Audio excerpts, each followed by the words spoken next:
we're live. Took us a minute there, but not too bad. A little bit better than last time, I feel like. So let's go ahead and just get things moving so we don't have to wait around too long this time like we did before. We were trying to get Sirenscape to work last week, because it's working fine this week, and it worked in my previous session I had on Thursday as well, just fine. So whatever the problem was, they seem to have sorted it out. Let me know if the audio is mixed up or anything, because OBS updated and some of my settings reset. What's up, J5?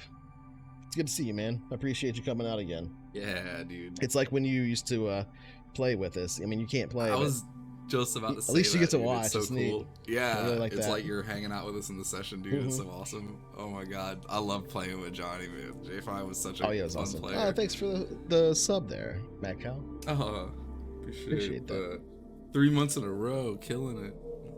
Yeah, J5 playing Frackalakapa in the 50 Fathoms campaign, like a distinguished gentleman fishman who, like, the first combat that broke out, dove on a dude and bit out his throat. Dude, like, while wearing like a tuxedo. Like, certain characters you just remember over the years. Yeah, right? I'll never forget Frackalakapa. Yeah, the name alone. So weird. It's super weird how like certain characters are just so memorable. What was the name of the character of the kid you played in the sci-fi campaign? Oh, that was a good character too, man. He was an engineer, but he was like a 13-year-old kid or whatever. Yeah, he played like a 12 or 13-year-old hacker kid that was on our squad. And he was the ship's main engineer. Yeah. Oh my god, that was such a cool campaign. Yeah, well, we did a follow-up campaign, and they were all NPCs. They were all like old and stuff, and his character was like still just like a middle-aged person because he had been the only one that was much younger, functional. Yeah, he was literally like a third of one of their ages. Like one of them was like 50 years old, and I can't remember which one it was. That might have been the pilot, Ryan's guy. He was a genius. Yeah, I can't remember what his name was. Because it's not Frackalakapa, that's why. You know, and with a name like that, you can't forget it. But yeah, thanks for coming out, man, and everybody else out there as well. Yeah, it was an amazing character. That was a cool campaign. It's pretty fun. I liked 50 Fathoms. That was the first introduction. That was pretty much the first full plot point campaign. Pretty interesting, because I use that system to this day, which is integrated with like every other RPG. Like I always crib everything I like from every system I play for GMing. Yeah, because on the back end, right, it's what system you're playing is agnostic to the stuff you use as a GM to make things happen, right? Most of the time, so you're always cribbing stuff from different systems. The way that you ran that campaign was super cinematic too. I remember. That was fun back then. Yeah, that was very cinematic in the way that you edited it together, because we did like flashbacks and shit. Like, it was really interesting. Yep. Yeah, it was meant to be more like a TV show, which is kind of what I did with Sojourn. I'm not doing that as much with this campaign because it's the first time we've been in Traveller. It's our first real Traveller campaign, so I've been using less of that as a framing device. But you wait until we do a Star Trek Adventures campaign, because I'm diving deep on that framing device when we do that. But anyway, let's go ahead and get to the actual campaign. So in case you forgot, I'm Cynical. Well, Matt, this is my channel, and all around us here, this is Chronicle, which is now in, you could argue, season 2, maybe season 3 now. We haven't really decided on that, but we're definitely in a new arc, that's for sure, just because of the events that happened. It's a custom Mongoose Traveller 2nd edition campaign set in our version of the OTU, or the 3rd Imperium, the original Traveller universe. We're all a bit new to Traveller, but we're getting more and more used to it now. And we're using a few optional rules and trying to figure a few things out. And we're going to screw some stuff up here and there. And if you see some of that stuff, let us know, because it'll help. Nobody caught the stuff from last week, unfortunately, before we got to it, but we'll get to that in a minute. Because this is a tabletop role-playing stream, though, we'll mostly just be focusing on the game and talking to each other. So if you don't get a response in the chat right away, or a response from us verbally at all, don't think that doesn't mean we don't appreciate you being here and coming along for the ride. It just means we're paying attention to the game. So with that, of course, everybody's welcome. Just keep it civil. Let's just go ahead and introduce everybody now. Get to the players and the characters. These are my friends here. That way. There we go. Yep. So they are all members of what we're calling CoFH RPG. It's our organization, CoFH, and we've been playing games together of many different types of games for decades, especially RPGs. Some of us really long time ago, and some of us are newer to it, but for the most part, decades of playing together, which is pretty fun.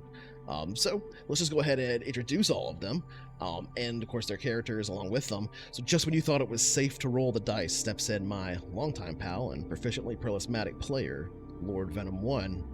Tell us a bit about yourself and your character, and feel free to focus more on the now of the character. I don't think we have to go all the way back, because you're in a little bit of deep water right now, but you've been through a few things. You've said goodbye to some people. We'll get into I'll handle the actual recap here when we get to it, but focus on the now of the character a little bit. So I'm Lord Venom 1, pretty much new to social media, but a long time science fiction fan and having fun playing Traveller. I play Dixon Matthews, who is used to be a detective on Tarkeen and is now traveling with the crew. So it's been exciting.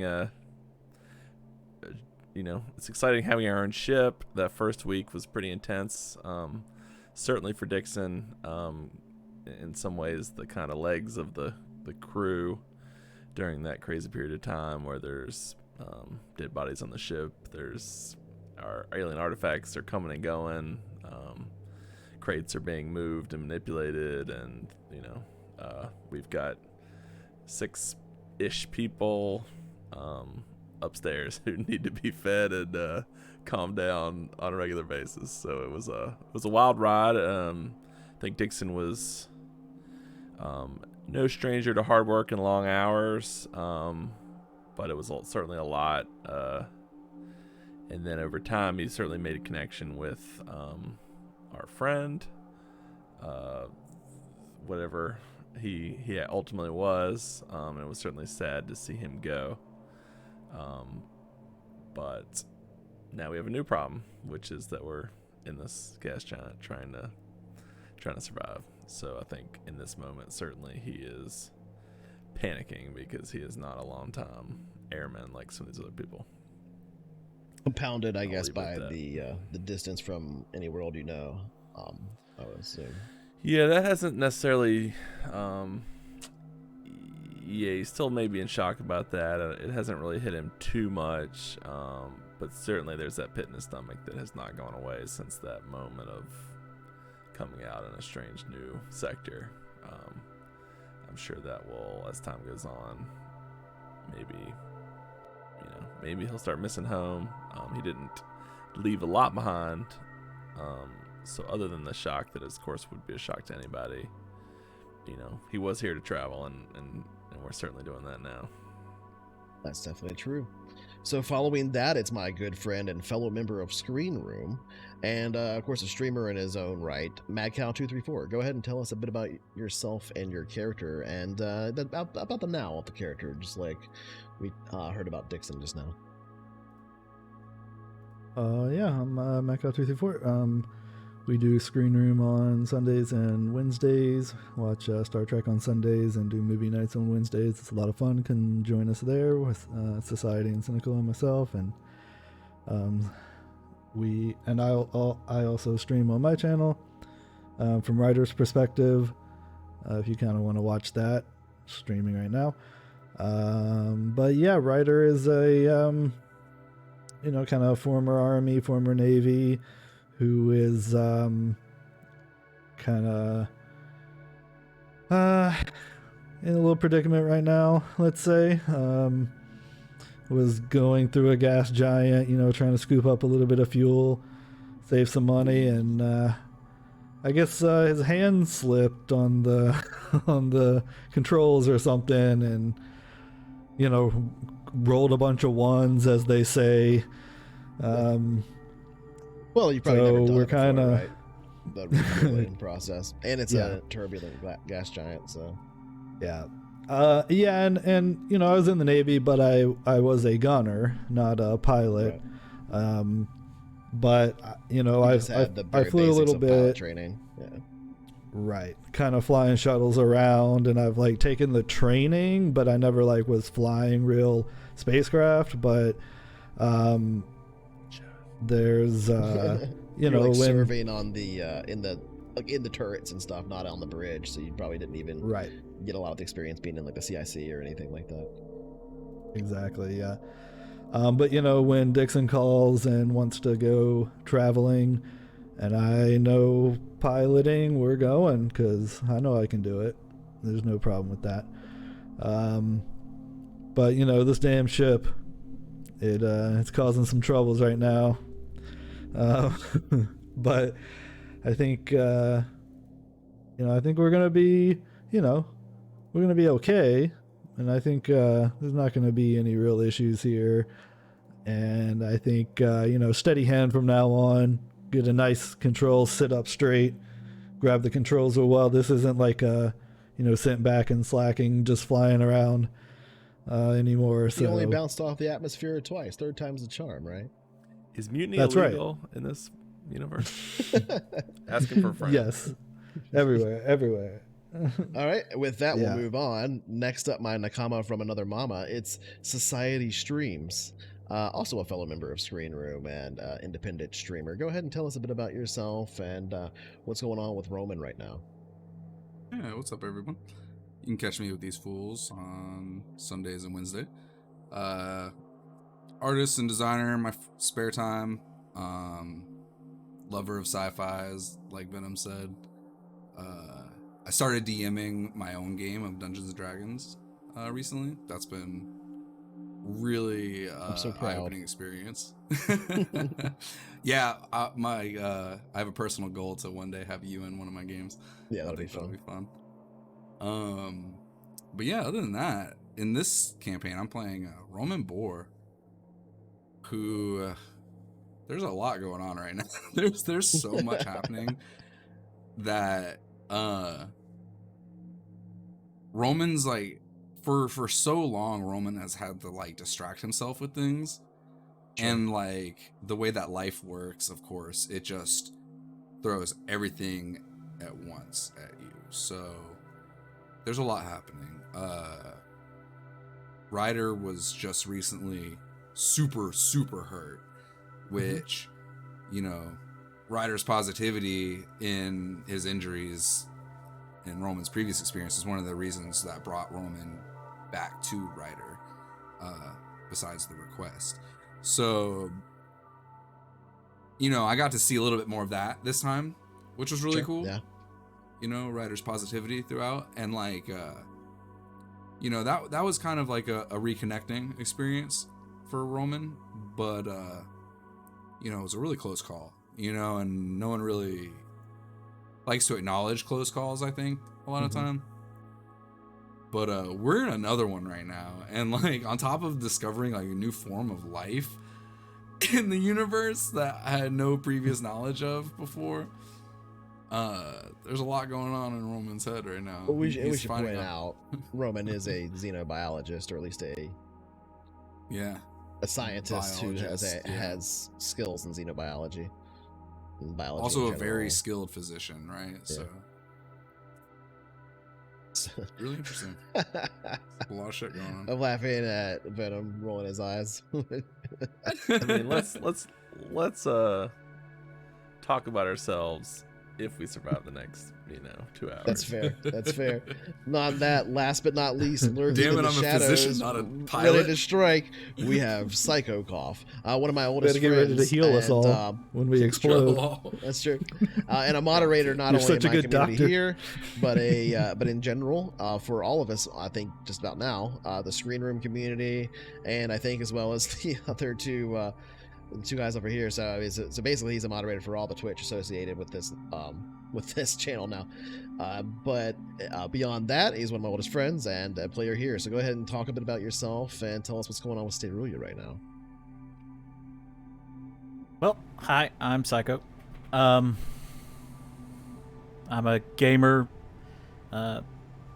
mostly just video games and some tabletop. I GM a in-person tabletop RPG, Pathfinder First Edition on Wednesdays. which is why I'm not available on Screen Room. It was fun to catch the last half of Arrival, but I missed out entirely on Lighthouse, so that kind of sucks. But Good movie. Steruya, though, that day too, I couldn't watch that either.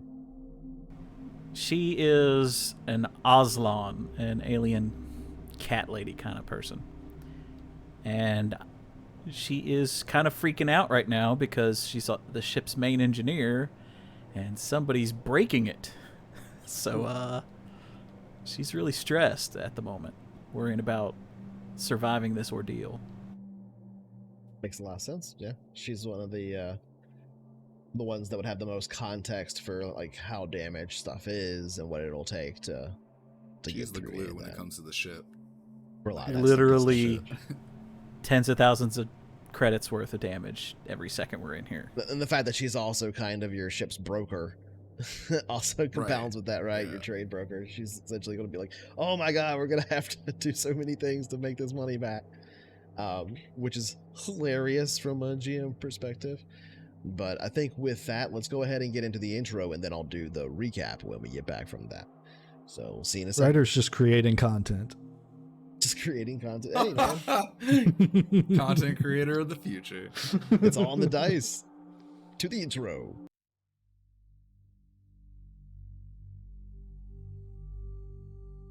The descendants of humanity. Trillions of lives scattered among the stars. Tens of thousands of years ago, humans were transplanted to those stars by an elder species, long since extinct, whose ruins now dot thousands of worlds. In the Terran year of 2088 AD, jump drive was first discovered by scientists in the Sol system. Humans from Earth traveled to the stars and found them crowded with life, both strange and familiar. Discovering their ancient brethren transplanted among the sea of stars. 3,526 years later, we stand at the height of the Third Imperium, in what we now call 1105 IC on the Imperial calendar. A feudalistic union claiming thousands of worlds, governed by their local nobility and operating largely free from oversight, restricted by convention and feudal obligation alone. Power and wealth are controlled by feudal lords and mega-corporations, titans plotting for control and funding secret wars. Slipping through the cracks, we find the free traders, travelers, and vagabonds, taking what work they can find in order to stay free and keep flying. We follow one such group, trying to get by on the fringes of known space, where life is cheap. A ship will bring you opportunities, and a weapon will help you hold on to them. This is their Chronicle.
All right, we're back.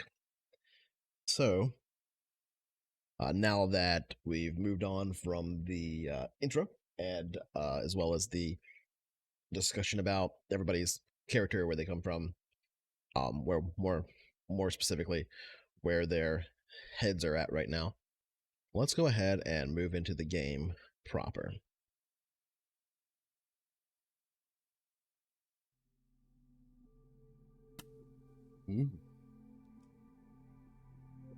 All going. Pull up the shit. That going. We'll have that playing for now because we don't know what exact damage is taken care of. Oh, I'm sitting in the fucking comms chair. Holy shit. Or the co-pilot seat, I mean. You are. I hope you're not asleep. I didn't No say wonder we're no. crashing. What? The co-pilot's asleep. I ain't sleeping. Wow. Passing the old buck. Who said anything about sleep? Hey Roman, take this. I got something for you. Oh, So we're let's just go flying? the ahead and blame. we're not there yet. Let's get into the actual recap. So last week we attempted, I will say, the Snap gas crackle. giant operations for the first time. Wow. Sleeping on the job, we say. We attempted gas giant operations for the first time as a group, and we messed it up a bit using a combination of things from the core rulebook and others, and we hadn't accounted for the actual gas giant operations section in the companion that has all the different layers of the gas giant as you pass through them and stuff for the actual operations for extracting stuff, which we have now read up on pretty extensively. So let's go ahead and so because unfortunately the rules are a bit spread out between this edition of the rules, we didn't read them in one book when we should have, because we're using basically everything from that book. So because of that oversight, we've taken the previous rolls that were actually rolled during the session into account and plugged them directly into the actual system that we're supposed to use for all the different things to get to Those where we are. ones. Basically, which is either way it was a lot of failing. But so that's essentially. Let's just put that disclaimer at the top of the show here because we screwed up last time. But now we know. No one's half the battle. It is true. I've heard that from somewhere before. Other Catching half up is a bit. rolling higher than a 4. We only got It's useful. D6s though. Yeah, rolling at least higher than a 3 then. Anyway. Yeah.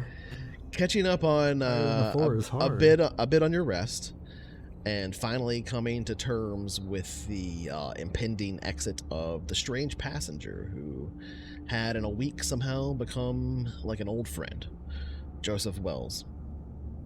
Him leaving you with a a seed to be planted somewhere, and 3 carapaces worth roughly a mega cred according to him. You said your goodbyes through your own acts of ceremony, revealing to one another several aspects of your inner selves during the process, especially Roman, as well as learning the base nature of your suspicions around the ancient cargo, the orb, sitting in your little clandestine, hidden away cargo compartment that now... Well, has been fixed. You already fixed that. And a bit of information about the culture that spawned it, that made this device. Specifically, it being related to astrogation and the nature of how accessing it would work. And indicating that the completion of 3 of the orbs might reveal more information. Because they operate in 3s, essentially plotting out separate dimensions. The crew then, all of you, began your travel towards the local turbulent gas giant in order to refuel and continue your journey. encountering on the way a large kukri, it's hard to say, kukri, it's got 2 Ks at the beginning, vessel, on comms specifically, didn't like see it, didn't run into it, operated by Saurians. You spoke briefly with them, establishing yourselves as a friendly contact in their logs, if nothing more. But preferring not to pursue contact, you headed on your way, not diverging from your current course. Eventually, arriving at the gas giant, after a while, you attempted several times to refuel in the shallows of the giant. Not finding enough hydrogen, you attempted to head deeper to the deeps, the kind of standard layer 4 of a gas giant, where fuel is typically extracted at the industrial level. Failing to properly enter the that layer to separate between layers, and not properly accounting for the turbulence of the gas giant, compounded with several pilot errors when attempting to cross the layers, during your attempt to push into the deep zone, in order to properly gather fuel, you bounced off twice, taking hull damage in the process. And mechanically, that was the result of the 4 failures at the crossing there. Where there's actually layers above them that I gave them like the crossing of 1 for free because of what we messed up before, at the very least, so they didn't potentially take more. But that's where they sit right now, having taken hull damage twice, which we're going to roll for. And in the attempt, they find themselves, figuratively speaking, stuck between a rock and a hard place here, as going up requires the crossing of a layer, going down to get the fuel requires crossing of a layer. And this is where we pick up, in character and somewhat desperate. And we're starting by rolling the damage and determining exactly where things are applied, how much is going to go to which things, etc. So I've got that all up here. So this is like right when we bounced off that layer? Second time, basically. The second time? Yeah. And so it's like pretty fucking intense inside the ship, I bet. Yeah, like there's some level of... my hand slipped. Inertial dampening, Butter all over the yolk. You probably just didn't account for who was in the the crosswind or something of that nature. It may have you literally may have expected the wind to be going in a different direction because models suggested it, and you didn't check it enough as a pilot. Yeah, it's the model's fault.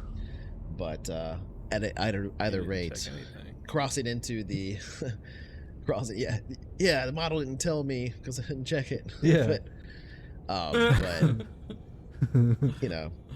at either rate, 2 pilot errors, well, really 4 pilot errors, have resulted in taking of what would be the equivalent of, in the system, it's called, well, you take 4D damage twice, basically. So let's go ahead and roll that. Oh, Captain, was this supposed to happen? It was really rough. It was like when you skip a stone on a pond. That's what we're doing. And every time it touches, you pick up more fuel. Okay. Exactly. Really It's rough, thousands though. of damage. Is that part supposed to stay on the ship, or We'll get it next pass. We'll pick it back up next time. is it the That's an feature of the expendable fuel part. pump? So that's 23 total damage, if you see there, that we're going to have to account for right now. Okay. That's not bad. What's as bad as last time? Last time someone saw like a psychic vision of like the worst. All right. Roll me 2d6, Ryder.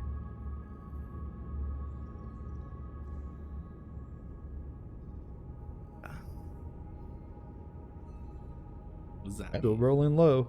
Is that a good though? Is that good? It sounds like a table roll. Yeah. Looks like it's a table roll. All right, now roll. Oh, you don't need to roll that. Okay, don't worry about that. I don't That's a know. good Maybe sign. that's good. Okay, so yeah, so Rolled enough the tables. first one automatically went to it, we declared, but the second one also went to it. So you have what that result is. Okay, so explaining how ship damage works in Traveller a little bit here. Every 10 damage is like a crit, basically, which can hit a subsystem. And if multiple crits hit a single system, the severity can go up, etc. And so basically what we're determining now is which system has been hit. The M drive was the first one, and the M drive was the second. So we have a severity 2 Oh, good. on the M drive, which means all checks to control the spacecraft suffer a -2 DM, and thrust is reduced by -1, meaning you cannot currently move. So basically everything that happened at the end of last session still happened, but for different reasons, and it's kind of a lot worse for you because you're deeper in the atmosphere, so you have a lot less time to recover. However, the amount of My fuel damage scoop stayed on. received is significantly have a fuel lower, so the time to repair is going to come into play here. Remind me, Stay Rulia, how long does it take You got you the to best repair? mechanic in the land. It's all good. Maybe someone should let Repair the what? passengers know something. Everything's okay. subsystem. Who feels like lying? Just like lying. Dixon, you were a cop. You're good at lying. Well, there's different degrees of repair to make it function as if it hasn't received a critical hit. It's 6 minutes per attempt. Okay. So what I need you to do right now, and you want to roll high on this one, buddy, is I'm good at that. if you don't want to be the one to roll it, that's fine. It can be anybody on the ship. But I need you to roll 2d6. Say die. 2d6. All right. I'm blowing on the die. Goonies never Two said dices. that, by the way. What am I rolling 2 for? dices. Are we Goonies? All right, well, When did we talk about that?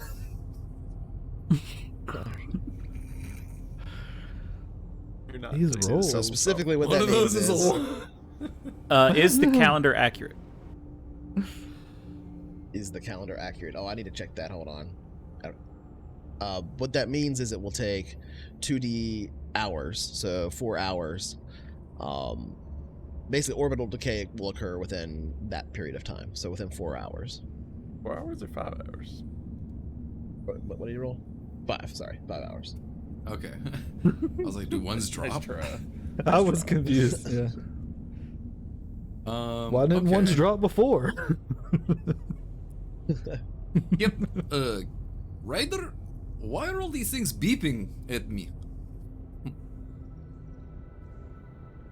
We're taking This a little was bit of okay. damage here. Oh, is it normal? I mean, I guess damage I don't think so. I kind of think we should get out. Yeah, pull up, pull up. Well, we can't do that either. Oh, what can we do? We can repair the ship. Oh, well, how long until we're sucked into this gas giant? That's a good question. You just rolled for I that. guess I'll. Yeah, already yeah, know the yeah. answer. Okay. Correct. That's someone's trying to roleplay it. So I'm like, all right, yeah, let's see here. And I'm looking over at the monitors, and I'm like, well, oh, we're good. We're perfectly fine. We got plenty of time. We got a good 5 hours. Don't worry about this. Well, perfect. How long? Not a till- problem. How long to get the repairs underway? Where's Taveria? I don't know the answer to that, but 5 is plenty. 5 is Is plenty. they really sleeping? Get her ass Oh up. shit. Is calendar accurate? That's That's why I was thought that's asking. why you It's were like, I don't asking. know. I know if right, Sayori's right, asleep, right. Somebody's got to be asleep. she's not awake right now. Like, we're gonna have to, even through all this turbulence, we'll have to wake her up, I'm sure. Yeah, calendar should be accurate. Okay, well, she's in a room. I'm opening the door. Get up, Stiver. Did you hear that? We might have lost some bits on the bottom. Hold on. Pulling up the map. Okay, there we go. Yeah, that's accurate. Opening the door, you'd see her wrapped up in her sheets, biting her pillow.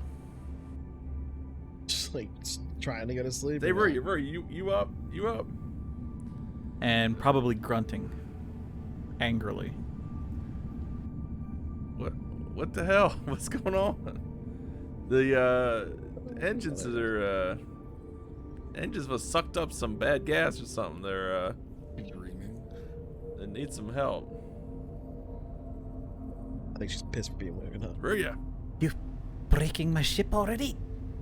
Well, you have to talk to the captain about that, but I think we need you in here. Get out of the way. Interrupt. Pushes past you. Probably runs straight to the engineering. All right. She's up. She's heading down there. All right, good. I guess she'll let us know how bad it is, I guess. Because I don't think all these beeps will tell us. Can we turn off these alarms anyway? This is annoying. Yeah, it's just kind of. I don't know if I have a good sound effect for that right now. Like we get it. We're dying. All right. Well, let me know if I can do anything. Actually, would you mind checking on the passengers, or at least letting them know that everything's under control, right? I guess. Yeah, I'll do that. Okay. We'll be fine. So Roman you're gonna drinks from his try and flask. go upstairs? Happens all the time. Yeah, This we is need an normal. elevator in the event of an emergency. This is part of the jump drives. It's all routine. You find yourself on deck A now, the passenger stateroom deck. The Anybody know room about? there. So as you, sorry, I was taking a drink. Several of the rooms are open as you pass through the space, and you can see most of the people here are out in the commons area. In fact, I don't think at this point there's anybody that's actually in their room. They're all in the passenger commons, and they do look, as I said before, like less zombified now that Joseph is gone. But they're still like kind of groggy seeming, almost, if that makes sense. But they do seem concerned, and as you come up the elevator, several of them look towards you. There's no like yelling or anything like that, but the gentleman that you have kind of spoken to the most, whose room is straight across from the elevator, kind of looks towards you as you come up and just says in a very calm voice, but there is a look of concern in his eyes. Is everything fine? Oh yeah. You folks need anything? Sorry about that. Sorry about that turbulence. Yeah, it's it's all part of that black gold we got going on. Sure. Yeah, I can see out of our portholes here the gas. We're in the gas giant. Does that mean we've had a problem with your fueling or whatever that is? Not a problem exactly. It's pretty routine, but yeah, we're just here to pick up some fuel. Oh, okay. Hit a little bit of rough air. Okay, so we should just sit down and continue enjoying our lovely entertainment. And he goes back to the couch there and turns on the screen, and it's already on, but sits down in front of the screen and continues watching the show that you have seen them watch for a while. Is it that sports? Some of it is the sports. There's two screens, but yeah. All right, they're well, chilling. I will. Sweet. Specifically, Saurian sports aboard Kukri ship, which as We weird should as raise the oxygen level in their cabin just a little bit more. Make Keep him happy. Yeah, just keep Can't them afford chill. that right now. All right, I'll make him some more ramen noodles and okay. Oxygen doesn't grow on trees, then Roman. head down to probably start to rest since everybody else is up and about.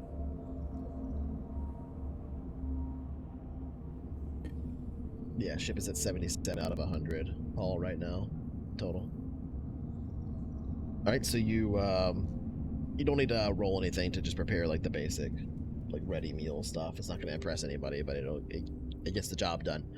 But you spend a few minutes in there preparing basically a noodle dish, a packaged noodle dish for the passengers, whom after the completion of you making it and serving it at the table, as they always have, kind of just go up and get the bowls very calmly and take them back to either the seats where they were sitting and watching things, or a couple of them head into their crew quarters, and a couple sit there at the table where you serve them and eat it.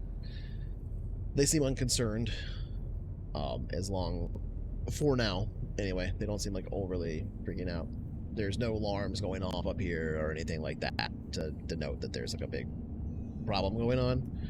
It's just there were some bumps, and they're at a gas giant, so they can see out the window basically and see that something going wrong while we're in here. Well, I don't know anything about refueling. I'm not a pilot, so.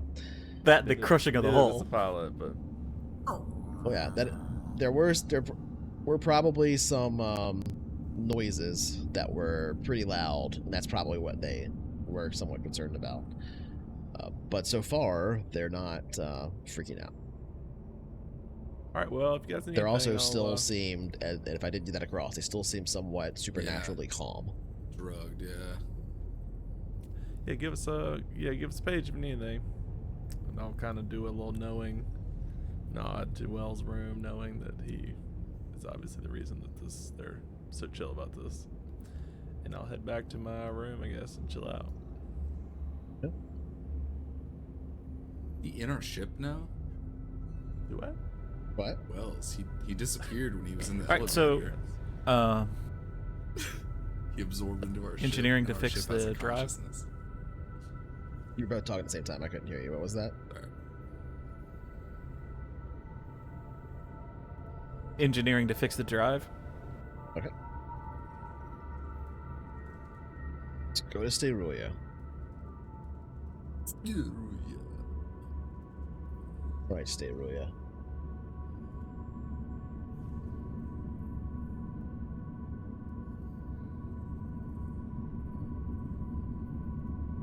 That's a fail. So what's the attempt at 6 hours per attempt? 6 minutes. 6 minutes. Okay. Holy shit. He's trying to It was trap I was gonna say we're dead. And every Yeah, failure I it's get a the- plus it's the 1 quick fix. for the next attempt. And that's the quick fix thing? Yeah. Okay. So what's the thing where it's per round? The quick fix. Because a round isn't 6 minutes, I don't believe. Yeah, it is. Well, it's ship combat rounds are 6 minutes. Are they, So, or and were they 20 repairs minutes? is in Maybe the, they were 20 minutes in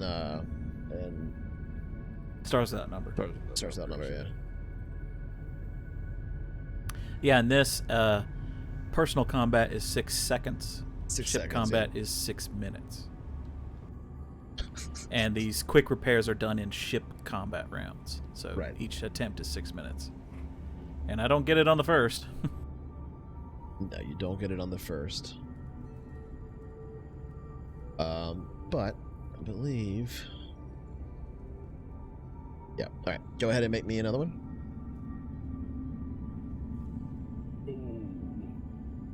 That's how many Okay. hours it's going to take to repair. And so. No, that's that's- not ours. No, 12 minutes after she starts working, it gets it. So that removes. It was at severity 2. So what does that do? Yeah. It operates as if it weren't critically hit. Okay. So that effectively removes 2 levels of severity, of critical severity for the drive, which means that you no longer have a -2 dice modifier on the drive, and you no longer have a -1 thrust rating applied to the drive, which the drive was thrust 1, so that -1 is the reason you could not move. So now you can move again. However, these repairs will only last 1d hours. Okay, we'll roll the 1d.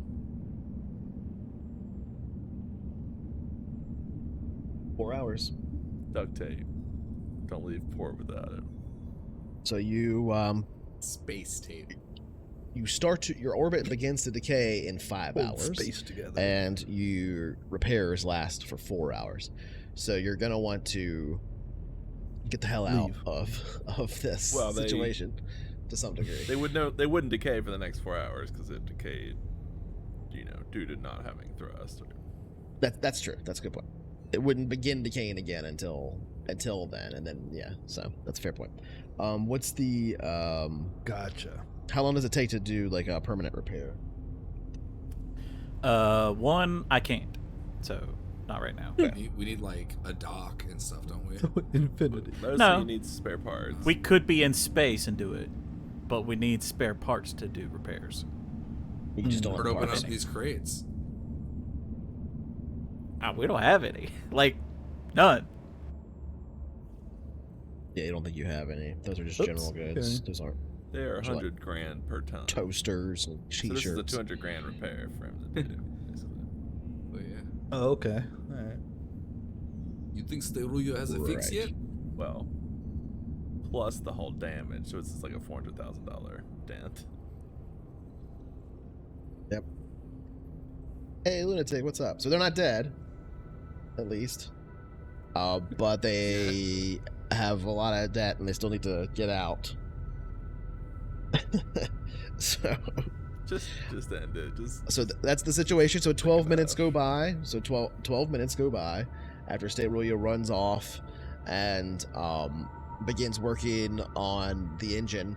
And Ryder, the alarms are still going off, but all the connections, as a pilot, you can see kind of all these readouts. All the connections show that you have thrust again. You can't control it again, but there's just all these workarounds in place to make it work for a short period of time, and that's why all the alarms and stuff are still going off. So you can see that Steruya has done something to get it working, and that took about 12 minutes. So if you want to, Steruya, feel free to do what you're going to do now. Over the comms, I'll let him know. Captain, I've got it working, but it won't stay that way. All right, Steruya. Nice job. Amazing job, Cerulia. All right, let's get the hell out of here. Get the fuck out of here. Oh yeah, by the way, Pull up, Kindle pull up. Waters, thanks for the follow. And we'll take another shot. Yeah, I'll take some more morphine. I mean, sorry. You're not connected That's to not- the that's group not anymore, happening. friend. Yeah. Come on, Ryder, get us out of here. then Just- the morphine. She said it wasn't permanent, but at least it'll be enough to get us out of this gas giant. Plenty of time. Hopefully. Plenty of time. Punch it. So you're going to attempt to head up into the extreme shallow? Yes. What you're doing? We're gonna cross the layer. Okay.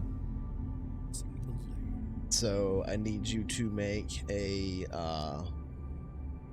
average difficulty dexterity pilot spacecraft check at a -1 dice modifier for being in the shallows. The streamline, doesn't that negate that? All pilot checks are made with a -1 DM in the shallows. It doesn't say the I thought that's what streamlining. streamline means, is +1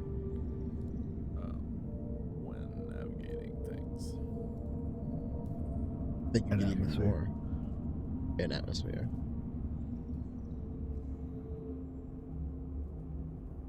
Yeah, I don't think so. I can check real quick. I got high guard right here. Design. There we go.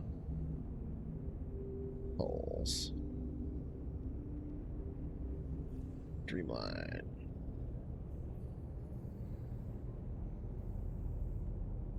Saw it. Where did it go? Well, that's armor. I think that's scroll too far.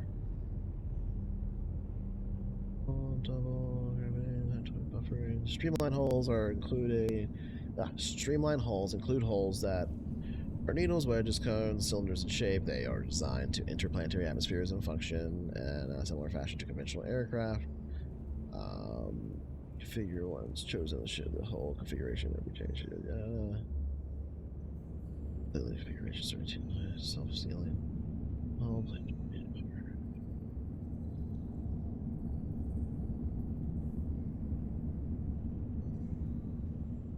I don't see anything saying that.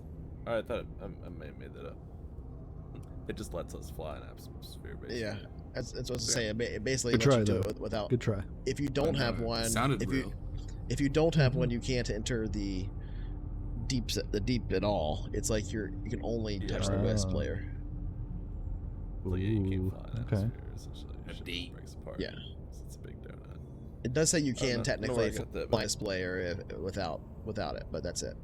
But that's so you don't. Alright, so so on the yes. -1. So what I said, -1 dice modifier, difficulty 8. So average Alright. difficulty, dexterity, pilot check to cross between the layers. This is it takes a few minutes. You manage to get control of the stick basically after the power has come back up, and yeah, here you are, ready to cross layers again. Jesus, there's always going to be a 1. Like, what is What happening? the fuck is up with that one die? That's a failure. It's like Come on, constantly a Pull 1. up. You didn't blow on it. back. Okay, so that's a failure to cross layers. So what I need you to do now is Bounce make off the top. a second pilot check, the exact same circumstances, so -1 DM, but this one it's a difficult roll, DC 10, and this one is to determine if you take damage for this. So we hit. This is, Yeah. I am blowing on Bouncing it off hard. Hard and sensual. Alright, here we go. Hey. All right. Aw. There wasn't So- a 1, but I mean, to get a 10 with a -1. I mean, maybe you'll roll Really roll hard. them all out. Yeah, that's Get how them all that's out of the like system. starters. You'll hit the upswing. No, do not get them all out of the system. Okay. We can't afford anymore. Don't get out of your system Yeah, here. hopefully he did. All right, well, 16 more damage to the hull engineer as the ship bucks to the side, and you hear the sound of what might be bending metal. It's hard to discern exactly. It sounds distant. It doesn't sound good, Ryder. It's the sound of that black gold filling our hold, filling Here. our tanks. Ryder, here's some motivation. I hand him my flask. Roll 2d6. Can I remotely shut the windows in all the passengers' rooms? Make you more comfortable. What the? This is crazy.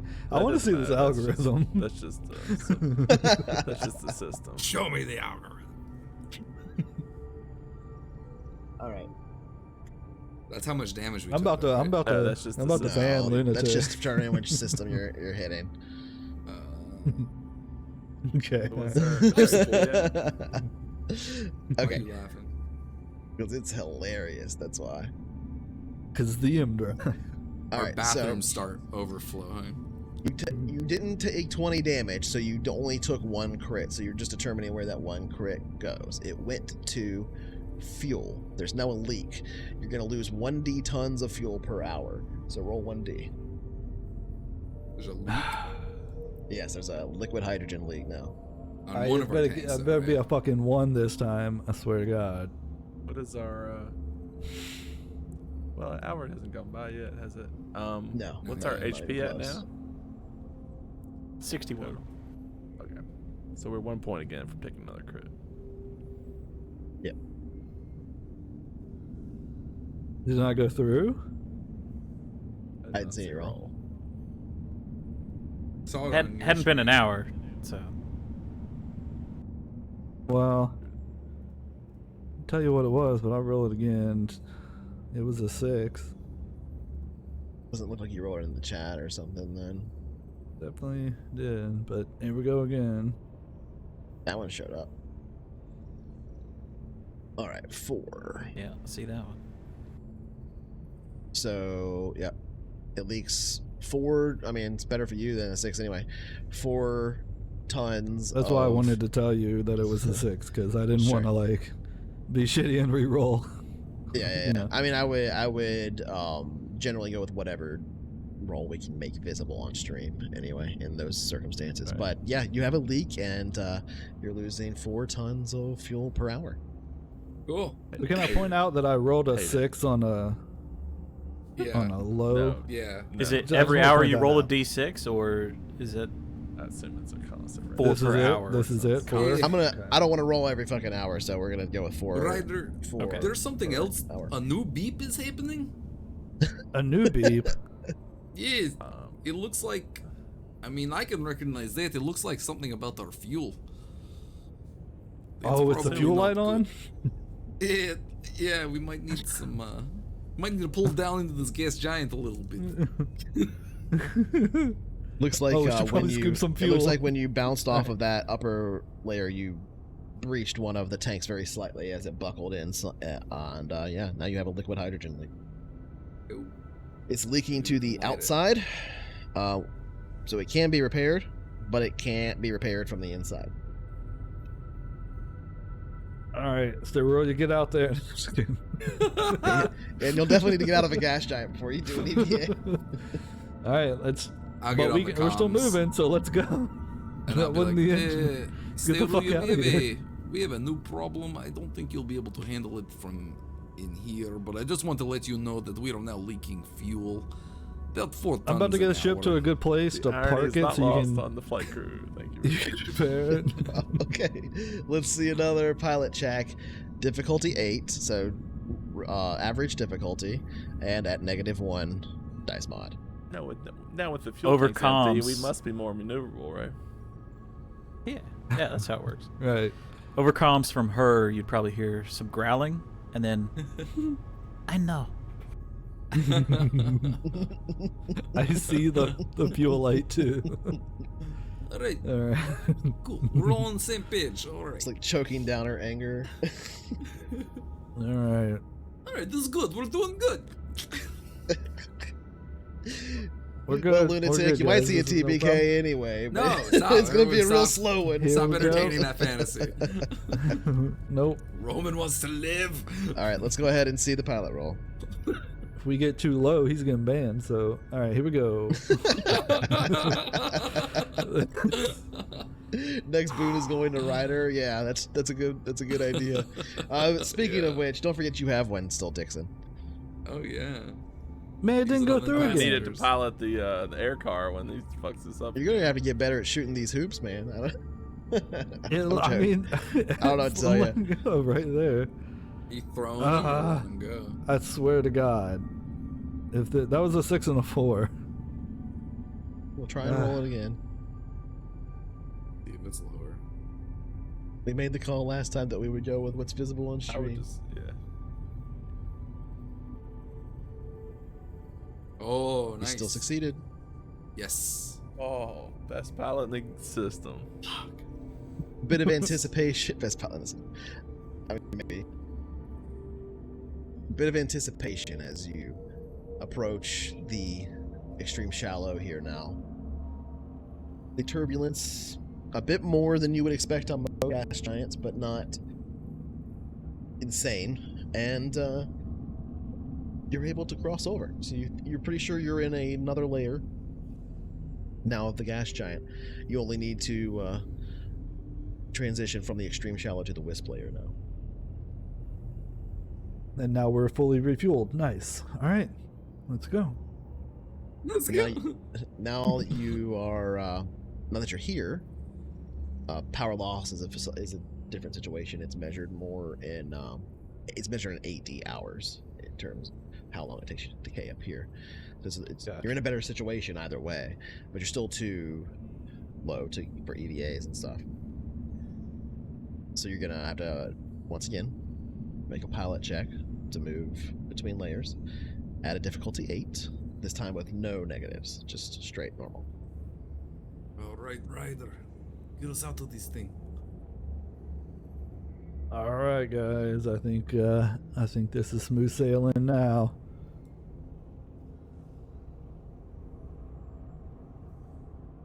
I'm This is to getting cross really into the whistle frustrated at this. You let go of it on the line. Like, you let go of it outside of the box. And when I was watching your stream. I mean, Did it go through? Oh, it didn't go through, yeah. No. Go up instead of at an angle.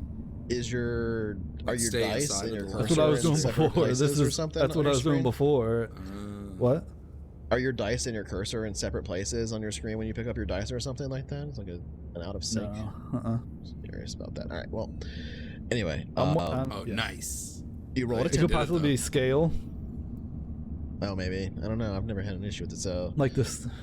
what's the scale are My you scaling is large, so it can be seen on stream in the aspect at? ratio. Maybe that does fuck with it. That's a good question. Yeah. You Yeah, like no hold the idea. dice on there for a couple seconds. Try Like, that and that's see what if it you Yeah, knows. he was usually hover doing the that. viewer. He was like spinning it around to make sure Mhm. that it was in it. Right. But then exactly. it looked like when you let go, when you flung it from the angle that I saw, it looked like you let go outside of the box a little bit. But if you said you were doing it the other way before, I don't know. Yeah. I would say scale Yeah, would be the most likely culprit if you're upscaling it. So it's something to look into. 'Cause I'm- But yeah, just knowing I'm how dropping it right the here. UI actually works. but anyway, yeah, Nice. that I is can a see the success. stars. You don't bounce off or anything. You actually manage to transition properly into the wisp layer of the gas giant, which is still too low in an atmosphere. It brings you down some, right? There is a little bit of drag here. You can't refuel or anything up here, but it's still too much drag and stuff to go out there in a spacesuit or anything like that. Not to mention the problems with radiation. But you can get. There's no pilot check to go out of here. There's no barrier to space. You can just go. So Okay. there's no pilot roll necessary. Just let me know what you want to do from here. All right, Ryder. Good job. Well, we're out. Okay, from now.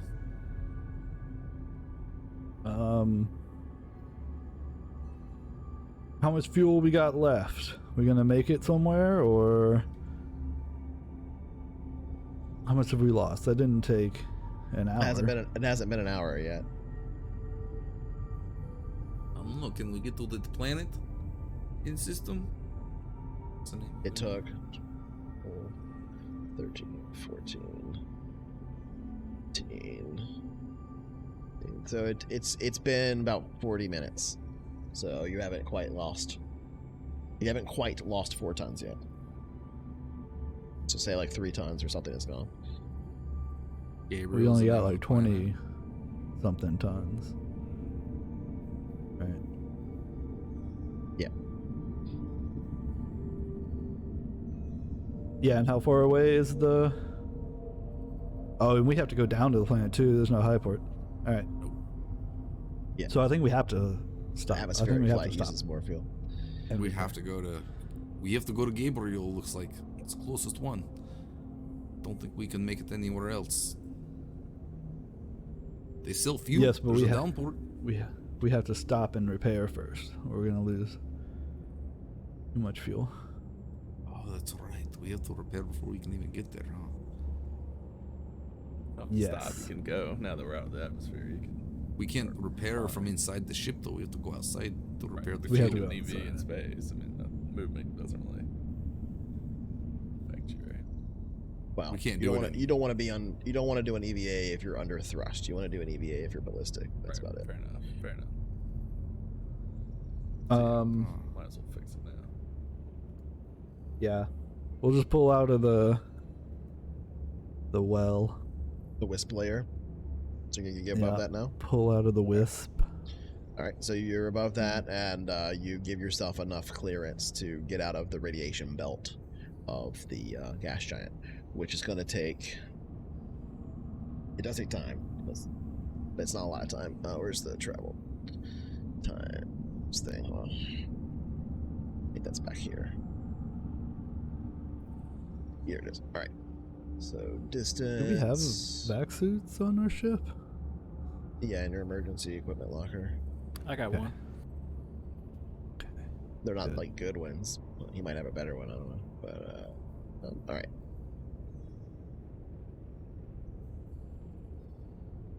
What's the thrust? Oh yeah, you have a one thrust one.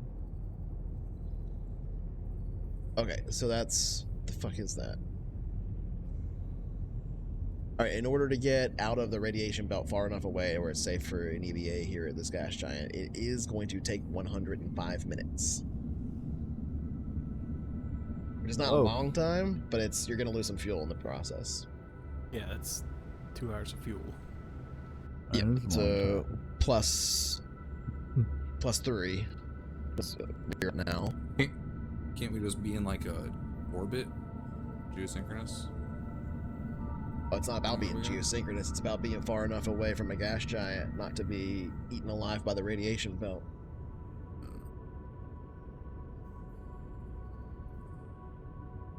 All right. 1, 2, 1, 2. Space is scary. Yeah. Why did we do this? Why did we fly out here? People do it all the time. All right, there you go. It seemed Calendar like is a correct. good idea at the time. So you go out that far. You're in a stable, far enough away orbit to avoid the radiation belt of this treacherous gas giant. It still looms large in your view screen. I mean, it dominates the view at this distance still. But you're far enough away now to make out it. You know, the details of the planet below aren't quite as clear in the individual layers, and it makes this very beautiful like mosaic pattern as things flow across different layers. And from this distance, it's so calm and serene and beautiful. It's hugely juxtaposed to the feeling it was when you were down in there in the torrent itself, where it was like being tossed around like a leaf literally in a hurricane. But up here it's just this calm, beautiful, massive titan dominating the sky. And you are in a safe enough position to do an EVA. You have lost 11 tons of fuel. All right. Well, I slow the ship down to a stop, and I swivel around in my chair, You can just not be And on I get thrust, off. basically, is all you have to do. and you I'm can't really be like, stopped. "All right, Yeah. guys, I broke it. I'll fix it." And I start heading towards the EVA. Yeah, are you thing. really equipped for that, Ryder? I'll get up and follow. Yeah. I mean, I'm a mechanic. Oh. So you would know that That's what I did in the Navy. basically any EVA job is, especially in the Navy. This is the reason why you would know this. Like Dixon wouldn't know this, but in the Navy, it is always considered a like a 2-man job. If you're going out on the hull of the ship, you don't go out by yourself, right? Or it's one of the rules, and you always have 2 Gotcha. tethers. Those are basically the like safety guidelines that they taught you in the Navy for doing this kind of shit. All right. So I guess with so. that, Sterulia's running up. I'll be like, Sterulia, I'm your man. Let's go. Yeah, I'll head back to the bridge. I'll be on comms. Right? Man, caffeine plus a lot of water makes me pee real bad. I gotta use the bathroom again real bad. So yeah, that's absolutely what it is. So you two prepare to exit the airlock, suiting up together here. You have vac suit, right? Skill. Mhm. Efficiency. Okay. I think Dixon was the only one that Who didn't. would go to space without vaccine skill? That's ridiculous. Yeah. Yeah, who would do that? All right, cool. So we'll get to that in just one moment, but I will. I'm going to take us to break for just a second because I got to pee real bad. We'll be right back.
Wait.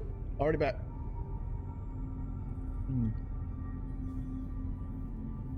We're back.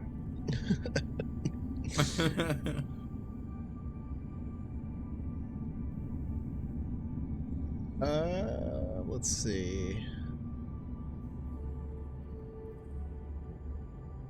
So it's 10:20 p.m. on one day, 11:05:093. Ryder Young and Steruya are in the, I should say, main airlock, suiting up. So what I need right now from you is an education backsuit roll at routine difficulty.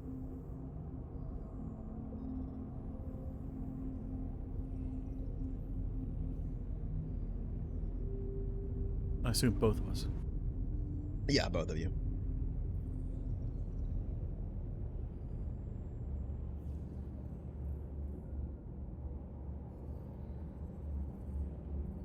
Ugh. All right. So, and here's how this works. Ryder, you think you've suited up just fine. Steruya, you think you've suited up just fine. Ryder, Steruya hasn't suited up just fine. Steruya, you think Ryder has suited up just fine. This is why you want two people in there at all times, basically, when you're doing this kind of stuff.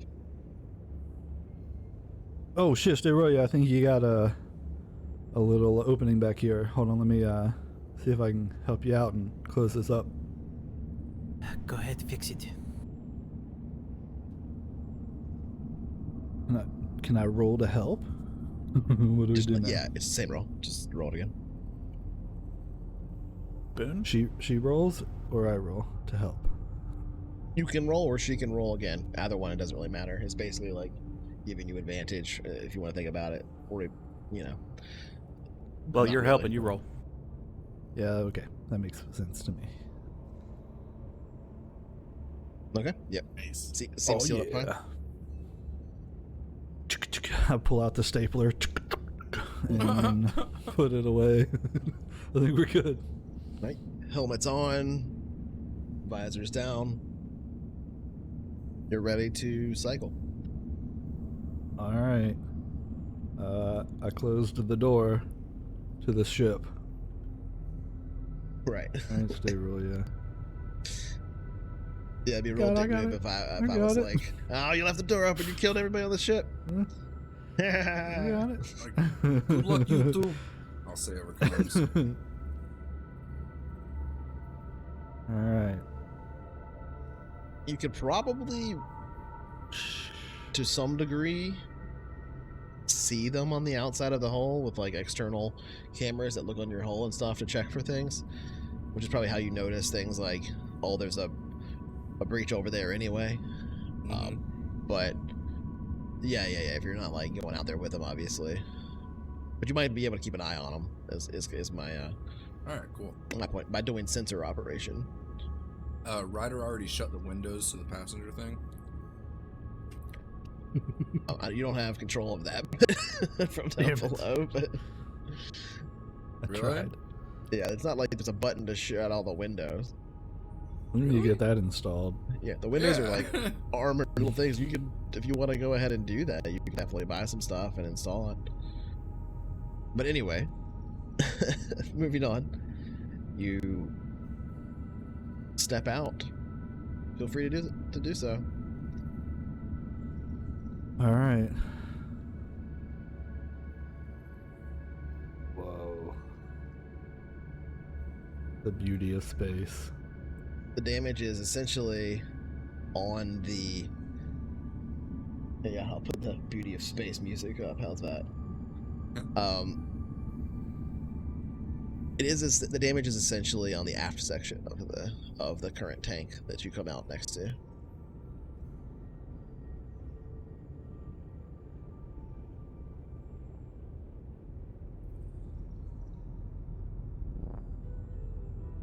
So, with all this moving around, I'm gonna need another to get around here.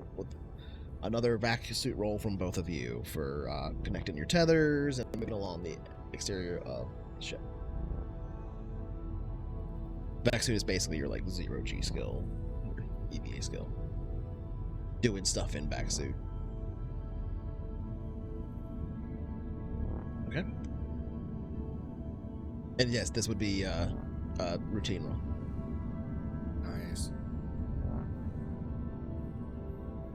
Did that shit. We're good. We're good space people. Good space people. Locking the door. Here in the EVA, in this in this EVA situation, tethered now. There's 4 tethers essentially connecting the 2 of you. Here, it's almost like a bungee cord type situation. Your mag boots. It is kind of slippery. I mean, every now and then you step down and then it kind of slides a little bit. Doesn't make perfect connection. That might be because of some of the damage, or maybe even some like residue from the gas giant you just came out of that hasn't fully boiled away or had an opportunity to. Or perhaps it has to do with the coating of the ship in general. But the mag boots do stick. You don't have any like huge scares or anything as you're walking away. There are a couple moments where you're like, oh, I could have screwed that up, but you managed to avoid it. And yeah, you do make your way to the aft section of this tank here. And there you can see it is buckled in. And from where it's actually buckled in, there is a slit about 6 inches long, where liquid hydrogen is just spraying out and creating this cloud, basically. That's, if you look back and follow it behind the ship, you can see this parabola that marks your trajectory the entire time.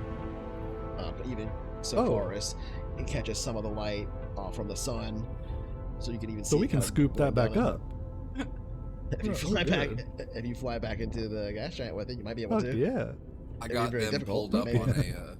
on a big screen that's kind of like overlaid on one of the windows in the cockpit, so I can like see what's going on up there. Would there be possible that their vac suit had a camera on it?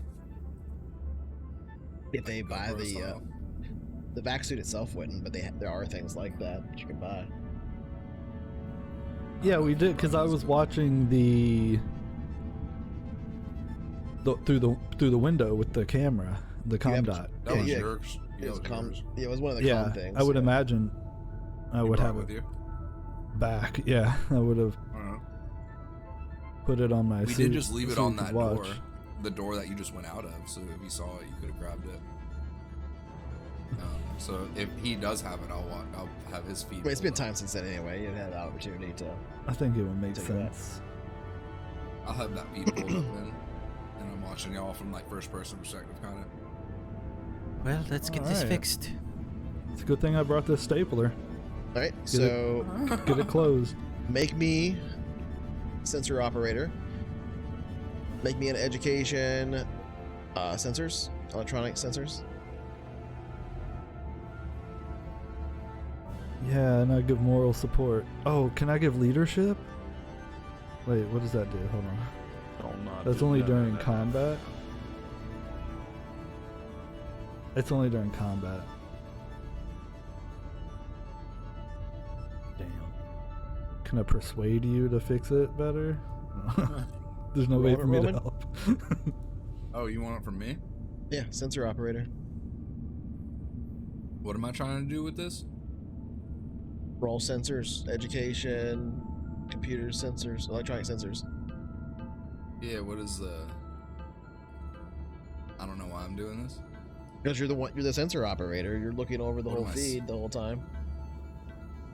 Oh, this is just me just operating. All that. Yeah, I mean you have to make the Okay. roll to use them. Okay, yeah, I was just wondering what the role was specifically. Like, I understand it's for sensor operating, but I didn't realize it was for me actually operating. Like, watching them, I didn't realize that required a role. Just like watching them on a feed. Yeah, and that's what you get right there from your sensor. Build it. Definitely Be careful of how close you get to that leak. It looks very high pressure. Roger that.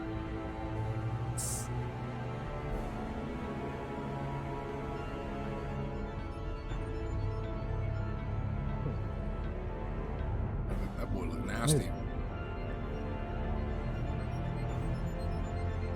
So, All right, I guess I'll try engineer to get fix it. shit back together.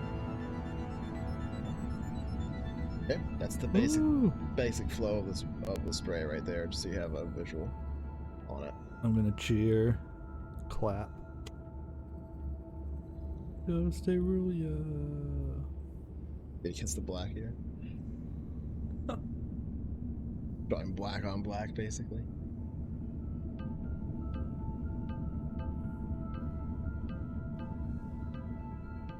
Ooh, nice. Woo! All right, so that would have been difficulty 8, not difficulty 6. Yeah, it would have been difficulty 8. But you still succeeded with effective 1. So that will take.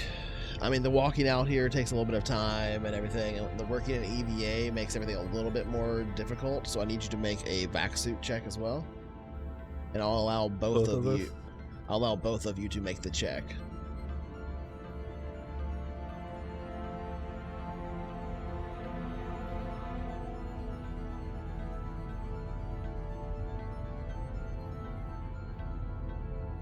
Right?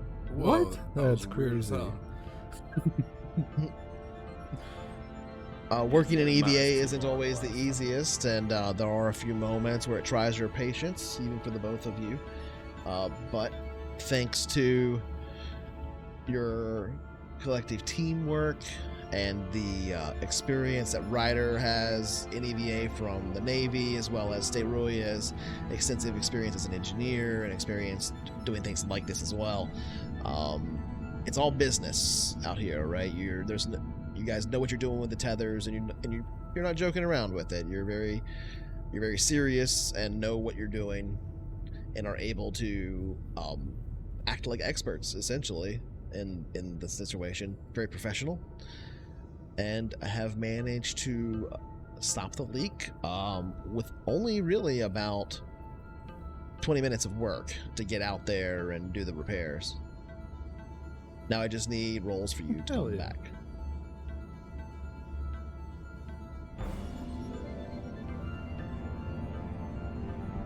That should hold it for a good while. Great 6 work. hours. Let's get out of here. Great work. Let's head back. Yes, back in.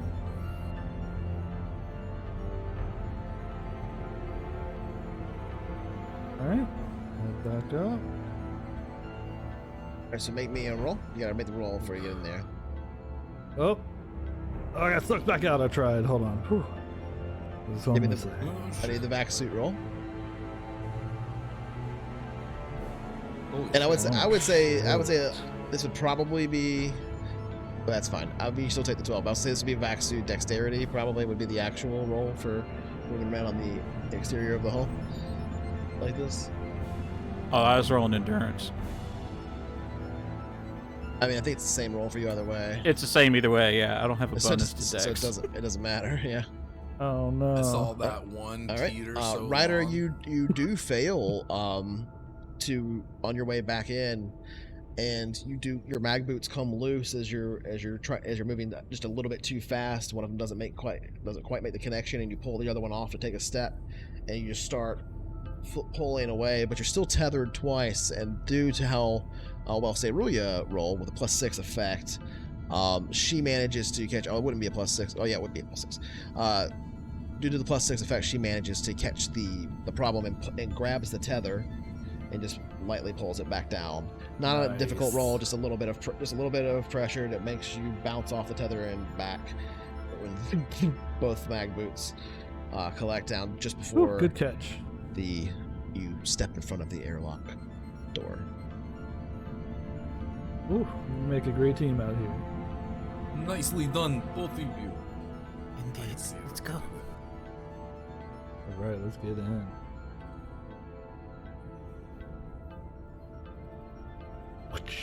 there's no roll to remove the suit or anything like that without damaging it or anything. So you can just go back to your stations wherever you want it to head, but the leak is repaired for the next 6 hours. Perfect. Yes, Teruya, how long till, what can we do about, you said the repairs before were only temporary. On the These won't hold either. We have to get to the station, get parts. Yeah, Ryder, how long till we get to Gabriel from here? Yes, good question. Type, beep, beep. I'm going into the computer. Right, pilot it. Pilot in. Why do we do this? We're All right, plotting here a we go. course to the fucking thing. Why did we do this? Should have all just been space janitors. Oh, he didn't roll one. Yes, I didn't roll one. That's a high bar. It should have been difficulty 8, not 6. So you still failed by 2, Well, but that's okay. We But still it's not die. it's not a kill you roll. It's just more or less time for the route roll. That's all it is. Well, that could still strand us. That's How fair. much fuel we got left? All right. So you're at the gas giant, and you got 1G thrust.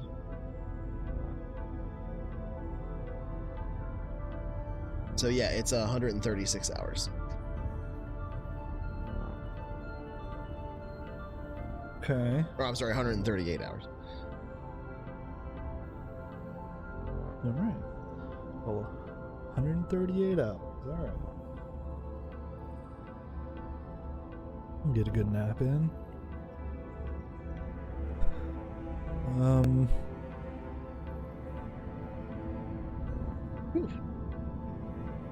So, gas repair lasts 6 hours. Does that mean we need to stop in 6 hours and go back out there and do it again? We could. Or just push to get there and be out of fuel when we get there. Yeah, need fuel I'm to down land. with that, assuming we make it. Be careful. We can that's get all I'm saying, closer. TM. Right, we can get closer and like keep an eye on it and be like, okay, we might need to stop when we get closer, you know? But wait, we're losing 4. No, you fix that. Yeah, but only for 6 hours. Right. You delay it for 6 And hours. it's 130 hours. 138. You can't lose 4 an hour. It was 4 an hour, right? It's 4 an hour. That's correct. We only got like 20. Right? But can we stop every time and repair it each time? Yeah. And that's what we have to do, I guess. I think we have to, yeah. Which will also I mean, increase we have to the do- time of the journey. Truth. All right. Well, I'll figure that out real That's what quick. we do. Well, we should learn some stuff from it. Get good at vac suit and stuff, you know. Get good at stuff. That's going to increase the time to 166 Practice hours. makes practice makes 166 perfect. hours. Okay. Counting for the time Alright. it takes to, cutting thrust, all that crap. Well, and we that gotta do means that. you'll need to make, let's see.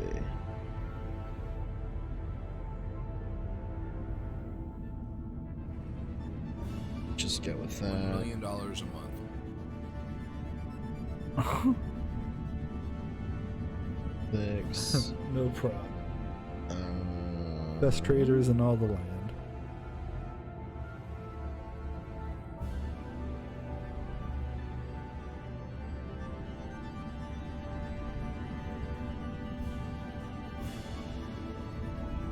Best traders in all the land.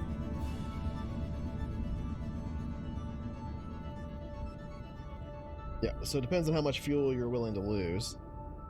But you'll basically have to go out there and do this repair somewhere in the vicinity of 26 times. You also have to repair the actual M drive, Right. which is got like 1 hour operation until it's broken again right now. But you're not at risk of a decaying orbit.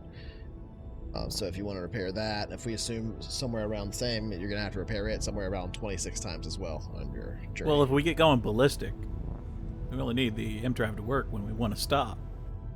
Yeah, I mean that's true, but the way that the M drive it works is basically it assumes you're accelerating for a pretty long journey, right? If we assume real world physics, we assume half that journey is acceleration, half that journey is deceleration. So, which is still acceleration according to physics. There's no real difference, right? So like, so it's like 50-50, half and half, either way. So you need at least to do it enough times to get you halfway. But also, you're gonna need it to slow down the whole time too. So it's basically, like I said. Oh yeah, we're gonna have to keep repairing it. And Roman send a message. It's constantly in use no matter what, either way, right? Yeah, you can Is send there a message. space AAA? Yeah. Is there like a service that could come help I'm sure us? one of those 70 people on the planet does a professional. I'm There's sending got to be a message to- shade tree mechanic down there. I'm gonna try and reach the Kakri ship. Roll a, I guess it would be an education sensors. See if they're still in system. If you remember, they were only going to be in system for about 60 hours by then, so there's a good chance they're not still in system. I like fun. It's sorry, sensors. What did you say it was? Education, just because it's like a known thing to do. Scan for a ship that was somewhere you knew it was going to be. I'm gonna scan and see if I can find that there's a hard word to say. The Kakri vessel. Told you. It may still be in system.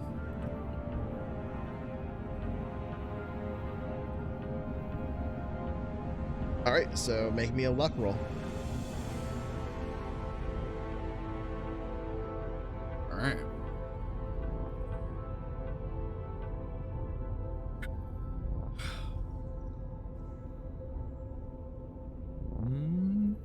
Yeah, they're still in system. Something odd about them. What? They don't seem to be. They seem to be sitting out basically out of the Oort cloud, like you would when you're plotting a jump. And now that you're looking at the sensors and going over logs and stuff, it seems like they've been there for a pretty long time. A lot longer than you would normally be to make a jump. I'm gonna send them a message.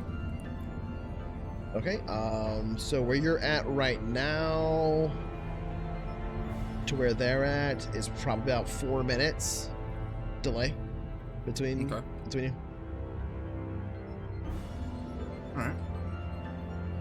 I'm gonna put this back on the ambient music now that they're not on EA.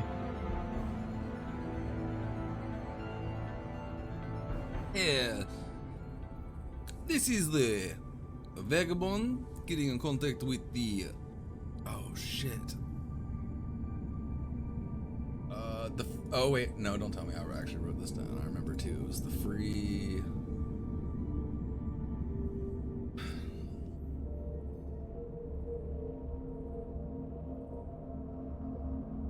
God.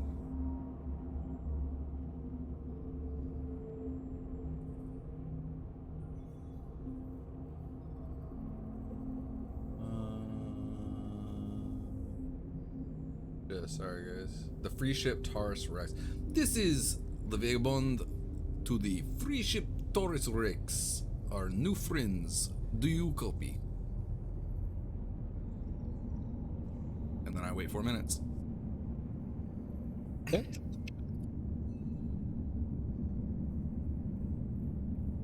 Make me a comms. I would say in this case it would still be education, so make me a comms, Ed.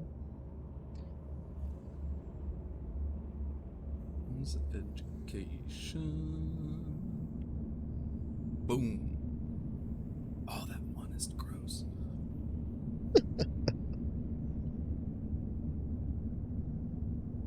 He's making a cup of coffee. Okay. I smell it. Roman smells it. Takes a shot. You think that you managed to appropriately encode the message and everything. It should get to them just fine. Nice. All right. A few minutes pass by. As I said, it's a 4-minute delay. If somebody wants to do something in that 4 minutes, let me know as part of the scene. But otherwise, I'll just skip the 4 minutes. I did already.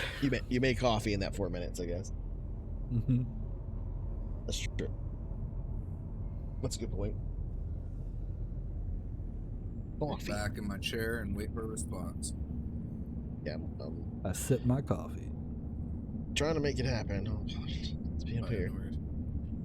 What state are you doing right now? In Dixon. They were asleep. Oh, maybe. You don't know. You gotta go find her. Nice. Find out in RP.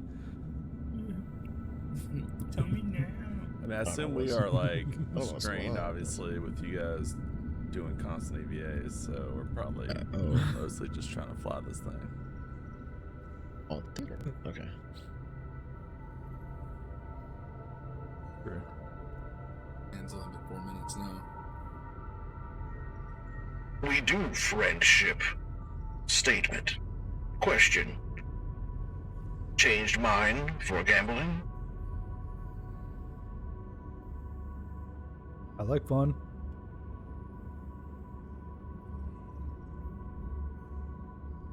I'll respond back. You know, we may just have. We seem to have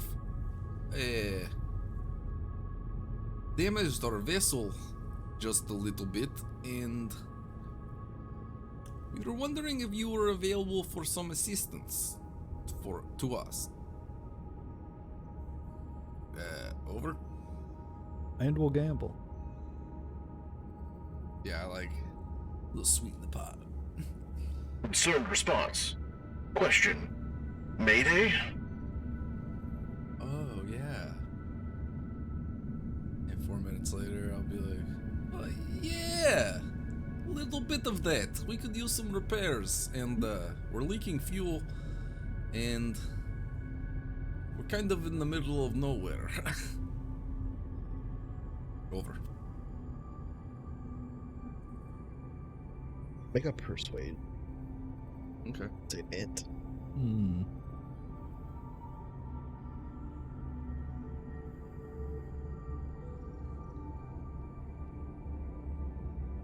Sure, not persuasion and education. I'm just kidding. Yeah, I'm sure.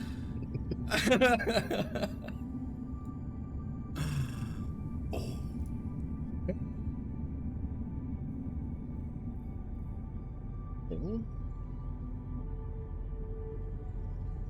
I have a feeling it was really like such a crazy chance that they're still in the system.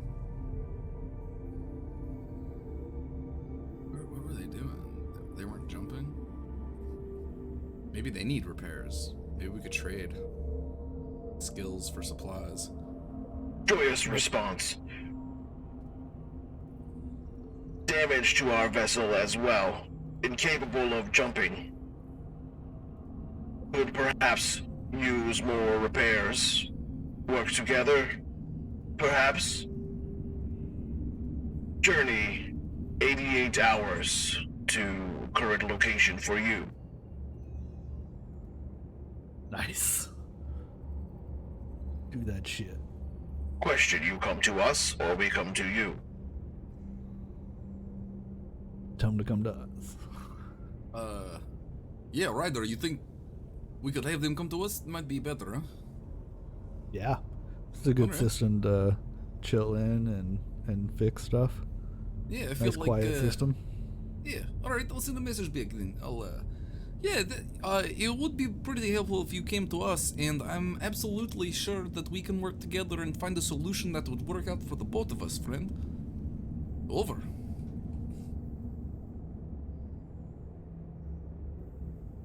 Cautiously optimistic statement.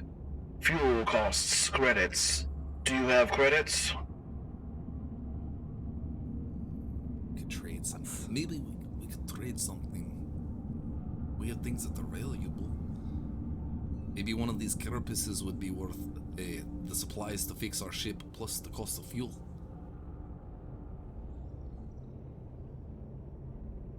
I was thinking that as well. I'll send a response then. We have things that we could possibly interest you with, my friend. That would be worth your time. Over. Oh, wait, no, before I... Not over. We, Wait, no, we also not offer... over. we also offer, our skills is mechanics and... In the arena. Do you need a new champion to In the fight for bedroom. you?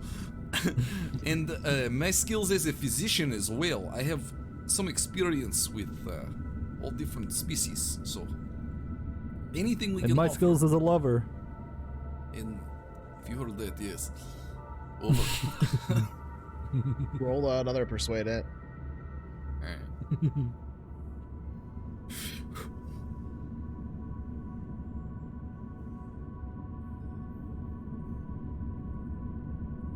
Damn.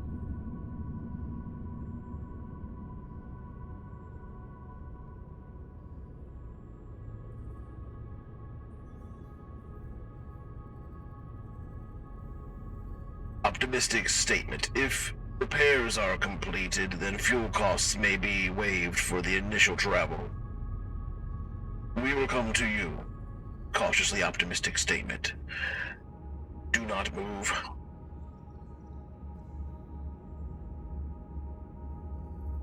Alright, Ryder, I think we have made some very powerful friends in this random system. I think very so. Fortunate. I guess It's a I'll good respond system. back. Out of all the ones to have crashed in, this one seems to be the most fortunate. Yeah. I guess I'll reply, let them know that, oh shit, I forgot their name again. Free Taurus Rex, this is very good news to hear. Looking forward to seeing you in person. Thanks again, over. Vagabond out. 4 minutes go by, and a different voice than the one you have been hearing the whole time on comms comes over. From the Taurus Rex still, just a different person. Cancel and all plans. They speak very differently. We are coming to kill you. We're coming to kill you. Better watch out. Just gonna give you some warning Here, there. boy! Yeehaw! What's happening? The ship that they took over has been taken over. That's funny. But there's a brief pause, kind of, as you're listening to it, and the translator is filling in and everything. The voice is much growlier.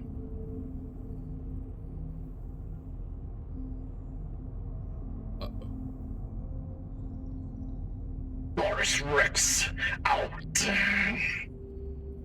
That's all it says. Oh, that was ominous. And it was spoken in Truk. Roke? Would I recognize what that is? It's the Aslan Is that language. Aslan? Oh, well, I guess one mystery solved. We figured out why they're headed to Aslan territory. All right. 88 hours away. So it's going to take them All right. 88 hours to get to you, no matter what. I guess I'll go take a nap. That Why was don't you pretty let harrowing. Sterulia know about the Freshen up. Right, Aslan? like, does she give a fuck? I think I know. Well, her well and enough. like we might be trading stuff and all that. No big deal. She'll Let her find out. know. Okay. Trading stuff, maybe though. Oh yeah, I'll let Yeah, I was gonna everybody say. know. Actually, over comms at least, though, that good news. Not passengers, just our guys. Okay. Good news. It looks like we have that you guys remember that gambling ship we got the sports from, they're gonna come help us, surprisingly. So, we got about 88 hours until they get here. We don't really have to do anything but wait, make sure we don't leak enough fuel and power to get sucked into this thing. So, I guess that's good news.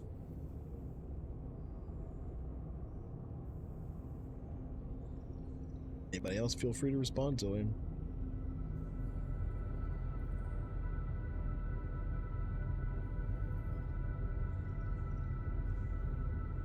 I'll just kick back and hang out on the bridge a little bit.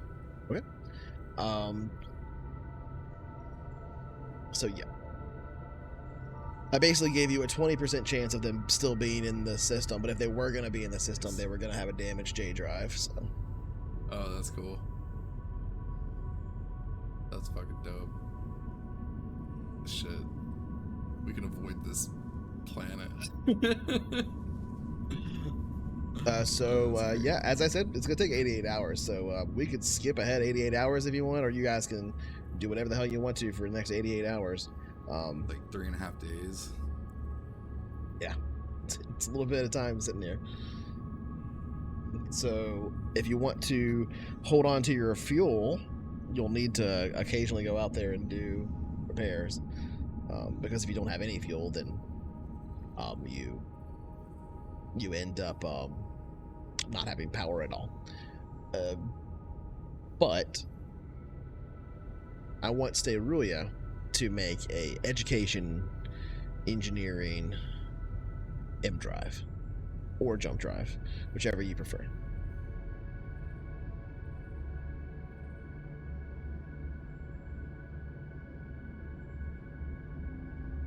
Oh, he wanted to be at 1.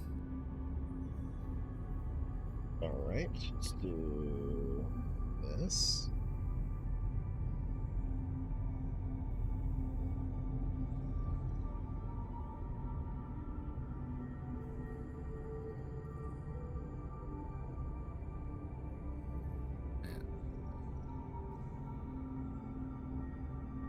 Roman's definitely going to take some time now that after that first day, I guess, or that first night of the 3 days that we're waiting. It's kind of like we're still in danger, but it's like you can kind of relax because we know help's on the way. Okay. Roman's definitely going to start taking stock of like all the events that have transpired over the past couple days, and like the more than anything, above all of it, the memory that Wells experienced with him kind of like swells to the surface. Okay. And I'm just kind of like, Roman stays in that headspace for a minute and lingers on it, just thinking about that more that evening. Looks like you're still sitting on the bridge and Sterulia has come in there. Yeah, I'm gone now. Well, depending on what day it is, but Well, that's just after you got off the comms. Yeah, Okay. we haven't pushed forward at any time yet. oh, okay. Barely, like, just dragging her vac suit. Dude, all right. Doctor, could you put this in the storage there? I have Yes, an of idea. course. What's your idea? I'll grab her thing. You're not looking so good. Can I make a visual diagnosis? Sure, you can try. Okay. What's that? Medic education? Yep. Sterulia, I'd like you to make a sanity check, by the way.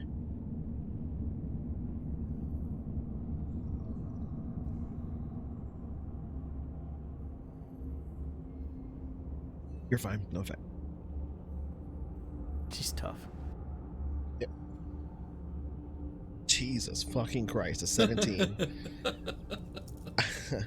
I think you should send him a whisper and tell him what you think he knows as a medical professional, because I don't want. Oh, I think he'd know everything about me. Jeez. Sterulia. But I think you should whisper it to him instead of me or whatever. Yeah.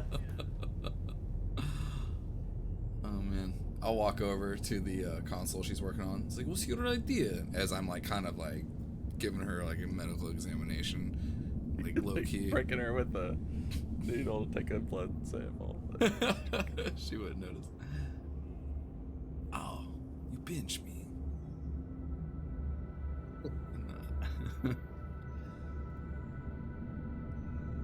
Well, my idea is transfer fuel from this tank that's broken to the other tank that's almost empty. That way we stop leaking. Well, it's a brilliant idea, actually. Can you do it all from here?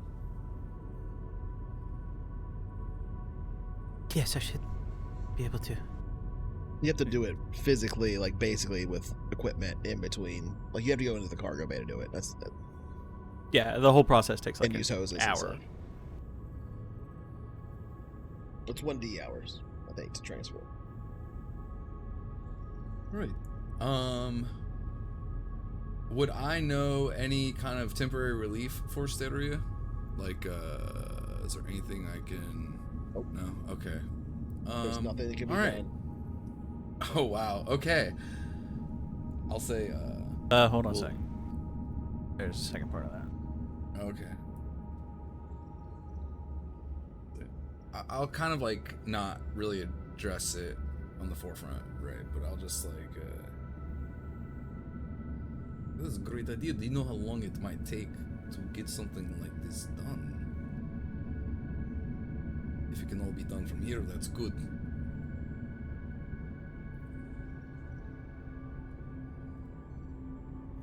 Yeah, you don't have to exit the ship.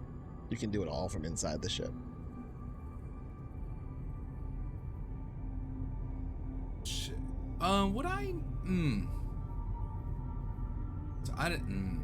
How do I ask something like that? The process starts here, and then I have to go back to the engineering. Yeah. Would it be better if someone else were to handle that? I can handle it. All right. Make a sanity check, please. Stay around. Do you know if that's something that can be synthesized? With anything that I might have? Of course you know, no. Okay. Alright, I'll just... Whoa, no! Oh no! Oh no! What is gonna happen?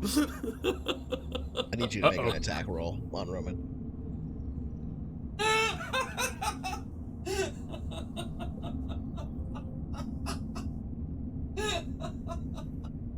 Lunatic still here? Because he might be up to 21. This is fuck. Are you kidding me? I just need you to make one single attack roll, no more. Oh my god. Can I uncannily dodge? It's a miss, so you did. Oh, alright, sir. I'll Dewclaw comes out and she thrusts. I'll let you do it, Seruya. I trust that you have all the ability in the world. I'll let me know if you need anything, though. Promise me. I will. All right, I'm backing up. I'm going over here. Holy shit, that's Yeah, Ryder, you saw that. You were on the bridge. So. Oh my god, I'm fucking. That's so funny. That's so funny shit. Man, you're the one rolling snake Yeah, eyes. don't make her mad. Jeez. Roman's definitely like, that was really close to dying, I'm sure. Like, honestly, if that thing were to hit me. So I'm gonna like go sit down in my chair and I'm gonna take like a shot or two. And I'm just gonna kind of look forward. I'm like, whew, all right. Of course, after she lets the computer know what's going on, she'll leave and go to the engineering. Okay. Go ahead and do that. Yeah, I mean, at least you have medical knowledge of what the fuck just happened, so you have all the Holy context you shit. need. Viewers at home are very curious, I'm sure, about why the Right? fuck that just all played out. Maybe we'll see it in an in-character conversation at some point. But is there anything that anybody else wants to do during this time? Steruya, I just need you to roll the d6. There's no roll to complete the process. I just need you to roll the d6. So you can do it in 4 hours. So that's before you would start losing fuel anyway. So you won't be losing any more fuel. Yeah. Until you added fuel beyond the halfway point. You basically fill up. You basically emptied the tank that had the rupture into the other tanks. Since you were only at half fuel capacity for your whole ship anyway. Whoops, I moved the whole map. Good. Yeah. Fancy grounds. According to my math, we got 15 tons left. Sounds about right. Out of 51, so. Yep. Not enough to do anything with except M drive around. Can't do a jump with that or anything. Supposed to move. We're supposed to stay put. Wait for help. Alright. So we have a weird situation here where you're going to be sitting around for 3 days. And so I'm going to be jumping around during that time and completing any scenes that anybody needs. But I think because it's 7:30 our time here, that's a good opportunity for us to take a quick break. I'll let everybody grab a snack and a drink, come back, and then we'll just jump into what they're doing for the next 3 days and get to the rescue operation. We'll be right back.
we're back.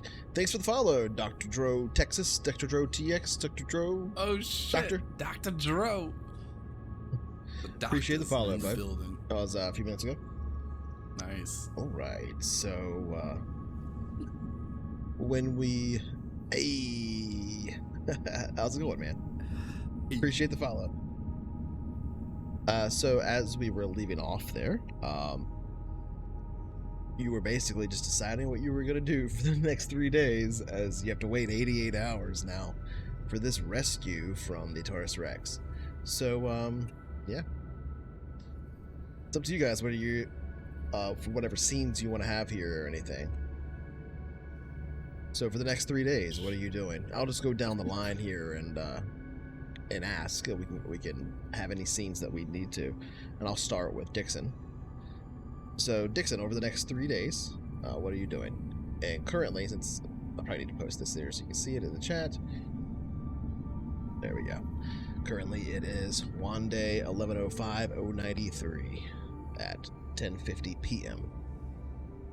That's right, Dixon, you bone what are you collector. No bodies for your You know, body I think count when we're- list. I think when we're kind of probably all together in the bridge. I don't know how I feel Okay. about this ship. We're gonna have to keep our wits about us. Do you want to have a scene that. in this time with everybody on the bridge? Is that what you're saying? Yeah. Okay, so we'll push forward until Probably a good idea. everybody is Shut up. awake and Oh, ready. I got loot. You have a ship meeting. So let's push that forward to, I'll say the morning. How's Bone that? Collector. Probably. Let's do. Spin a little bit. Everybody's had time to eat and get around and do stuff on the ship. We'll say like 9:30 on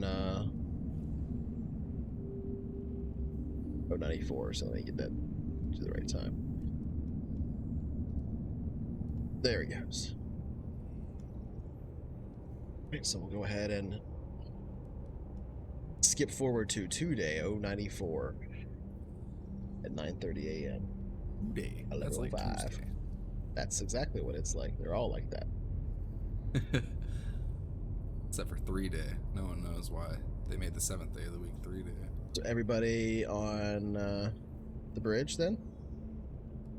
Yeah. This is the next day. So Roman's Yes, had that. This is the next day. I mean, Roman had that thing the night before that he that I was describing earlier. How he just went over everything that has gone on past couple days, basically. That was last night. And then, yeah. Morning we've had breakfast. Yeah. Becky's. All right, 9:30 a.m. on Morning, Tuesday, everyone. 11:05:094. You all enter into the bridge, coffee in hand. For some of you, each of you had your respective breakfasts and have addressed the passengers up above on deck A. What do you do? Guys, I've been going over the communications we've had with this other ship. I don't know, man. It just seems too good to be Taurus? true. I mean, Yeah. it really does. I honestly believe we just got lucky that they were having trouble as well. I just mean from before, the things they were saying about this arena games and gambling. I don't know. I think we should just keep an eye out. Try to keep to ourselves on the ship, maybe.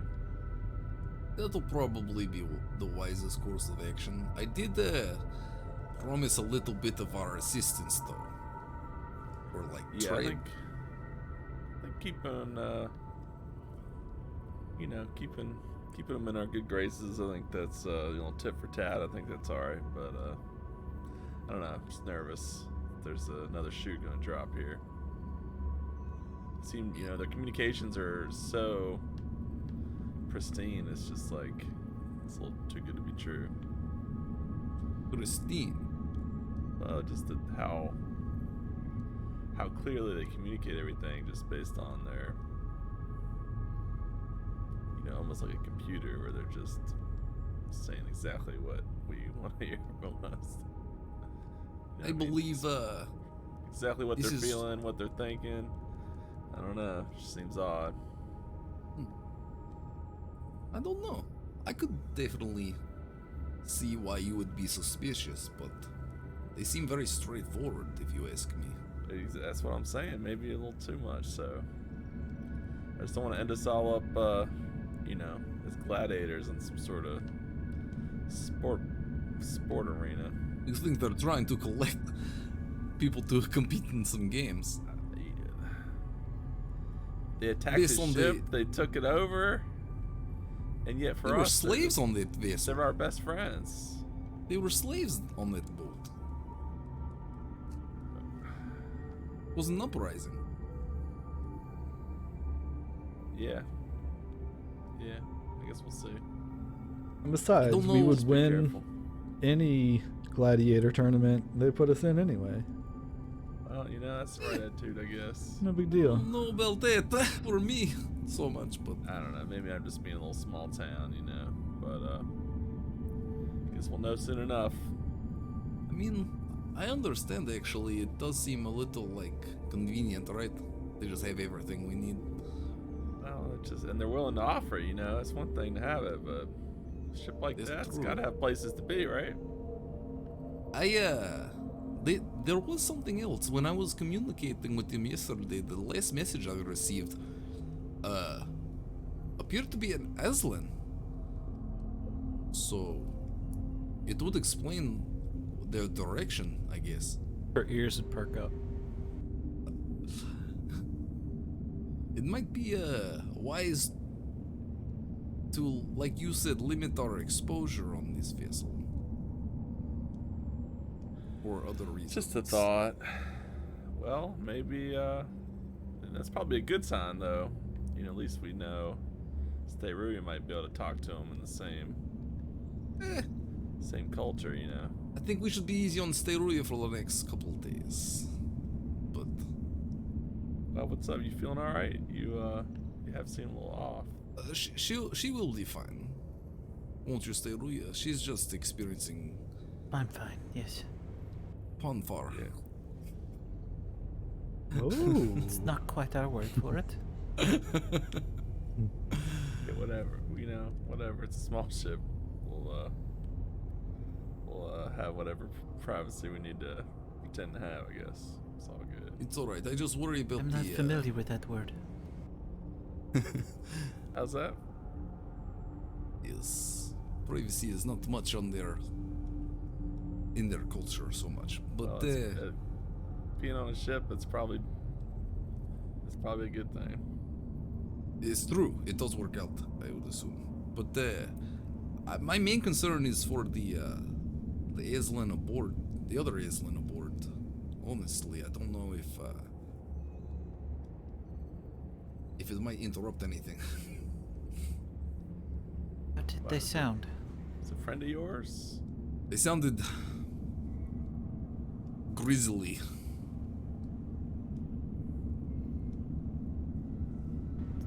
So a male.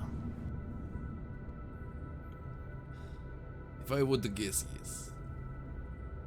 Well,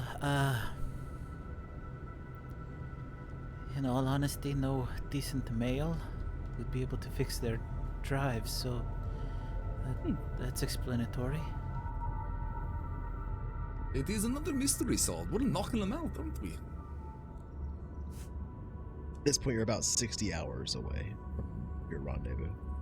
I mean, you're not moving, but you're moving, but you're not moving enough to count. Headed towards it. Wait, okay. Well, we have plenty of time. Actually, it may not be so much of a threat or a problem by the time we actually get picked up. Wait, what is that? I blanked out for a moment. It seems like we may be all right by the time they come and arrive, basically. We may not have to worry about your interaction with the Aslan. Let's just try to be careful. That's all I'm saying. I don't even know what you guys are even talking about at this point, so I'm going to bed. You guys have a good one. All right, Dixon. Our ship is broken. We cannot go. Yeah, we're just hanging out waiting. And I don't have the. All right, Dixon. Have a good night. Have a good night. I don't have parts to fix. Oh, it's morning, isn't it? Unless you were on the bridge all night. This I assumed conversation that was at because I 9:30 said that a.m. was like, But yeah, Yeah, it's I probably was- the end I of his was reading shift. I was reading the That makes comm sense. logs, so I figured it just made sense to me. It's raining in real life, and I thought it was in Sirenscape, and I was like, that's weird. It's raining in space. What? oh no, micrometeor shower. Yeah. Huh, that's odd. Okay. Alright, I guess, who wants, the bridge for the day, I guess? Well, I'll start off. Permission to rest, Captain? To be clear, you're not on course. course to anything. There's no course to maintain, so nobody technically so I has guess to be no on the one has bridge to right be. now. For Okay. the one of the only times that nobody Oh, has to be that's on the right. bridge. You're basically That's what I was landed thinking. in space right now. So Gotcha. Right. Yeah, I was Nobody has to thinking someone maintain had to anything. be on there. Alright. somebody does if you want to maintain comms and stuff like that. If you want to know if somebody's calling you, all that stuff. If an enemy ship appears or whatever the fuck, but you don't have, and so it's typically like a good procedure to have somebody on the bridge, but you don't have to have somebody manning the stick right now. No, I guess we don't have to have anyone anywhere else either, so not really that big of a deal. If you need me, I'll be in my room. Alright, Steruya, we'll let you know if the fuel. Whoa, I guess we got it moved over to the other tank by now. That's good. I'll let you know if anything else happens. If any more lights, any more Yeah, things if anything start starts beeping. flashing, I'll find you. My downtime, I'll be practicing broadsword up in the workout area. Okay. Just in case. I do want you to think about what you're doing with your downtime right now, because you've a lot of it. But obviously, you that should be marked in your skills, right? Like what your Right. Yeah, study, that's what study towards- you're working on, all that. So study periods only count if it's a full week of Yeah. Yep. basically down, like normal downtime really. That's true. So this is given like- that we're doing like increased repairs and stuff. Yeah, I mean, technically, usually those weeks are the ones that you spend in jump space. Yeah. Travel, right. Like I think these 3 days would definitely count, but like you literally need a full week uninterrupted. So Yeah, if 7 something days. happens during the Right. week, you basically. Did So it might we- count, I guess. Depends on how things go with the other ship, maybe. Did we get a week in that jump space that we were just in?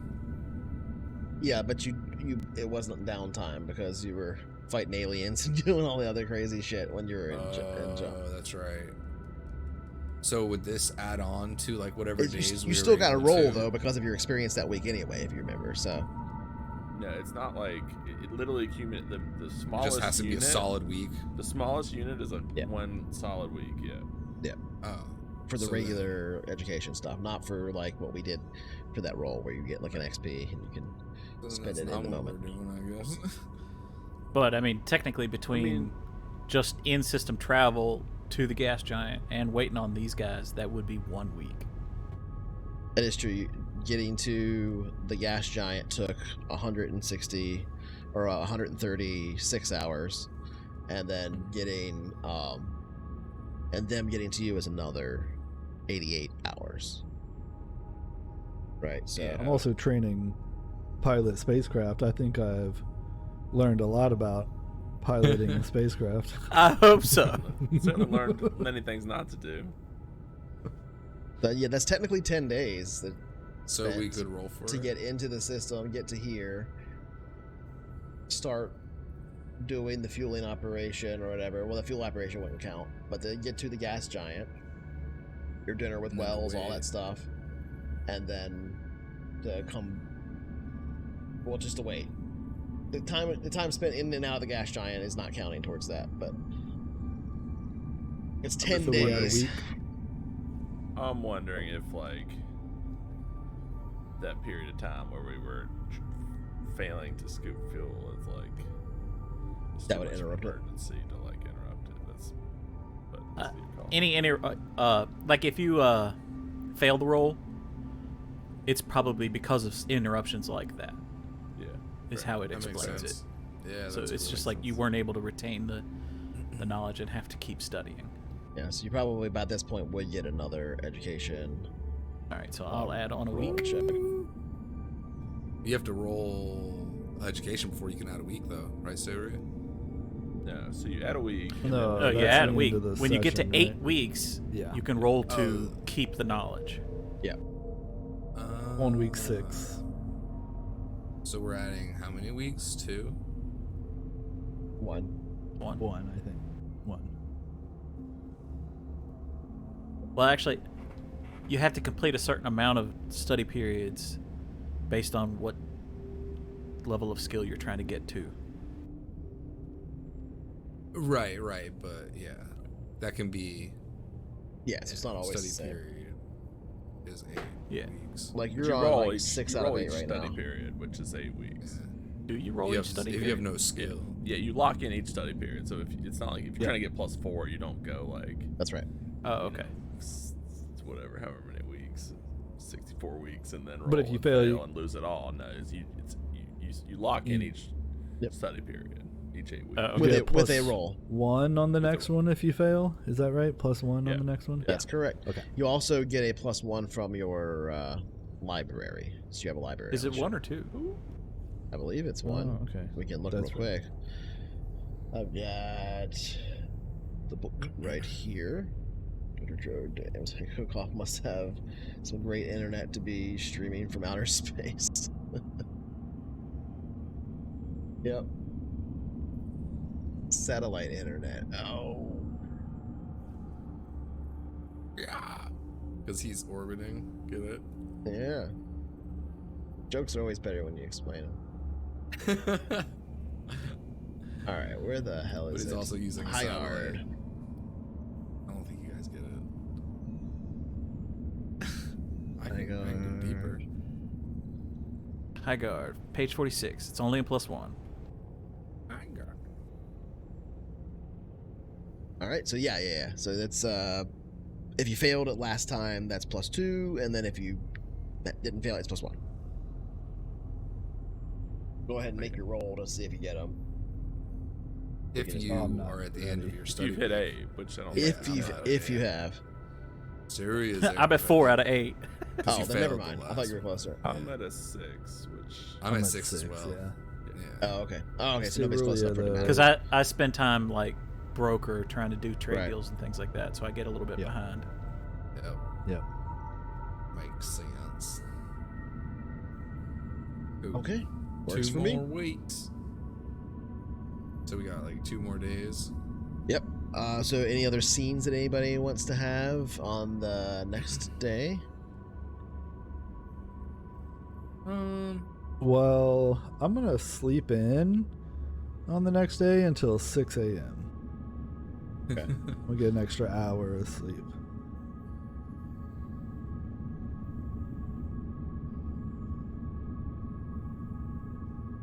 That's pretty big.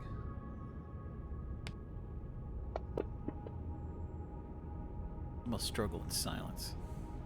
Maybe throw some furniture. Okay. There's a lot of commotion from Cerulea's stateroom throughout the day. Anything specifically that anybody wants to do or have any scenes with any of the other characters or NPCs? Otherwise, I will move ahead another day and make another roll.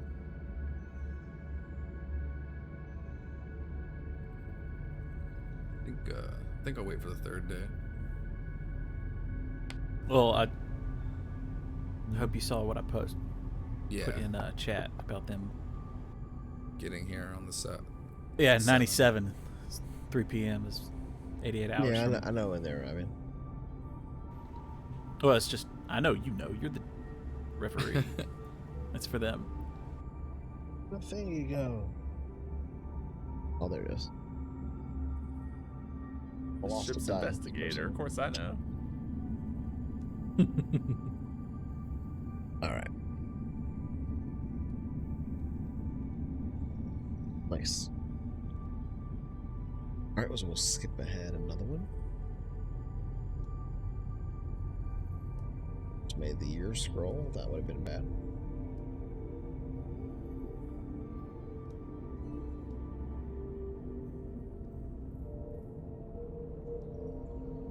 The next day, the 95th, passes uneventfully.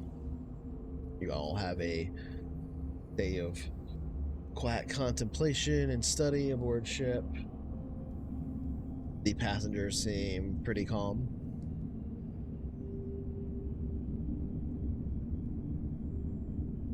Does anybody want to do anything on the 96th? That's the last day before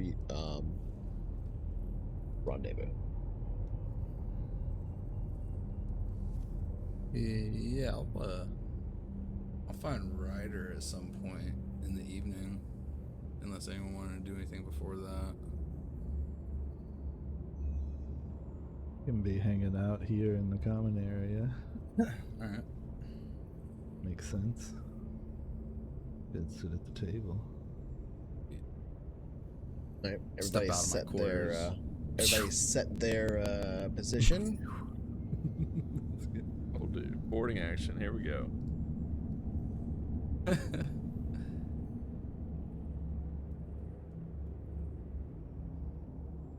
Jeez. There it goes. This will be about almost all over the place. almost midday, 11:30 a.m. on 4-day 11/05/096.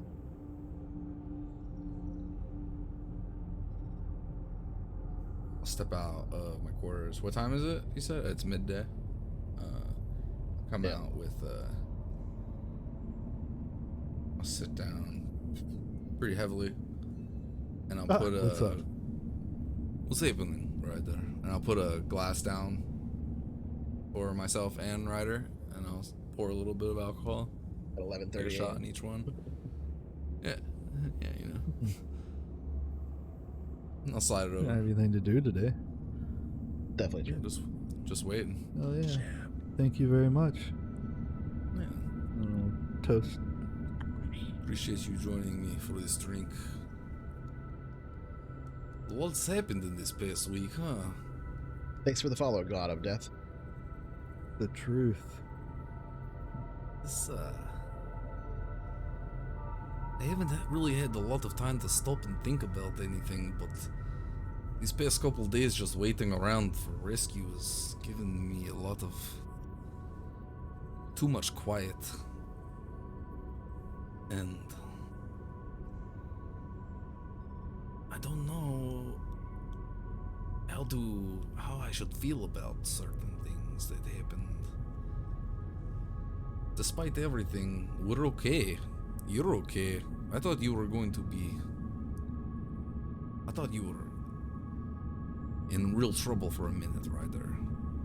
And I'm glad you're not, but it scared me for a second. I thought I was going to lose another family like this, so it was very hard for me to see you in bed for days on end. And then us trying to manage the ship without you was another difficult thing. I felt like we didn't have that you bring us together in a weird way, Ryder. It's strange. But despite all of that, I'll pour another drink for myself and Ryder. Can't fly for shit. Despite all that, I can't shake this memory of past event that Wells showed me. I forget who else was there when that happened. Like, I was think everyone Ryder. there? I'll show you. Yeah, you Or saw was, it. I or think. was just you alone? That was. That Dixon was not there, but it might have just been you alone. No, I don't think I was alone.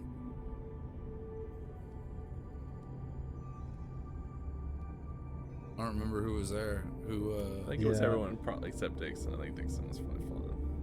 Because that went up to I was up solo, and then I was like, well, you guys could talk to him. But I'm not positive.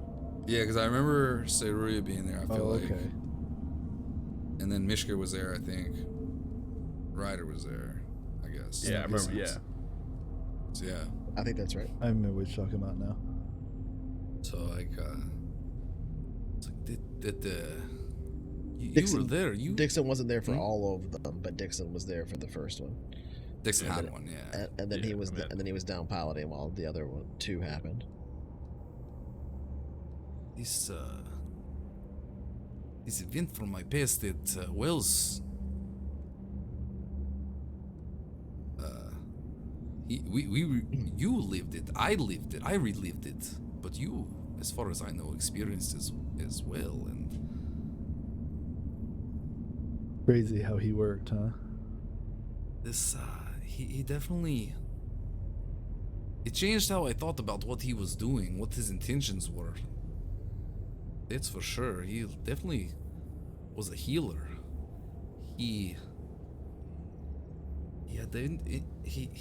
His reach was deep in my psyche. He pulled that memory out that Thanks, Dreaded. you all remember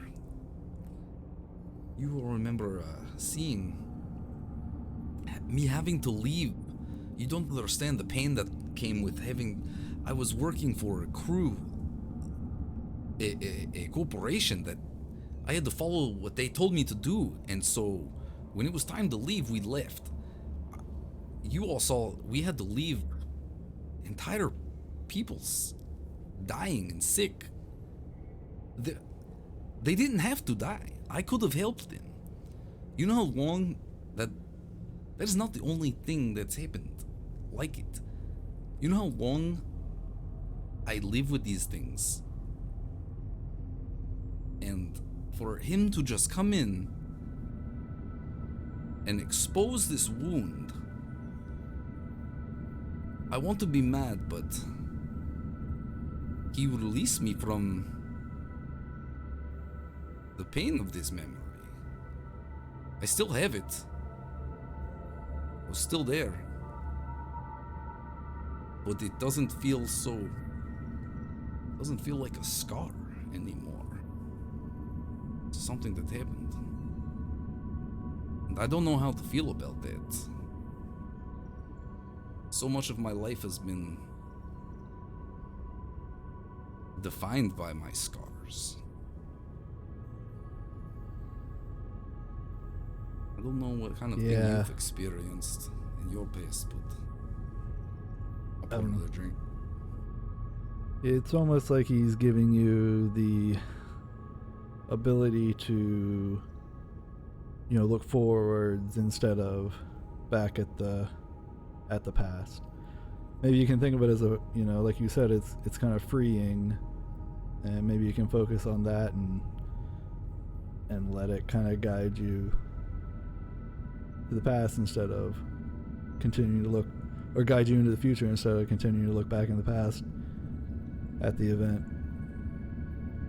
I agree that he was like an emotional healer type thing, but it in a weird way, I think it's hard for us to kind of understand. I don't think I was ready to let something like that go from my past, myself, my identity, but I'm glad it's gone, nevertheless. Yeah, I mean, especially for me, it takes some time to get, over things, and the idea of it just disappearing like that is really jarring. It's occupied a lot of my headspace. Yeah, I bet. Don't get me wrong, there's plenty more to take its place, but Always new adventure. Always new, there's always going to be good and bad to take the place. it's true. I was doing so well from running from it until he showed up and That memory especially. Yeah, sometimes you gotta, turn around and face it, not run from it. I'm glad to be here on that journey with you. I was going to say, at least I have some backup this time, I guess.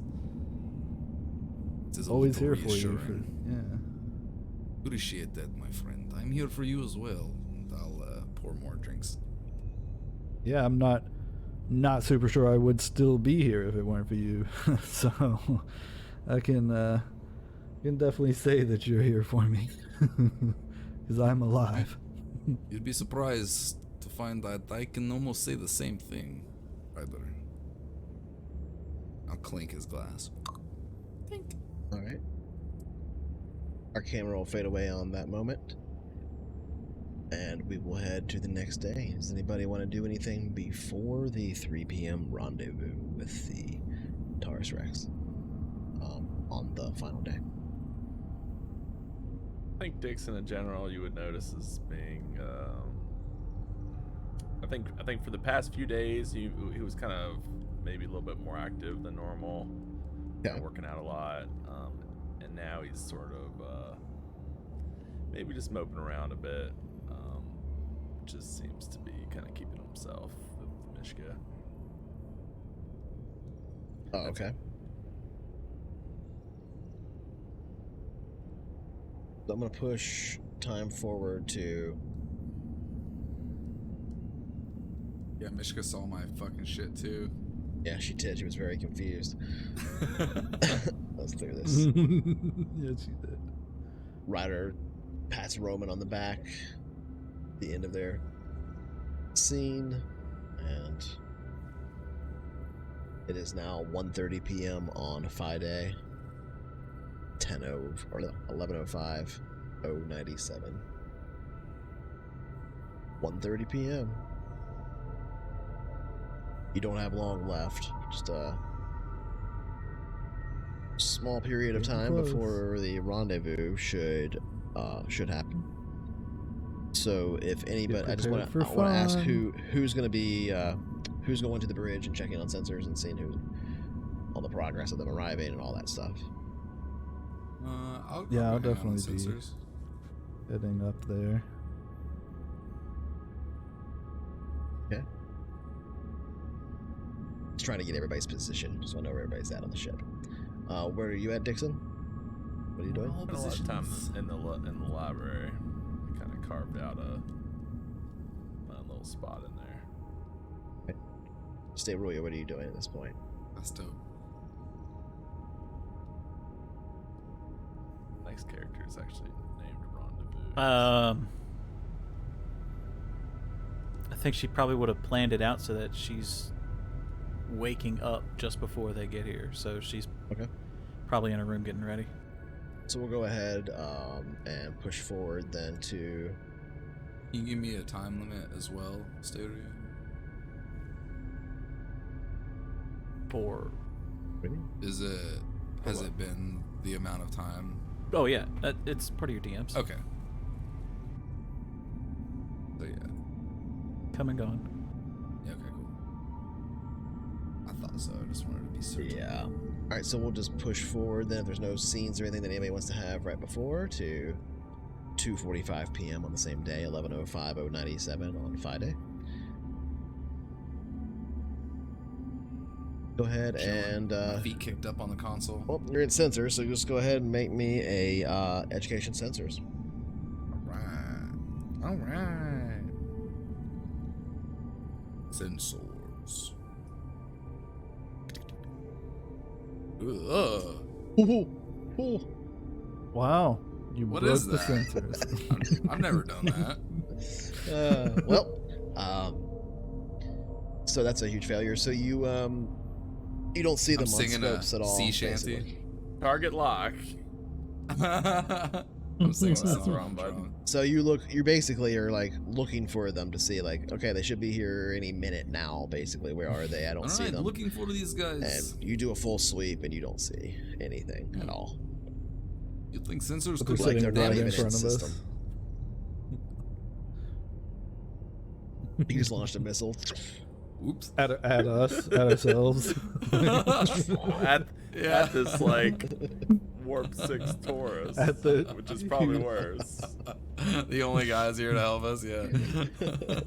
It was a trick the whole time. I bang on the sensor module. And do it again. I mean, No, now it starts working. I mean, I'll let you make another. I'll let you make another check, but it's gonna be at a higher difficulty. Anything Because besides two you damaged ones. it when you beat on it. No, I made it better. All right, go ahead and make me another sensors roll if you want. Somewhere in Traveller, they kind of just say that most Nice. That's a little better. A little bit. Yeah, Or just two make the doubles in a difficulty row. one higher when you do that. Right. All right, so yeah, you're Fonzie the shit out of the so- sensors. Hell yeah. It wasn't that the sensors had a problem; it's that they were already so The operator close had a problem. that part of your ship was literally eclipsing the part of the horizon that you needed to scan. Oh, nice. And you Right. didn't, and you basically the ship's not moving. What's moving, but it's not like actually turning or anything. And you didn't account for any of that, so the ship was literally blocking your line of sight to scan it. Oops, then- hang on. The second Okay, time you there we go. remember the other sensor bank, basically. Okay, yeah, they're there for sure. I got Roman, worried what are you for a looking at? That's the microwave.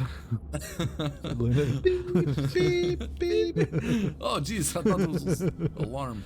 Popcorn's done. Stay really 0 meters respectful. away. Oh no, that's the nose of the ship. Sorry. Yeah, so they are arriving. They are about at this point, after going through all that sensor stuff, I would say it's probably already 3 after doing a full sweep twice. So at this point, I would say that they have essentially arrived and are right in front of you. And let's just go ahead and say you are being hailed now. All right, I'll answer that hail. This is Okay. the Vagabond. You are free for communication. Re-ship Taurus Rex speaking. We have arrived at destination. Question, repairs now? Let's get underway. Statement, yes. Trepidatious question. You have engineer, yes? We do. What do you need, friend? Engineer. Ah, I could have guessed that. Give us a second. Are we docked or? No, you're just like basically parallel right next to each other. Oh, your If you- voice changed, if sir. you look What at- happened? Oh, sorry. You look out Right, I'm the cold. window and you can see the ship is enormous, right? And so when you're this close to the ship, it's like this tiny little thing that you are next to this massive thing, but you're right alongside one another. It's time to speak captain to captain.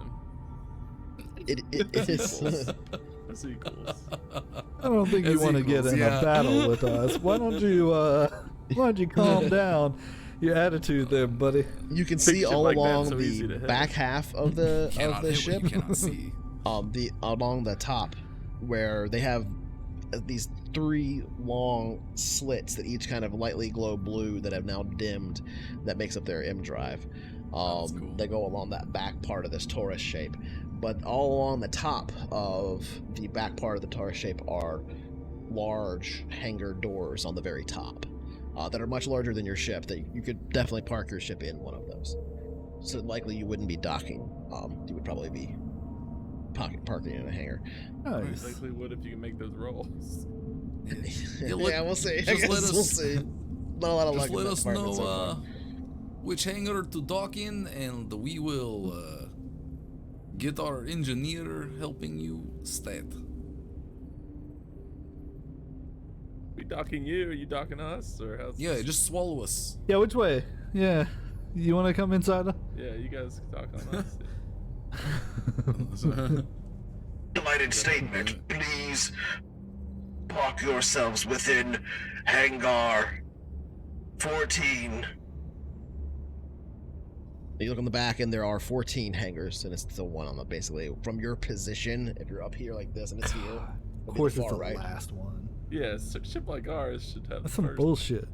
I know. first hangar. You got an executive ship. Here, what are you Alright. doing putting us in the back? Alright, let's go. Thank you. Thank you, Taurus Rex. Docking procedures. You can see the door opens, and it is the biggest Vagabond of all the hangars. It's the largest one. Okay. But it looks like it's empty inside when it opens up, but it is lit. So you can literally see these two huge Oh, doors, it's lit up in here. like Star Citizen style. Like it looks tiny. You kind of get this Right. this perspective of being like, I don't know if I'm going to be able to fit this thing in there. It's like threading a needle. But as you get closer and closer and closer to it, you're like, oh, those other ones that are smaller that I thought couldn't fit us probably could almost fit us, and this one definitely can. It's not going to be the easiest fit. There's probably only a few meters on either side of the ship, but it'll definitely No fit. problem. You'll just have to make a piloting check. I'm just reminded of my brother trying to take off out of a hangar in Star Citizen. Yeah. And he only ends up abandoning the process when he's upside down and half broken.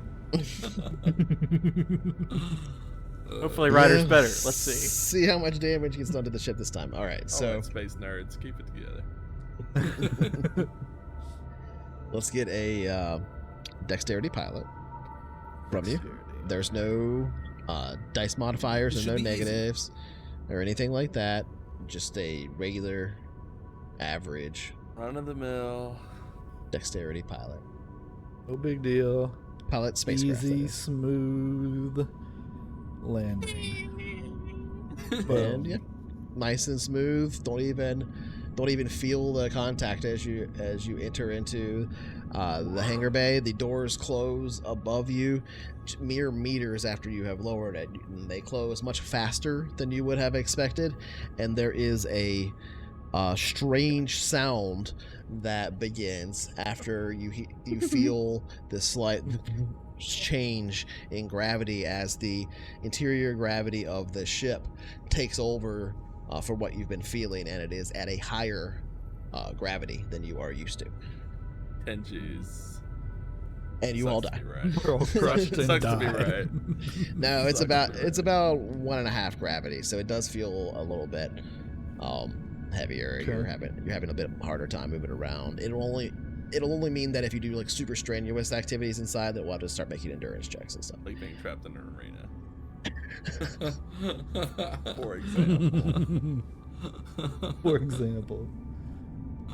The gravity having taken over, the doors having shut above you, you hear this sound that kind of vibrates through the ship for a moment, and then you realize it's the pressurization of the hangar. They've pressurized the whole hangar that you're in.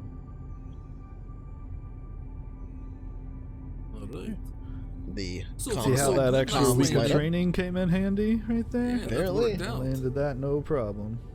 Yes, the yes, comms light yes. up with them calling you.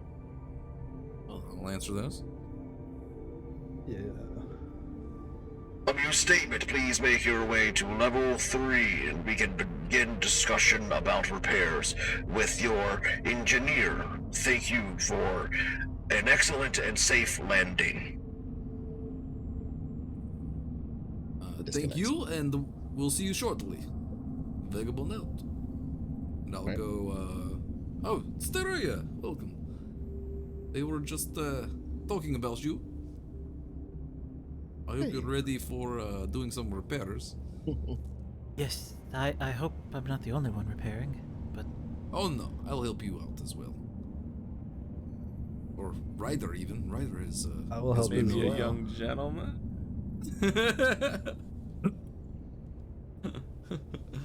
Yes, I forgot Ryder is a little bit of experience. I can see about if they need any physicians. But, yeah, let's go meet them, I guess. I also have Or experience with savers. gambling, so Hey, I can help with that too. Yeah. Watch Ryder, Steria. We should probably tell our guests to stay on board while we fix. Oh yeah, things. I forgot about them.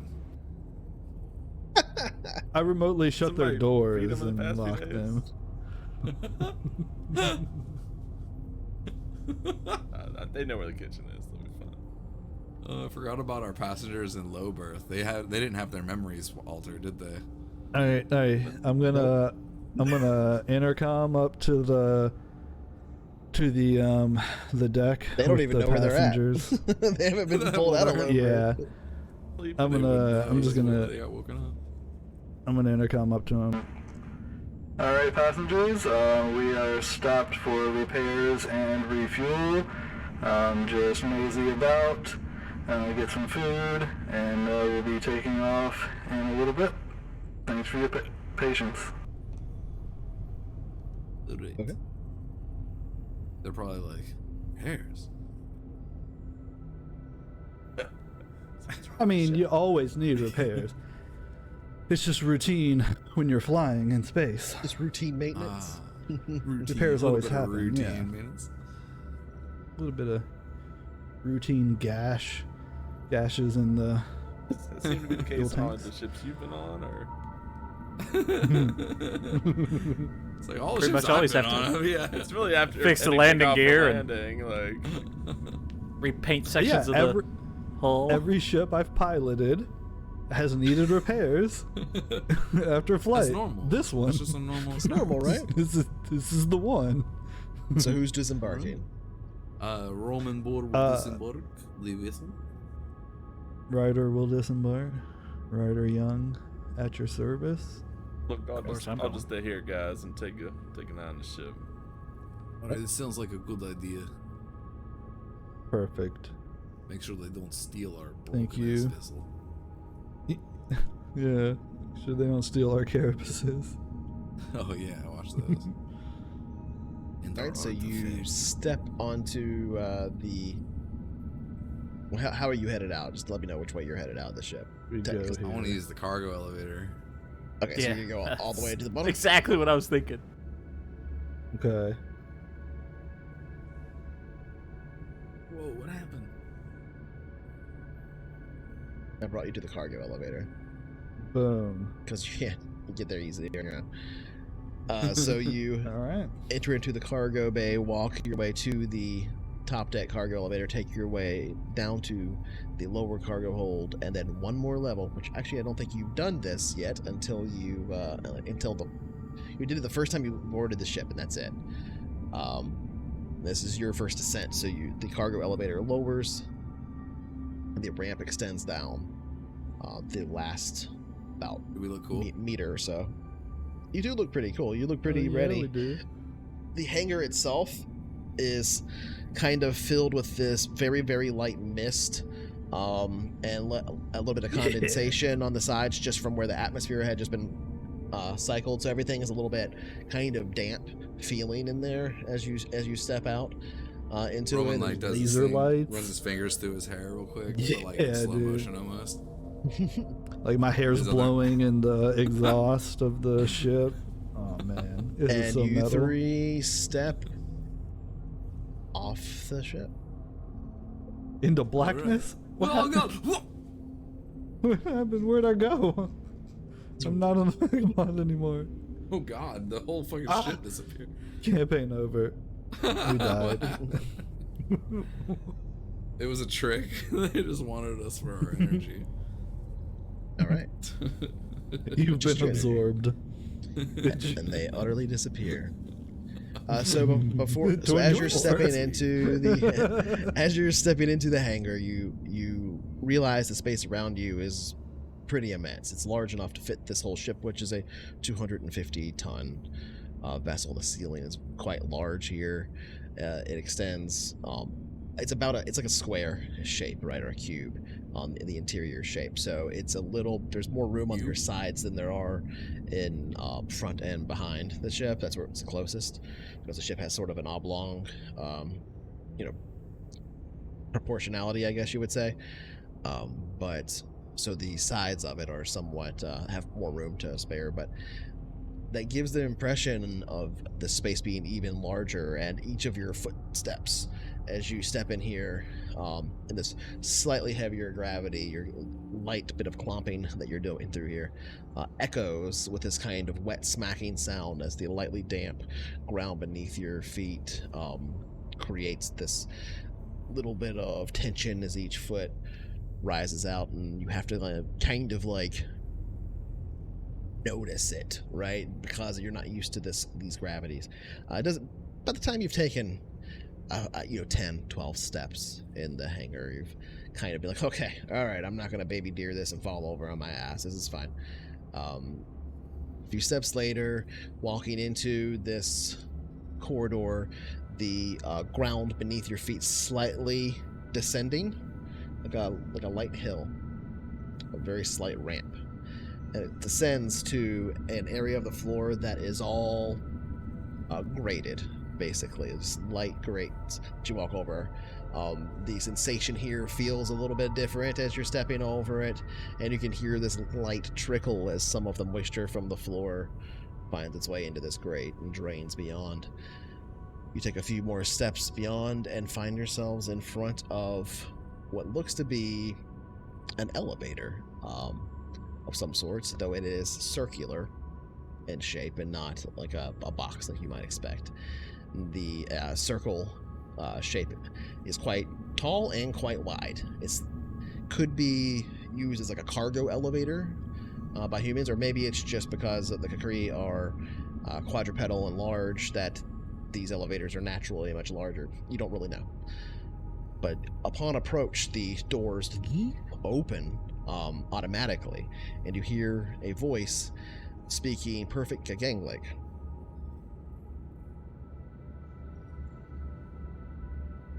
If the button will work, you'll hear it. Work button. Star Charts. No, it's not that.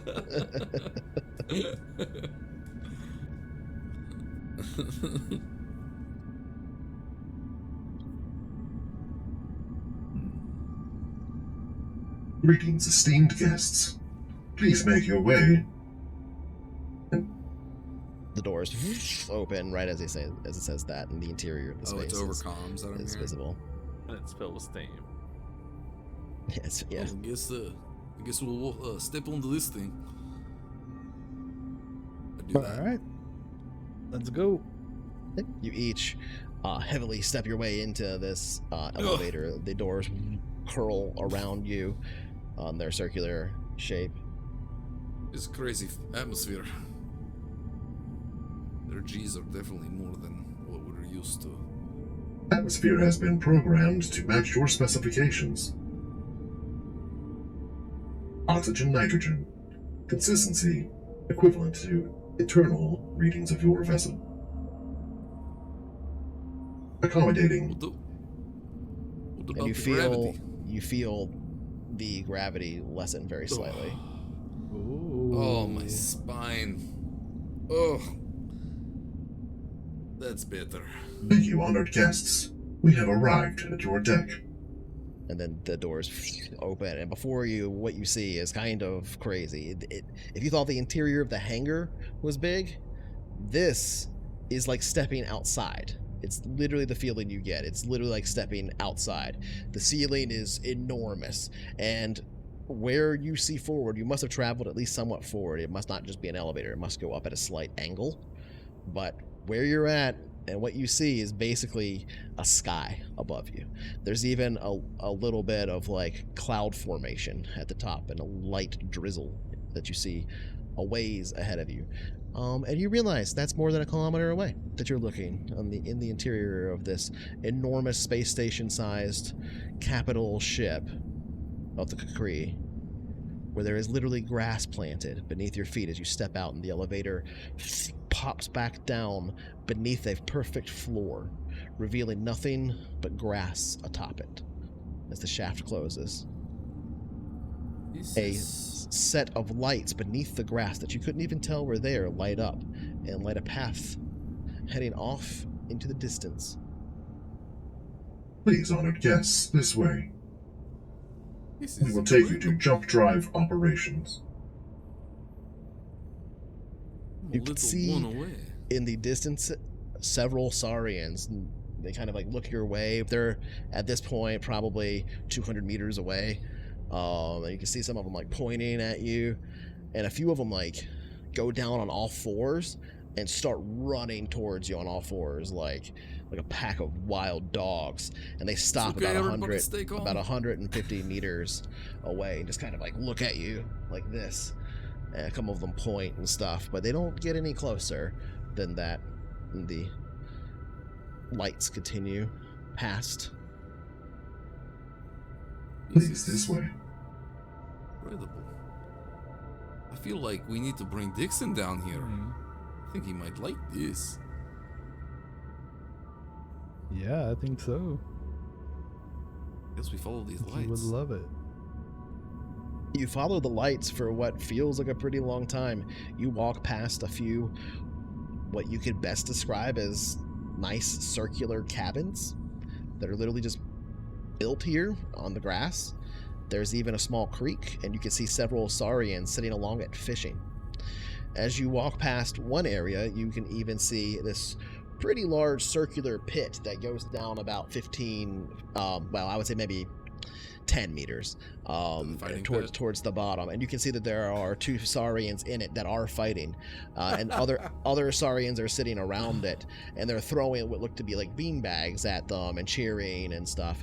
And you've seen this before. This is they aren't fighting to the death. They're fighting to first blood or to knockout, which could result in death, but doesn't usually, as you've seen. And you can see right as you're like walking by it takes you a little while, and some of them kind of look over at you, noticing you, and a few of them point, but something rather remarkable in the fight happens. You see this kind of suplex happen from one guy to the other, and they all kind of turn back around, paying more attention to that. And there's a big like cheer, and then a bunch of boos from the other side, and like you see all these bean bags throwing, and there just gets one dude who just slammed this dude on the ground, stands up and just puts his foot on top of him and holds his arms up in a victory pose, and he's just being pelted by bean bags. And he just sticks out this tongue that sticks out about a foot out of his lizard-like mouth, and you just kind of hear, even from your position about 200 meters away, over the din of other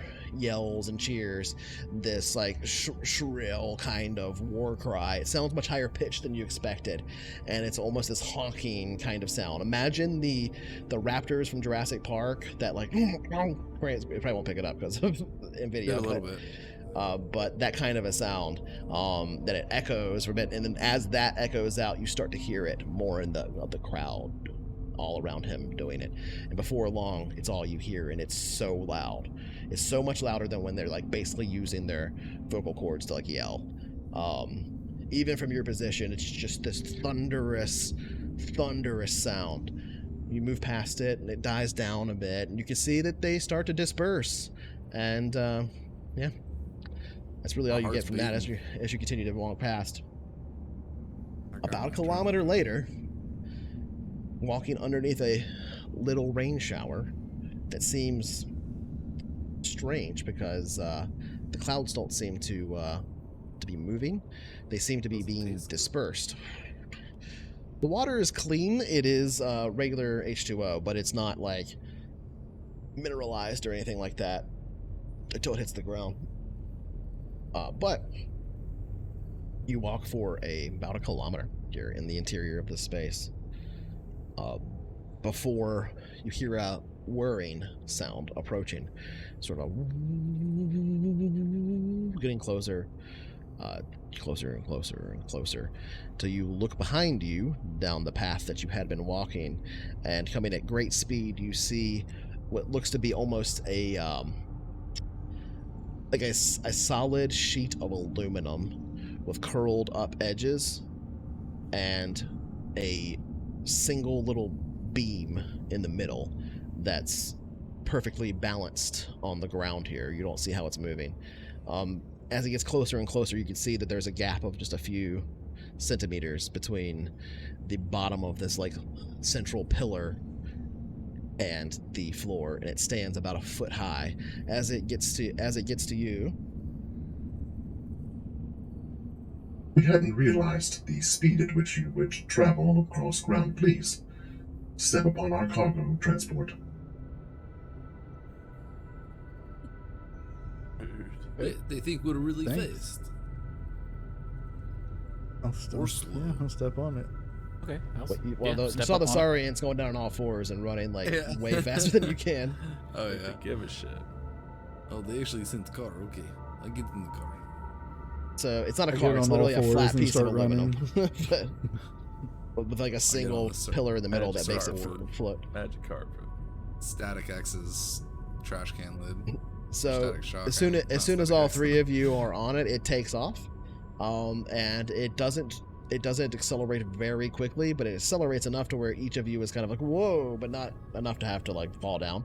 But as it accelerates very, very slowly, but it gets very quick, and a little bit of time goes by and you realize you have gone almost all the way to the other side of the Taurus now. If you parked your ship in the back, it would have to be based off the curve. You've gone around the front, and you've even passed through like what you could almost describe as some internal weather systems. Very, very, very artificially created. You can literally see the stuff that's there, like dispersing the rain and creating like a cloud layer and stuff like that. But it is, if you don't pay too close of attention, pretty passable for walking around on a planet somewhere. You eventually recognize that the vehicle is coming to a stop.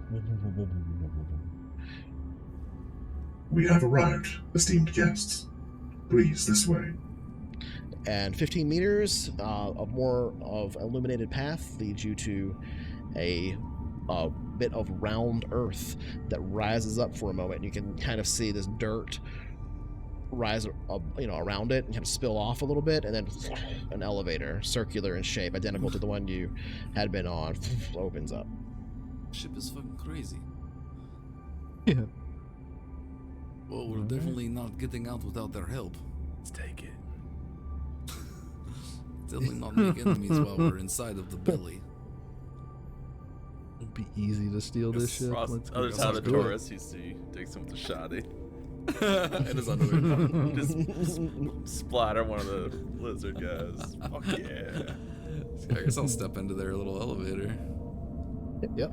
As each of you step in there, the door closes, and you can see through the transparent doors here.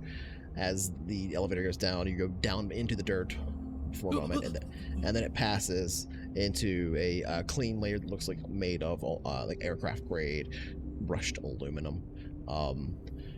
And it doesn't go down very far. It goes down just a little ways.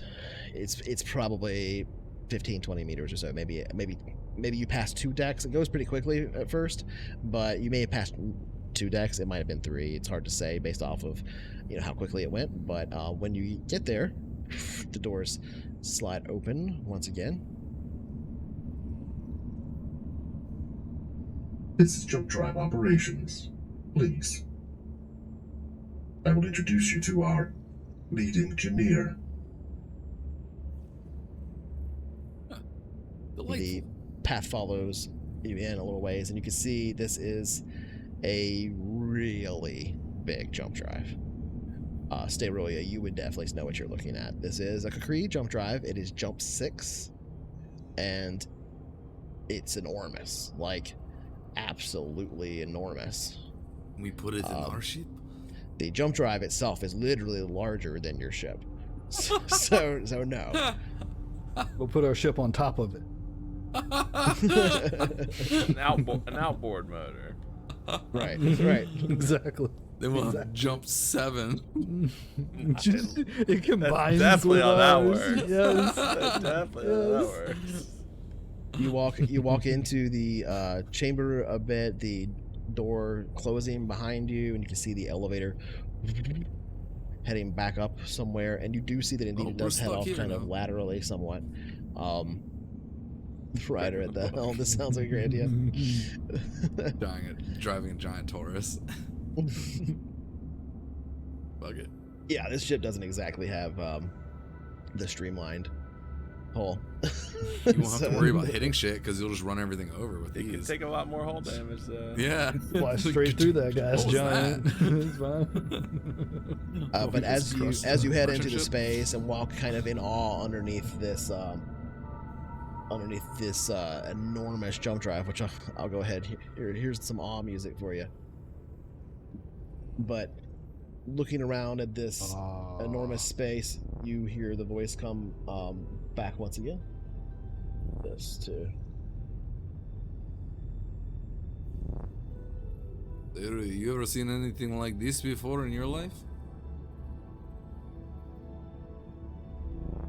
It's a big one. Do you think you know how to do something about fixing it? I don't know what's wrong with it, I guess, but... Well, just looking at it, I have no idea. Guess we find out. Looking around, you hear the voice once more. Tomalak, esteemed guests have arrived. Then you don't hear the voice anymore. And as you're walking through this enormous engineering section, kind of taking in the space, talking amongst yourselves, you hear a voice come over the not the comms, but literally in the same space with you, but it sounds like it's coming from above you.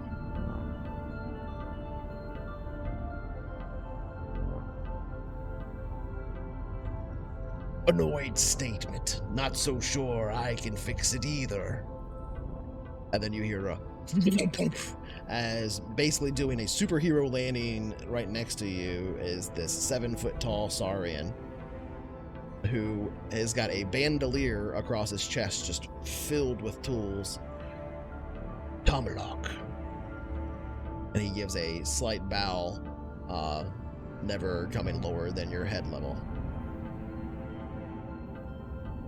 How you doing, Tom? What did he say to us? What'd you say, Roman? What did he say to us just now?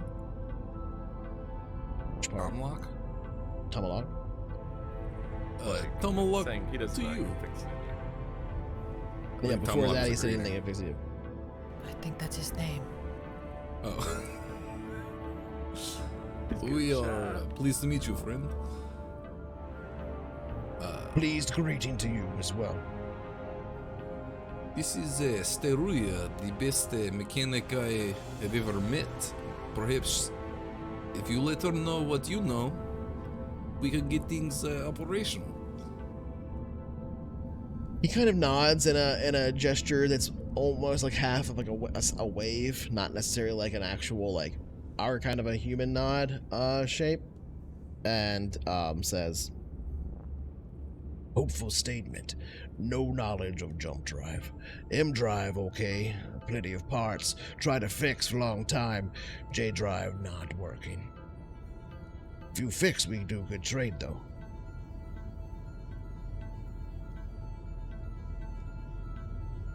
We can fix it. Well, our imp drive is not functioning at the moment. You fix our M drive, I'll fix your J drive. Sounds like good trade.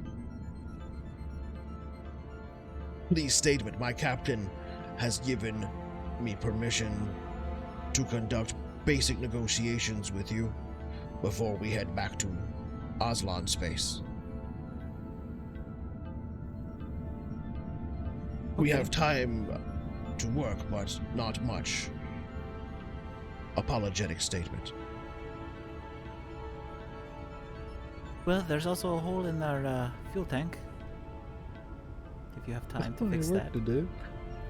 Yeah. I have my hands full with this, so I'll get to work. Turn and look at Question. Ryder. Do you need... Captain. He looks like he's looking for a word. With whistle stop tour.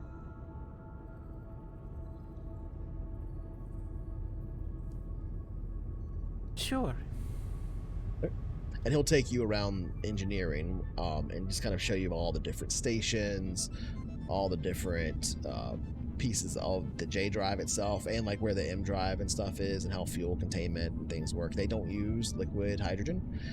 They use the solid form of hydrogen that can be so they can carry a whole lot, and it's much safer. But it can be cracked back into refined liquid hydrogen. They would probably go through conversation with him since he's got permission to negotiate and stuff. So you do catch on, no numbers or anything here, we're gonna have to role play through that, but like you do catch on as he's showing you the stuff that he's like basically empowered to negotiate for trading you fuel and repair parts, but you kind of get the impression that they're not letting you go unless you can fix the J drive because they're stuck.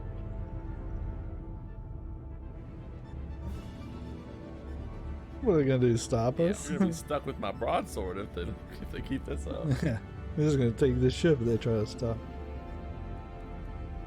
You try.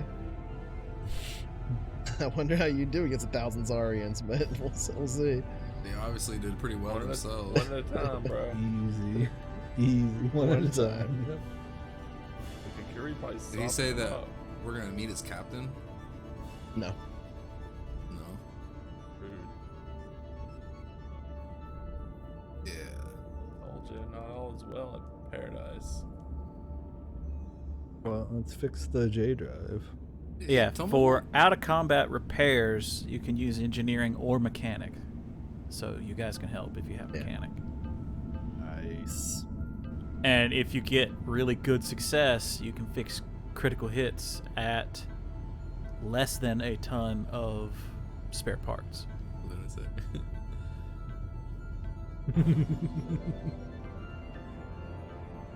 That's- Okay. Well, They have the spare Let's do it. parts.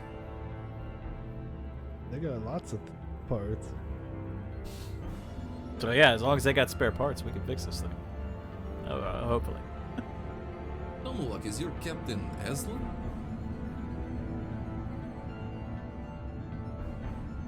He looks over at you and just nods with that same kind of slithering motion. Hey Tommy, where do you keep your spare parts? Here in engineering. Confused statement. Or Perfect. Is he being translated? He is being translated, yes. Okay. I will say this to kind of get across how his whole thing works, that you're in person and seeing him talk and everything now.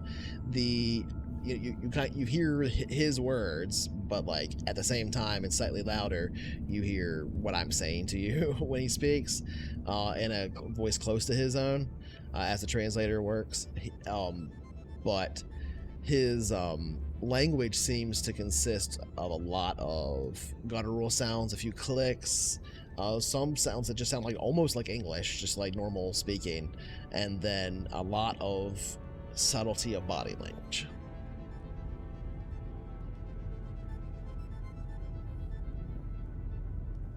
Different positions of his tail, different ways that he moves his head, etc. Not bad. And so the translation is coming through and doing the best it can. When I say something like confused statement or whatever, that's a thing that's being said with body language. And it's translated that too. Yeah. Interesting. That's cool as hell. A pretty impressive translator. Do we have something like that on our ship? Definitely, obviously. I don't think you have anything like as good as they That's have, nice. but you have translations, just not for their language. And Buy stuff that has it. is there a computer panel or terminal nearby that I can access? There's plenty, yeah. Engineering is full of them. Computer You guys. gotta pay for it. Yeah, I'm Can gonna go for it. go start getting to work. Okay. I'm gonna access a terminal and see if I can glean any information left behind, maybe in their database from the Kakri. Tomahawk will kind of gesture to a computer if you're looking for one. He's not gonna like Absolutely. keep it away from you. You're here to work. Absolutely. So they told me that they jettisoned all that shit off with the bodies of the Kukri, but I want to see if they left anything behind. So he'll They don't offer seem too you tech-savvy. a terminal, and then Tomahawk will he'll say, "Amuse supposition, work time for us now, yes?" And then head off with you, Stayroya, to start gathering the parts necessary for what you think the work would be on the J drive.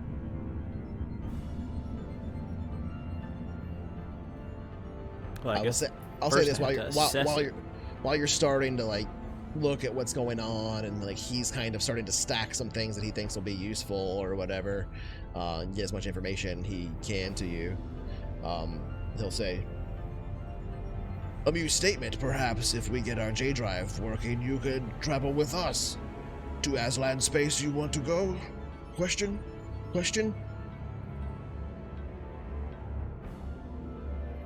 Seeing that you're Aslan, it seems to be why he's... No, I was actually heading to Imperial space.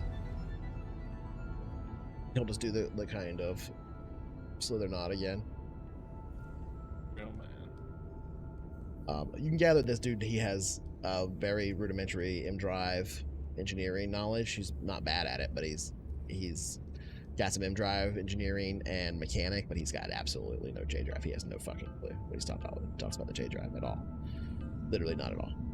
So is it something that broke during operation, or a lack of maintenance, or It has what? had zero maintenance for probably about a year or more. Okay, so not too bad. It is definitely fixable. There's rules in there for it.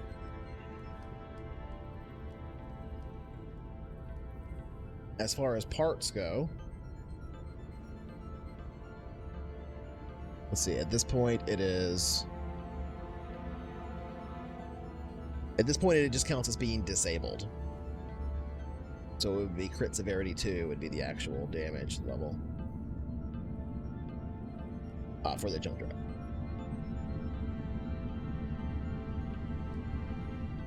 And you can see evidence of it being quick fixed.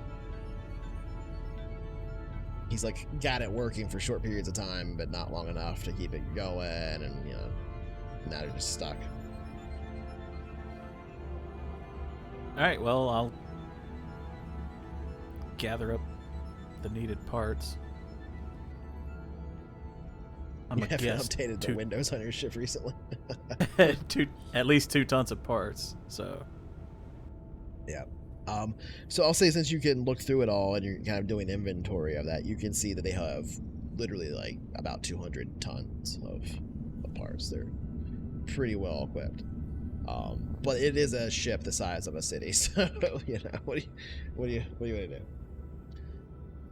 There's also, going through all this inventory, you can see that there's about 1,600 life forms on board the ship. About 1,000 of which are Saurian, and there's one listed Aslan on board the ship, and that is the captain, who is unnamed and like unlisted as being named. Not like he doesn't have a clan. You don't know. yeah, it's just race and title. Yeah. There are other species listed here. Almost all of them minor races, not no humans. Which is pretty common. You wouldn't expect to see that anyway on a Kukri ship. But notably, no Kukri. Not a single one. It's expected. Yeah, I'm just confirming what you might, just so you know. And so you were looking for specific stuff, Roman. What were you looking for? I'm gonna look for anything that could have been left behind or overlooked in the database. Any kind of tech I can gather, like on the translator, any kind of tech that's way more advanced than anything that we have, that I can actually learn something from. I want to try and get information on anything that, because so these ships are designed to travel vast distances of space. Jump 6, and yeah. I was extremely curious as to the things that they could have uncovered along their journey, and anything I can find that was overlooked in that department, I'd be happy to gather as well. And maybe even anything left behind by the Kukri, any personal messages, anything like that, whatever. All right, make me a int computers. Okay.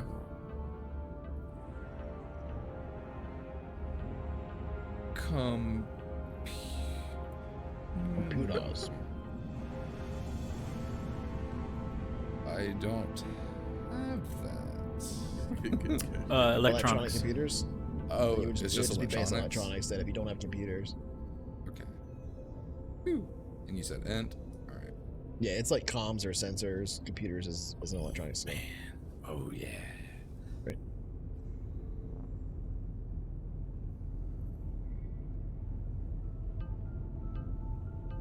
So Clickety clacks. that's a success with an effect of +3.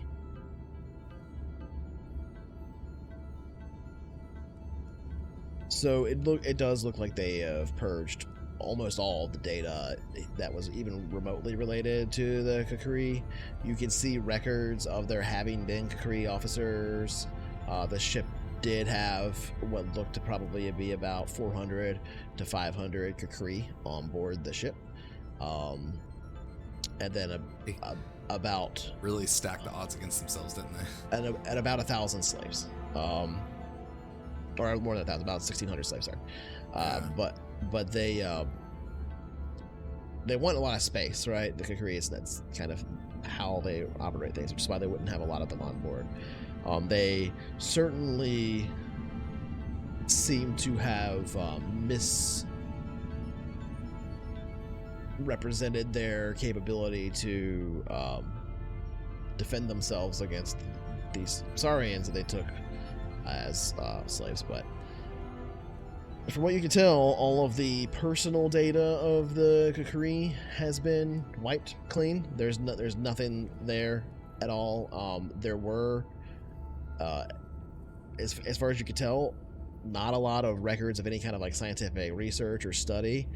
This was essentially an entertainment ship for the Kukri, and it has traveled all the way from Kukri space to where it is at now. The Saurians that were on board had made their way on board Imperial vessels that made their way towards Kukri space and eventually got waylaid. And that's all you can kind of gather from piecing all these little bits together. But you do find, because of your +3 effect, that not all of the records were removed.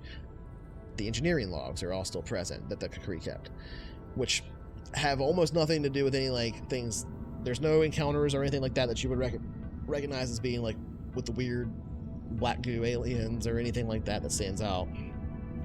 But you can see the ship was for about 10 years time pretty well maintained, and then eventually all Kukri maintenance logs end, and that's been about a year.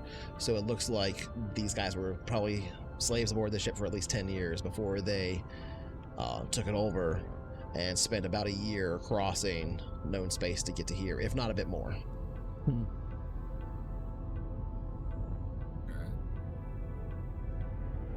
That's all you get. Well, you did get a +3 effect. I'll tell you what, make a luck roll. Okay.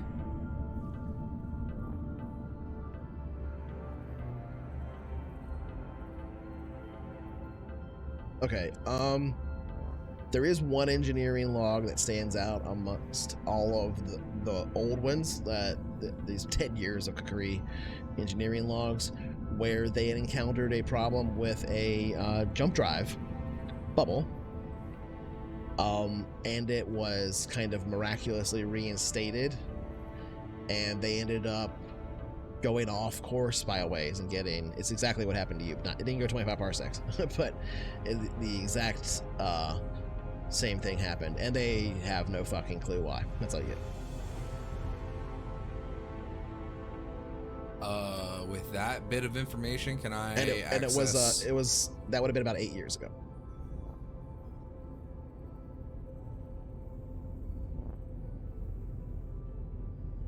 Or no, I'm sorry. Nothing. 6 years ago. Math. 6 years ago, and nothing has happened since then, similar? There were no logs that expressed that event happening again after that one. And then there are no logs at all for last year. So yeah, it makes sense. Can I see if there's any like whatchamacallit, cargo manifests? There aren't any at all, no.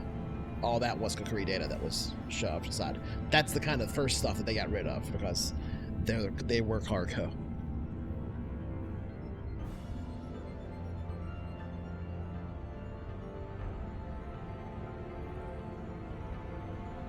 I'm gonna get on comms. Or where's Ryder came with us? Where are you? You with us?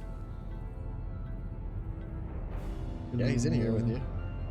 So, during that time that he's looking up stuff, I'm gonna go ahead and roll for engineering to get started fixing this.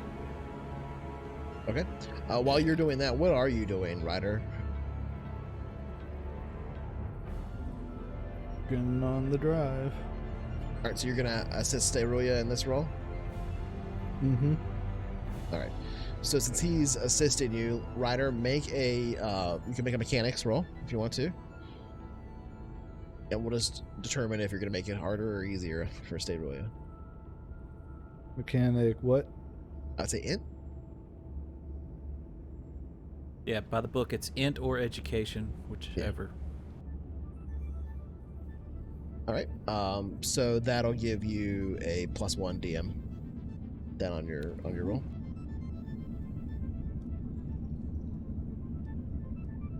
With that success with 0 effect.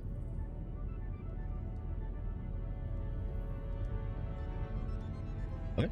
If you'd had +1 effect, I would have given you a +2 DM. The idea. All right. So that's a success with a +5 effect. What does that mean in terms of time for the engineering rolls here? Doesn't affect time, but it affects the amount of spare parts I use. Right, so that means it's like half, right? At +5 effect, it's only 0.2 of a ton. 2. Nice. Okay. But it takes 1d hours. And that'll repair all the way down to 0 crit severity, right? Or is that just 1 crit severity that it repairs? Looks like that's 1 severity. Okay, so that will make the jump drive enabled, but still at a -2 DM since it was at crit severity 2. So you can go ahead and do another one. Well, that one took me 5 hours. 5 hours. So yeah, we'll just figure out the timeline here.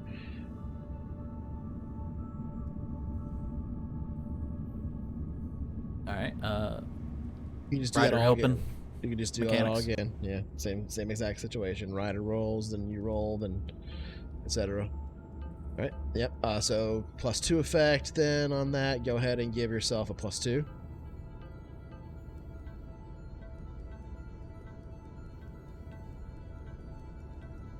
Okay. 3 effects.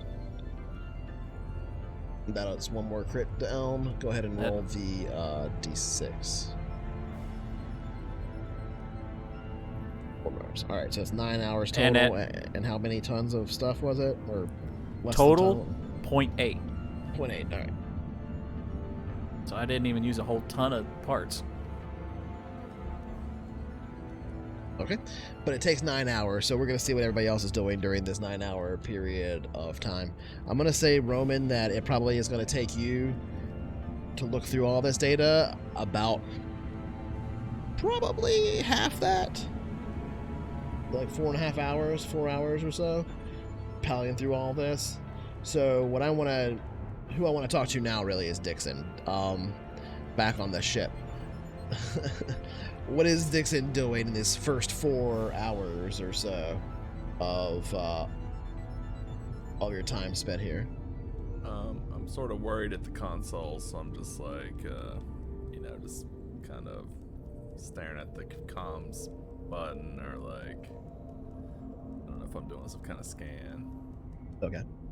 Just like, I'm doing that for a while, not really having any idea how long it's gonna be. Eventually, I guess I would give up and like go work out again or whatever. Okay. Check Sit on the passengers and make them food or whatever. But I imagine him sitting there like polishing the shotgun.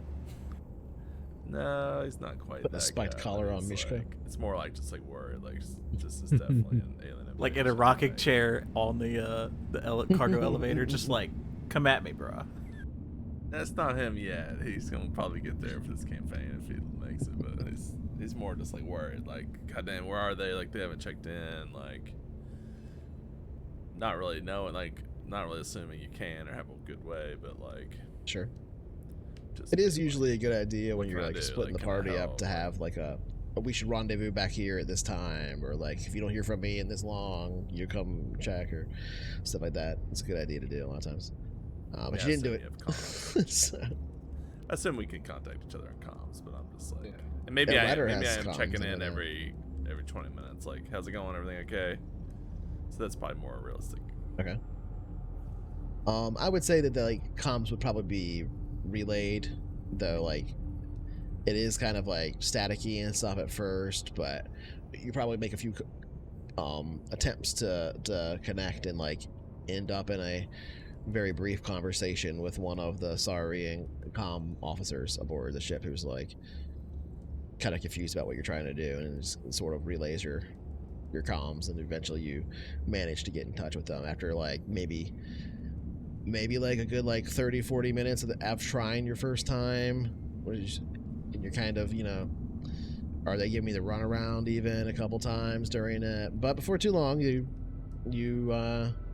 do get in touch with Roman, I would say, probably sitting there at the console. So if you want to have a quick scene between you, go ahead. Hey, Gus, is that you? How's it going? Hey, Dixon. Everything okay? Hey, what's going on? Everything okay? Everything's alright? great, man. You good? You need me? Yeah. You need anything? If you wanted to leave the ship and come meet us down here, it's kind of nice. I think you might, it's like a being planet side inside of it. There's grass and rain. You remember what we talked about, right? I can't really talk. This they're relaying our comms, so they're probably listening. But you remember what we talked about? Just take it easy, Get in, take care of things, get back here. I do have a slight thing of interest. Maybe you can think of something, maybe. And like you said, so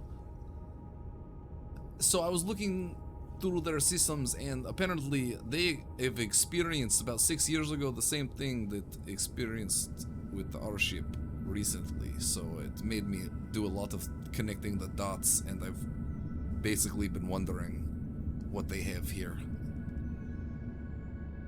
If you catch my meaning. Oh, I don't know. I don't know which thing you're talking about. Look, let's not do this here. Let's just get back here when we can. Yeah, we'll have Steruya and Ryder been working on their J drive. It looks like they'll have it operational. They have tons of spare parts just for things like this, and so it looks like we can help each other. All right, that's great. That's great. Just get back here. I'll keep you posted, Dixon. All right, call me. Be in touch if you need anything. Will do. All right. I'll let you know. All right. Okay. A few hours go by. It's not quite at the end of the amount of time it would take you, these 9 hours period. Dixon calls and checks in a couple times. Ryder and Steruya, you're just working your asses off this whole time. Eventually, Roman, you kind of end up helping out some. Mostly it's just like passing parts and stuff, holding a wrench for Steruya when she needs it, that kind of a thing. But before too long, Dixon, there's a chime, and it's not a hail, it's at the lower ramp. Somebody's ringing your doorbell.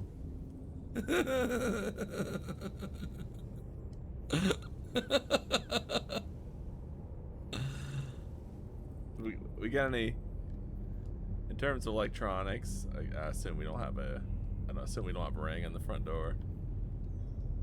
I mean, we said earlier you probably have some external cameras along the side of the hull to check for damage and stuff like that. So I'd say it's probably not too crazy of a thing to assume you can look at your own cargo ramp. Yeah, some kind of just make me a sensors check. Just looking at sensors. Oh, just an sensors. Or probably an EDU sensors actually. All right. That's electronics sensors. Well, that's luckily I can do everything, so that's good. Yeah, because you have jack of all trades. Lucky bastard. I tried so hard to get that with my last character. He has like 3 of them or whatever. He's like level 3 or something like yeah, that. Jack of all trades. That's stupid. That's so dumb. 2. Yeah. Amazing. He's got 2. I've got 1. You should be piloting. It is very useful. Me? No. No, not you. Oh. Whoever's got the +2. It's still not as good as still a net pilot. -1. That's a negative one. Yeah, it's still a Yeah, -1. Was yours even? I got in. Right. I got a 7. No 1. All right. You got a +1. There's definitely somebody out there. You kind of get the camera into a position. You can see it doesn't look like a group of people. It looks like one individual. You can't really see much more than a weird silhouette sitting on, not sitting, but standing, kind of leaning back on something at the base of your ramp.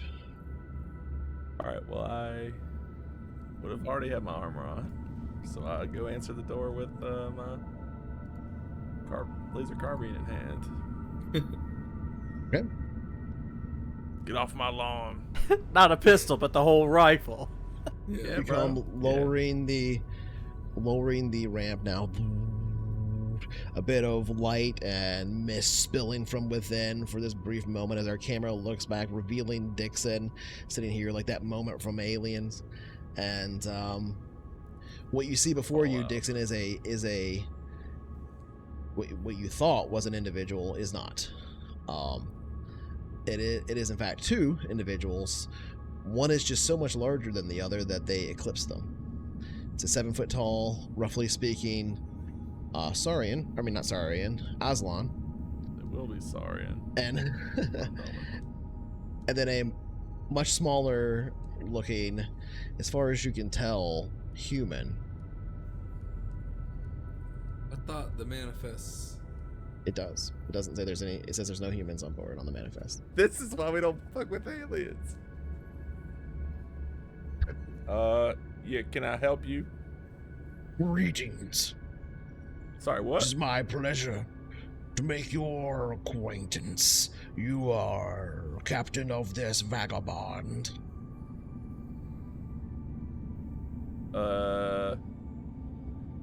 No, Captain Where stepped is out for your a minute. captain? Captain stepped out for a minute. But I can talk to you. What seems to be going on? I suppose that's fine. And he reaches down like he's gonna grab something at his waist, and pulls up and throws something at you. Not like overhand, like to catch. He pelts you with it.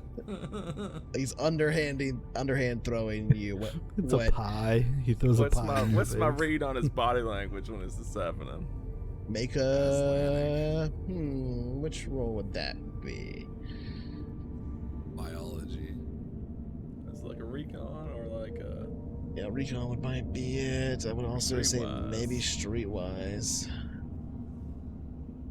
Yeah, let's go with a. Honestly, I think in this instance, it's probably going to have to be something like a. It's a little bit weird, but yeah, I think streetwise int. Good. Oh wow, Jesus! +6 effect. So if it's a weapon, his face is gone. It looks like it's a bottle of wine.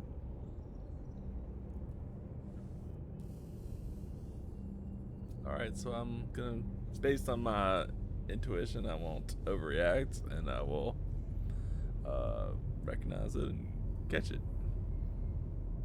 It looks like a very, very expensive bottle of wine. It is indeed Old Earth. I can't imagine I would know what that, recognize what that meant or looked No, like, he just but- looks real expensive and fancy. Gifts, Well, you're a captain. You are repairing our J drive, they tell me. I'm most pleased of that. We need it to get further into the Hyrate. You understand, I have work to do there. So, do you sport? You seem equipped.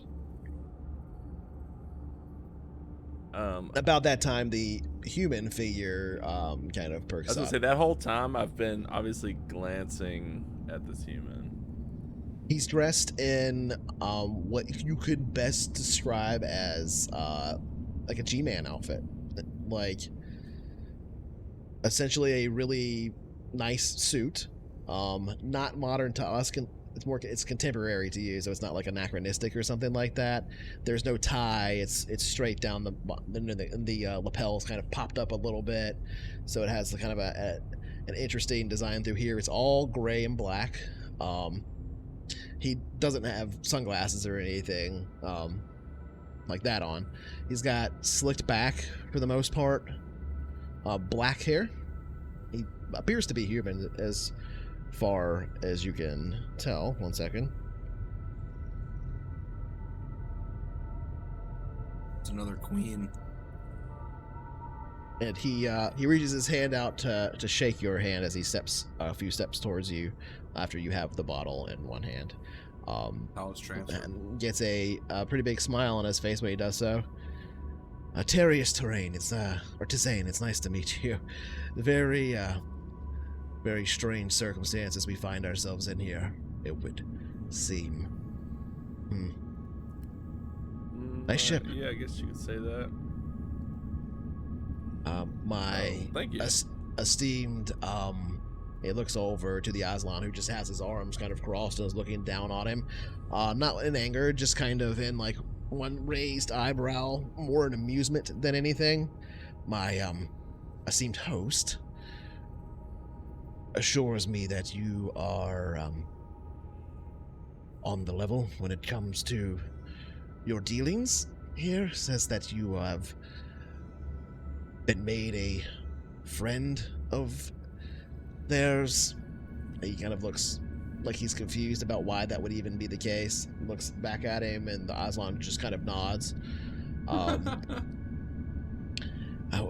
With that being the case, we would like to potentially offer deals of trade with you with our goods aboard, and if you are so inclined, we have facilities for entertainment, though we intend to leave system quite soon and head further, and then the Aslan interrupts, into the Hyrate, you understand. And he kind of pushes the human aside a bit, who just kind of like stumbles to the side as he takes the bottle of wine from your hand. Don't open it. And looks at it and just snaps the top off of it and drinks from it some, and then passes it back to you. Your captain took too long. We could have sold that. Wait, the Saurian did that. The Aslan did that. The Aslan, sorry. Yes, he took the bottle back and like Jesus snaps the Christ. glass off the top and drinks straight out of it, and then passes it back to you to drink because he was I didn't- impatient. Dixon needs an adult. This is a lot to take in here. You will give me you- a tour then of your. He looks at it. Great vessel. What a dick. And he starts walking up the ramp. Man, that wine was probably so fucking bad. That wine was probably worth more sorry, than you, those and you're the are you the captain? It's of this? 20,000 credits. You the captain of this vessel here? He turns back around. You can call me IS. I've been calling you that before I even met you. Been calling you that in my head this whole time. So it is spelled A-E-I-S. A-E-I-S. A-A-E-I-S. Yeah, I imagine a lot of people call you that. The real word in trouble. Well, you know, But it's not a normal Aslan name. And he only gives you the one word to call him. No tribe. I can't imagine I know much of that. Yeah, no, all that was right, more for then, I Roman's guess. benefit, honestly. But I guess he's not there now I think about it. So. Yeah, all some right. reason I I was thinking guess he I'll was. show you around.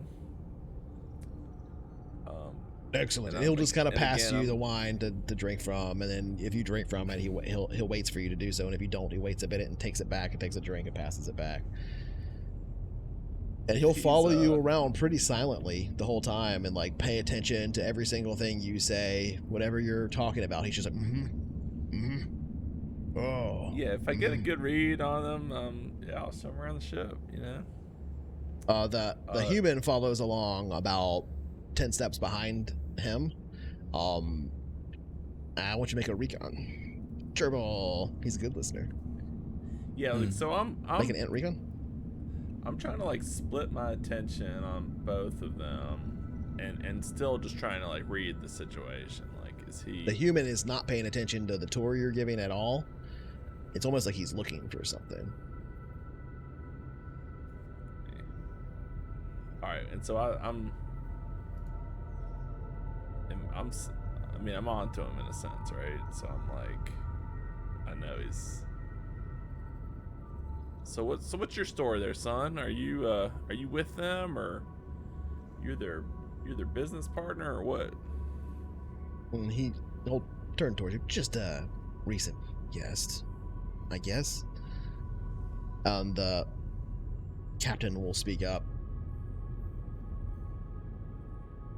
Darius has ingratiated himself to us by helping us with some of our finances. Unfortunately, soon after he arrived, it would seem we were incapable of leaving the system. He looks down on him with a bit of suspicion.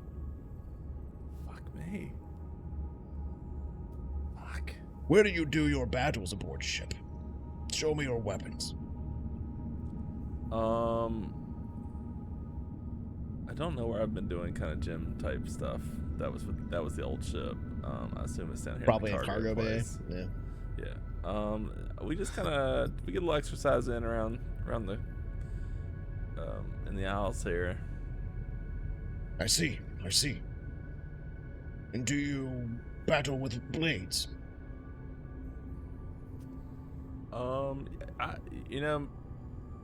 Honestly, I've been practicing a bit. Yeah, trying Defend to yourself. And he pulls about a 2 foot long dagger from his belt.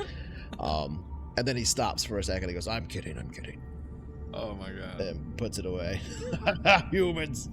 I mean, obviously, And continues walking into your cargo bay, looking around. It is a very small gymnasium for you, but I suppose you are a very small people. Yeah, there's not too many of us. Say, Darius, you have a ship? Is that how you guys linked up? That's Terius. Terius. Oh, now you gotta change the name too. I didn't change it. Cool. You don't really not too forthcoming, are you? Huh? He changes it every time. Well, Ass was the one that That's Sarius. Are you sorry? My vessel is here, yes. Just like yours. Well, not in this hangar. Another one. Sure. Yeah. Where are you coming in from? My vessel. Yeah, but where you? It's kind of nowhere here. Where are you in from? Oh, that is a bit true. I don't deny that at all. My intent was to pass between the Florian League and the Imperium on we'll say a mission of information seeking. He's kind of looking around as he's saying it. Their course and mine aligned for a period of time, and they were so kind as to offer me a brief ride aboard their vessel that is so much quicker than mine. Yeah, they got plenty of get up in that thing, huh? All right, well, let's go check out the galley, I guess. I'm trying to like. He does perk up a bit at that, like the human that hasn't been paying attention to your tour and has kind of been looking around for something. When you do say the galley, he kind of turns towards you with a remarkable moment of interest for a second. Oh, you have human food. Yes, let's. Yeah. Wait, the Aslan's inspect name that. is Terius or the human? It's Aslan is ass. The human is Terius. Yes, yeah. I didn't name it. So I knew Terius you were was gonna the do that, one that was looking around for something. Yes, Terius is the psychic that's looking for that fucking orb. Yep. 100%. And he's gonna find it because fuck me. I fixed the door. It's all right. Well, sure, you but did. yeah, that's the thing about psychics is they don't really use the whole walls and doors. They don't care about walls and doors and things like that. Man. All right, How could he possibly know anything about anything, given that we just jumped 25 light years, unless we've got some sort of psychic friends network? You bring him up to deck A, both of them. The passengers up there are a little bit taken aback by the new guest, one of them being an enormous Aslan, and he just kind of walks among them, and they don't say anything. They just kind of back away. Some of them go back into their stateroom, but a few just stand there and kind of watch. And there's the one guy who's kind of the ringleader, if you want to go with that, of the passengers so far. Just kind of sits there and like stares for a while, like not in an offensive way, just kind of like a what the fuck is going on way. And you can see that demeanor of supernatural calm is beginning to fade more and more with every day. And at this point, he seems almost a little panicked. And as the captain walks by, and the captain turns and goes, but scared him, and he literally jumps back and hits the wall for a moment, and he holds it. The captain throws his large clawed hand out and grabs him by the shoulders. Says, "I kid, human. You are too easy to startle." And releases him. He's kind of just like being shaken around as he's like talking to him. And then he turns towards you again, Dixon. "Yes, let's see this galley." This is it. This little thing.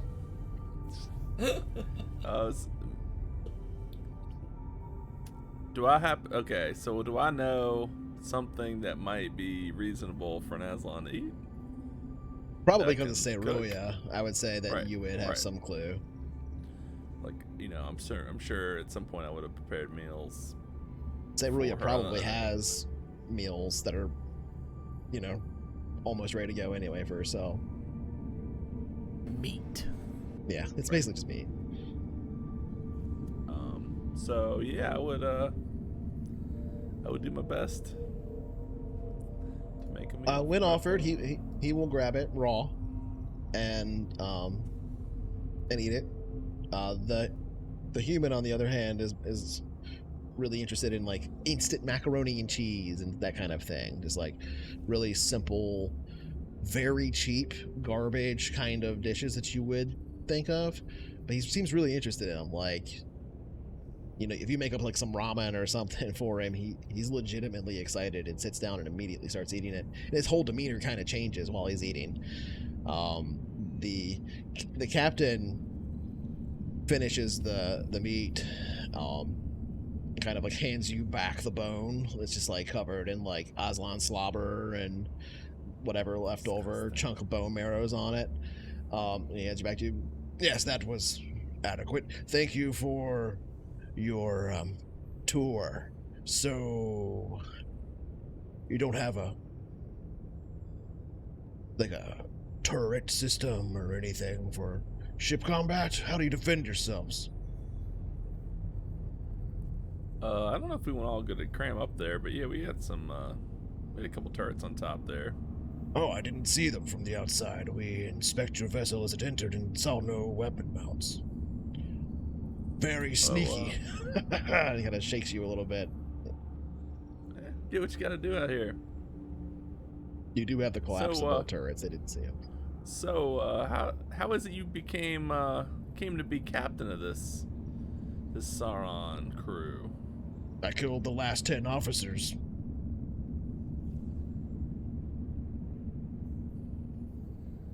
I mean, I'm probably out of my element, but does this guy act like a pretty normal Aslan? Because in my head, I saw him as a Sauron, so I'm like seeing this big dino dude, and he's a huge Aslan warrior, is what he seems like. He also seems like he might be some kind of rogue Aslan too. He's got a little bit of a demeanor of a pirate about him, I would say. Yeah, I'm getting that. So, where you? I guess it makes sense why you're heading back towards the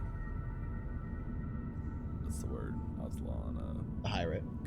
I guess it makes sense why you're heading to Hyrate. Great prize. Head home, yeah. Impressive. And I have unfinished business there. This vessel will do me well. Sure.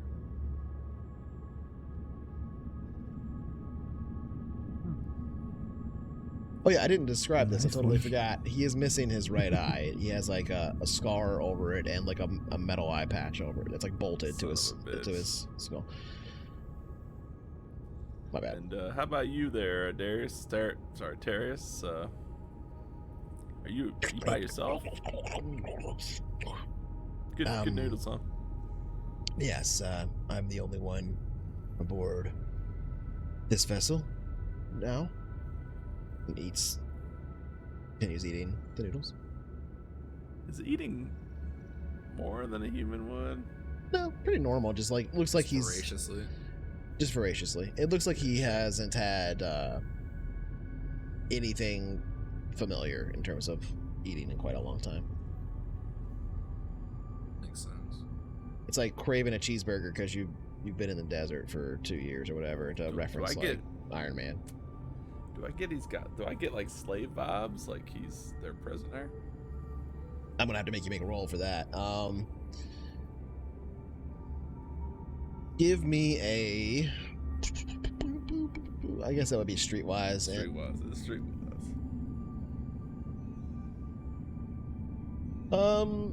No, not really. They feeding you out there, Terrius? I mean, eat up, help yourself. Oh, yes, it's just been a while. Sorry. He finishes up and kind of sips the last bit of soup and pushes the bowl away. I apologize. Since they fed you, or up. Oh no, just since I've had food that wasn't intended for Aslan or Saurians or sure. others. Sure. So, where are you off to? You must be lonely being a ship of one. Well, I get by. I intend to head into the Florian League from here. Suppose they'll drop me off on their next stop on their way to the Hyrate. Yeah, you mentioned some possible trade. Yeah,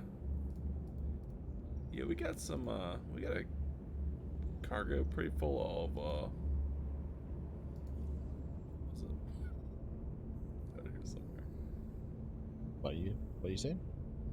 What did we buy? What cargo do we have? I love how you have no idea what it is. Common consumables. You mentioned trade. We got some just basic consumables. Oh, I'm afraid I don't deal in anything like that, such as commodities. I deal in rarities, curios, things like that. My ship is far too small to carry a large cargo hold full of goods. It says as he's kind of looking around your ship. The bathroom's over that way. Can I help you? Can I help you find something? Far too small. I don't know. I think I said large. He'll perk up. Oh, no, I'm sorry. Please continue your tour. Yeah, sure. Son of a bitch. Fuck. Yeah, I can't trust him with the care. Sorry, crew. Well, you got any cool toys for you collected on your travels? I don't know what, A few. Here and there. Why, do you have something to sell? All sorts of, well, yeah, I don't know, but our doc, he's a bit of a bookworm. He's in all sorts of cool stuff. See. Like what? Frankly, I haven't found too much he isn't interested in. He's a doctor. He's does some xenobiology, but he's, he loves other, strange cultures and strange life forms. Maybe you guys should have a chat if we get a chance. Perhaps we'll have something to trade. Have you, ever found yourself by way of, Argona, perhaps?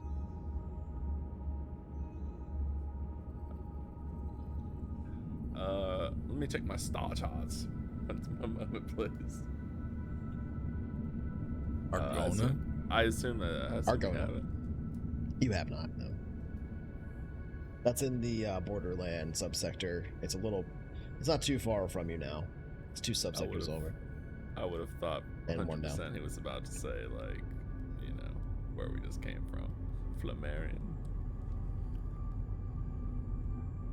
And then I was going to combat choke him. Damn, we were so close. So close.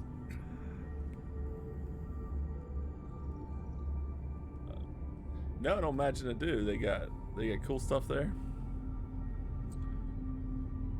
Yeah, just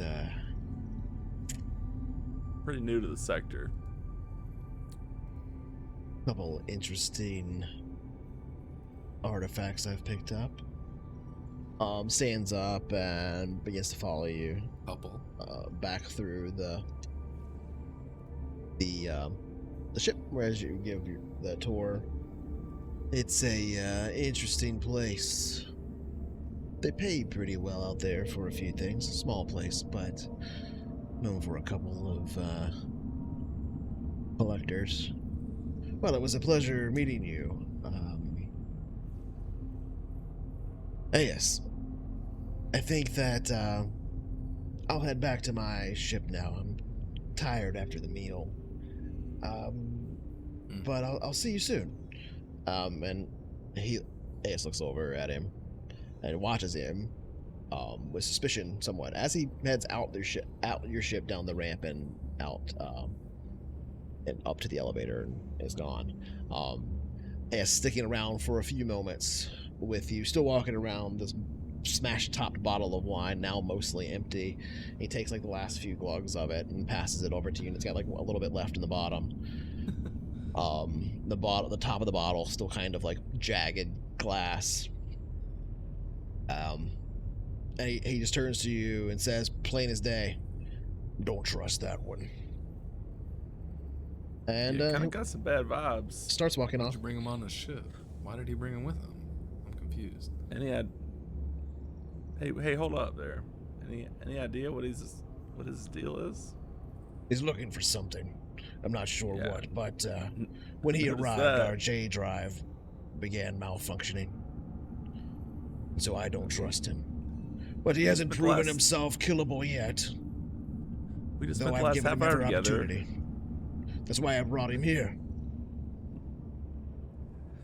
Yeah. I wanted to see if he appreciate would that. do something. And then if you would kill him.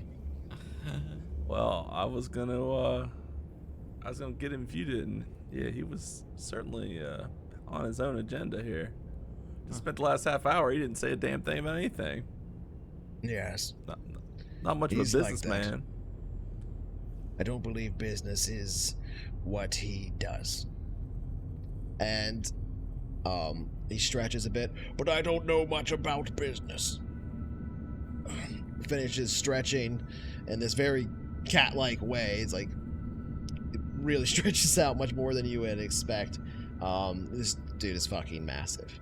And he pulls something out of his belt, not the knife, but the other side of his belt. And it looks like a small Imperial data wafer. And he flicks it like a coin over to you. That's all I got on him. It's not much. Watched him since he arrived. Feel free to kill him if you find something. Noted. Well, you make sure to say hi to Steruya. I saw that you had an Aslan female aboard. Is she of the higher rate? I don't think so. I think she kind of does her own thing. He nods, like approvingly, somewhat. Well, it is good that you are so open-minded. And he lets this big, toothy, fang-filled smile out that is half intimidating, half like relieving to see. So I started blasting. And he begins to walk off without turning around, but still talking to you and waving behind his back at you as he's leaving. He says, I like that you had your laser weapon ready. You should have shot me. And then walks out the elevator and up. He's gone. I like him. Yeah, I like him. So we'll move to 9 hours later at the completion of Steruya's work. That would have... It all comes to life, and Tomalak seems very, very excited. Surprise statement, you are very good engineer. Didn't know it, but, well... Apologetic statement, other Aslan not so much on board. Yes, only the females know our engines. He does his, like, strange, slithery nod. Room, guys. And, says, your biological organs prevent the males from functioning on engineers? Very confused. Question? Question? It's more of a cultural thing. He takes a moment to kind of sit there in it for a moment. And then it's like he understands what the word culture means. And he doesn't say anything, but he does 3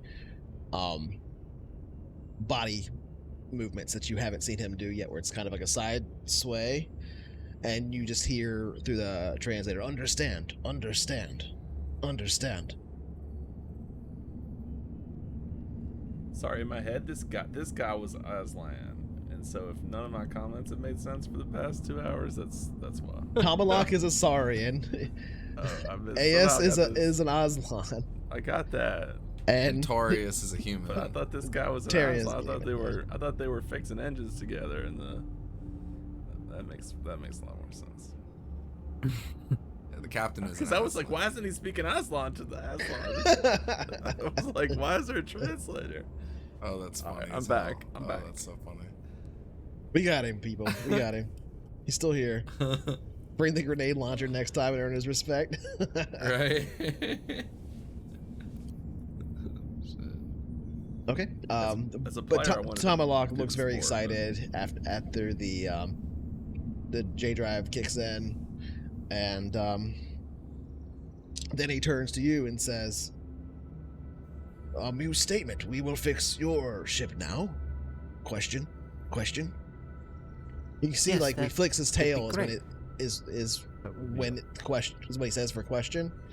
And it seems like when he's excited, he says question multiple times. Yes, that would be. Fix everything you want. Fix it all. Be great. Yeah. It definitely needs a lot of work. You can even upgrade stuff if you want to, if you feel like that would be fun. Apologetic statement. I believe you are a better engineer than I. Perhaps I hope. Don't want to break your ship. Apologetic statement. Apologetic statement. Just I really would appreciate that. Yeah. It's fine. We don't really have room for upgrades anyway. What? That. Always room. We'd have to Question. sacrifice. Negotiate trade now. Oh yes, please. Good. He doesn't say anything, but you see the body language. And then he kind of looks around the area. Question, how many parts you need? Question, how many fuels you need? Question. We'll be taking all of it, say. Can't fit it on your ship. They have more spare parts than you have. See? You have ship. Wow, that would be interesting. Well, that requires a bit of trade negotiations. But we need at least Does the nod. 35 tons of fuel. Okay. But the fuel tank has a hole in it, so that needs to be fixed first. Kill all 1,600. We just have to kill him and the next 10. Question. All parts free for repairs. More parts and fuel after pay credits. Question. Sounds good. Deal.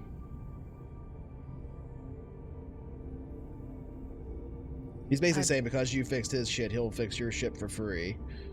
Anything extra with the Yeah, parts. anything extra would be. Parts to But you still have to buy Parts of the fuel and parts, yeah. reach into the warp engine and just unplug it. Yes, that would be good. Yes. Deal. And he goes over to the wall and begins typing on a console, and one of those pieces of aluminum slides out, though this one is a bit longer than the last one, and he just starts manhandling tons of parts and stuff and putting it on there. It takes time. There's a crane that's lifting the really big heavy stuff, and he's like neatly organizing some of the small stuff. It's probably enough to get the work done, or at least to like pick from for what you'll need to bring to your hangar to do the work. Amused statement. We head there now. Yes. We'll probably need at least 8 tons to get the ship fixed. You can see him operating the crane and loading more onto this large, what is basically a grav sled. And then he says, amused statement. Fun now. Stand here. And hops up in the middle of the junk, basically. Fun times. Let's ride. Hop on as well. And yeah, he rides it like me too.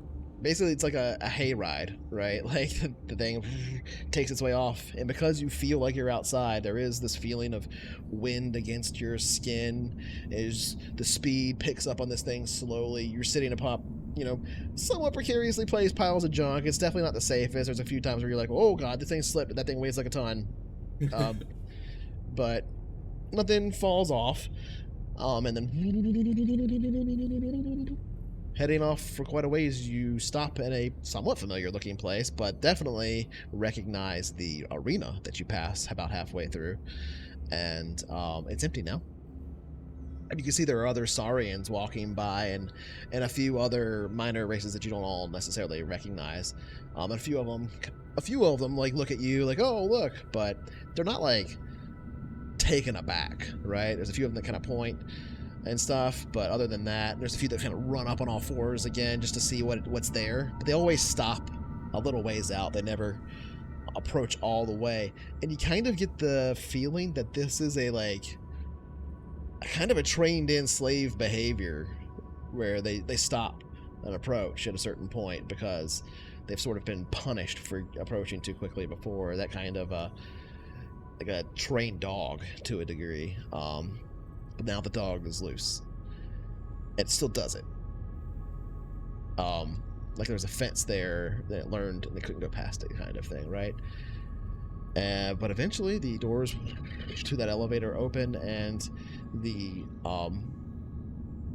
pretty large sled slides in to this really large circular elevator, and it begins to down. You haven't heard the other voice that led you here the whole time since you've been with Tomahawk and such.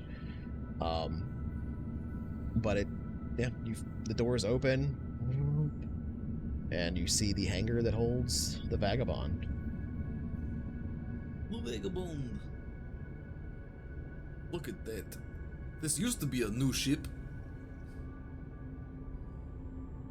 You step into the hangar. Tomahawk looks up at your ship. Looks like fast ship. Statement. Question. It's not so great. Point out the He big does hole a in the little tank. Oh, I'm you statement. We start there. Definitely not worth pirating. Right. He is going to assist you on all of your repair rolls on the ship. Well, he can either assist me or work on a separate system. Whichever one you want. I'd probably put him to work on the M drive. While I handle the critical hit to the fuel tank. Okay. And ask Captain Ryder if he wants to help to mechanic on the hull, where the ship took actual damage. Okay. Sounds he good rolled- to me. He rolled a 14, so. God. So it's, yeah. Okay, He did it. He did it. he did good. So yeah, go ahead and roll me Ant Mechanic, Rider, and Ant whatever the fuck engineering you're doing. Which one are you doing? You're doing which one are you doing? Oh well, yeah, that's a success as well. Rider rolled a 10 plus 2 effect. To fix hull, it's only 6. It's routine. Okay. Oh. Plus Plus 4. 4 effect. So 4 effect. What's the We DC have on an the advanced hull what's the now, DC on the guys. M drive? He rolled a 14, but what's the DC on 8. the M drive? 8. All right.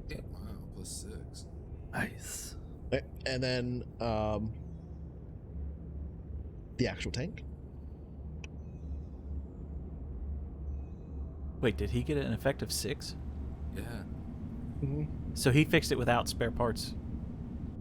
Oh, okay, that's awesome. What do you know? Nice. That's fucking cool. He didn't spend any parts on it. Oh, cool. That's super embarrassing. He's an like, M drive expert. could you He couldn't get his plug J it drive in? going. Oh yeah, all these parts you said you needed. Yeah. That's pretty good. He seems to know a lot more about M drives than he does about J drives. Well, he knows nothing about J drives, but he definitely seems to know what the fuck he's doing when it comes to. I mean, he gets his way around. He doesn't have any engineering in J drive. That's mechanically he has 0 engineering, or not even 0. He doesn't have the skill, but he does. he does have engineering, and he does have engineering M drive, So he has and he does have mechanic. He's pretty good at engineering. Well, M for drive. effectively, that means he rolls J drive at 0 instead of a negative. Yep. But he definitely doesn't get any bonus. He tries his best though. Yeah, that's right, Gerbil. It's like the first episode of Firefly when she's like, "This part's broken. Pretty much. This part's broken, so I took it out." We didn't need it. Yeah, you didn't really Yeah, need I it. didn't know what it did anyway. So Well, It's broken. no, it was like But a it was girl broke. who was like just gifted about engines and was like, Yeah. right. She's just like, I usually run without it. You don't really need one. So that's 2 of the rolls. Okay, there's all 3 instead of the scroll. Okay, so that means then we need to roll time. So everybody roll their d6 separately. I rolled a 1. Well, hit points is always 1 hour, and it's 1 hit point per hour. Okay, so Ryder doesn't roll then.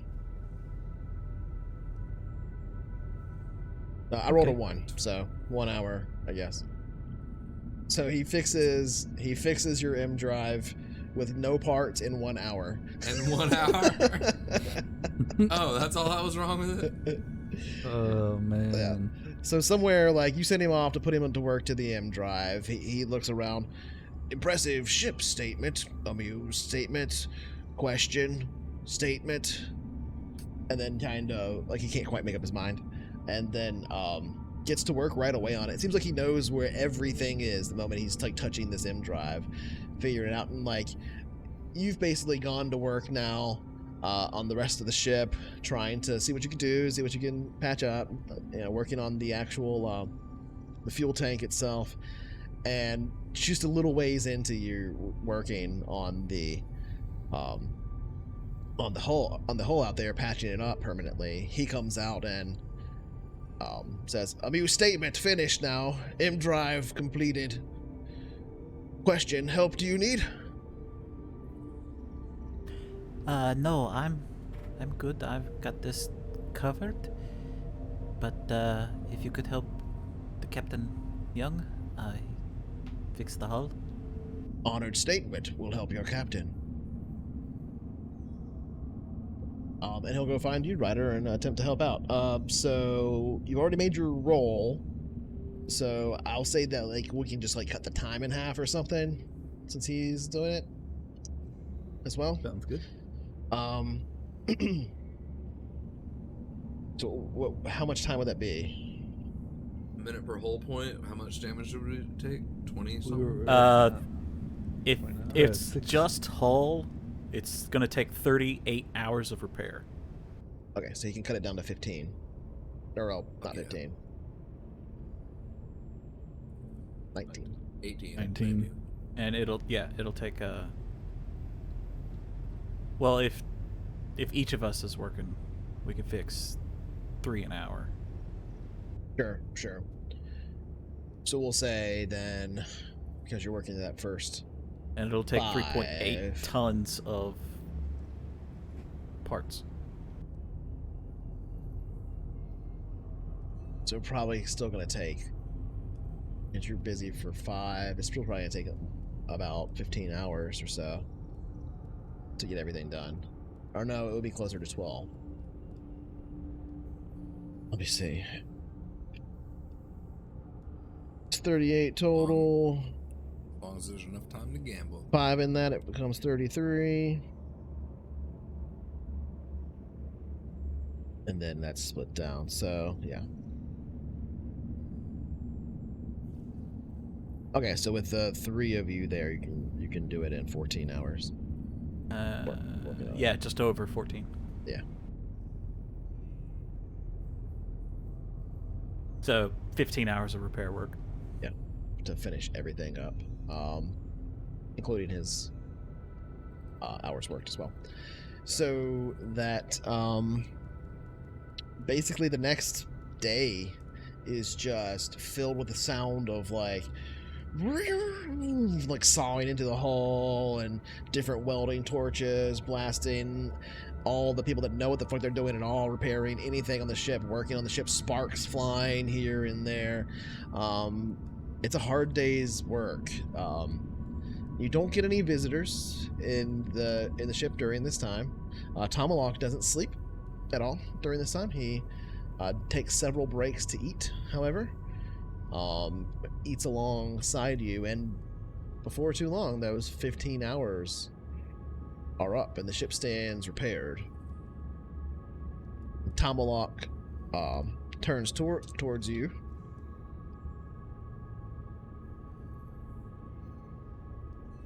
And yeah, I don't think you would notice. goes over to one of the consoles in the hangar, typing on it for a bit, like leaving the ship, and walks over to one of the consoles in the hangar and types on it a bit.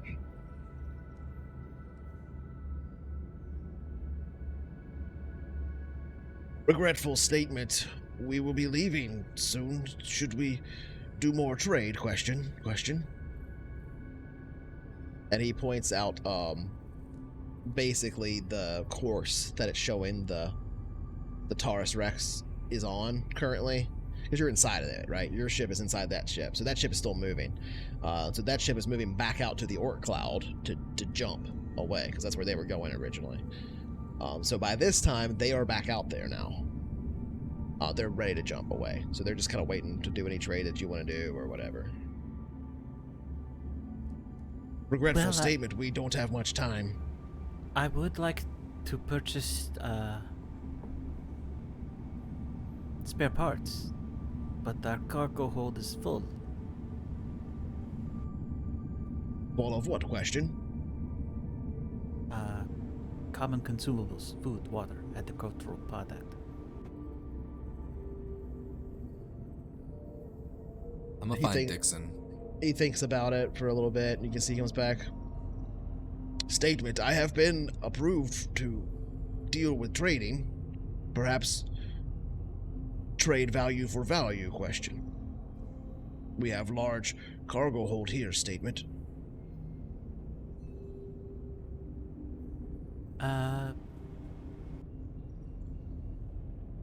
How much value would you place on a ton of parts? Great question. I don't actually know.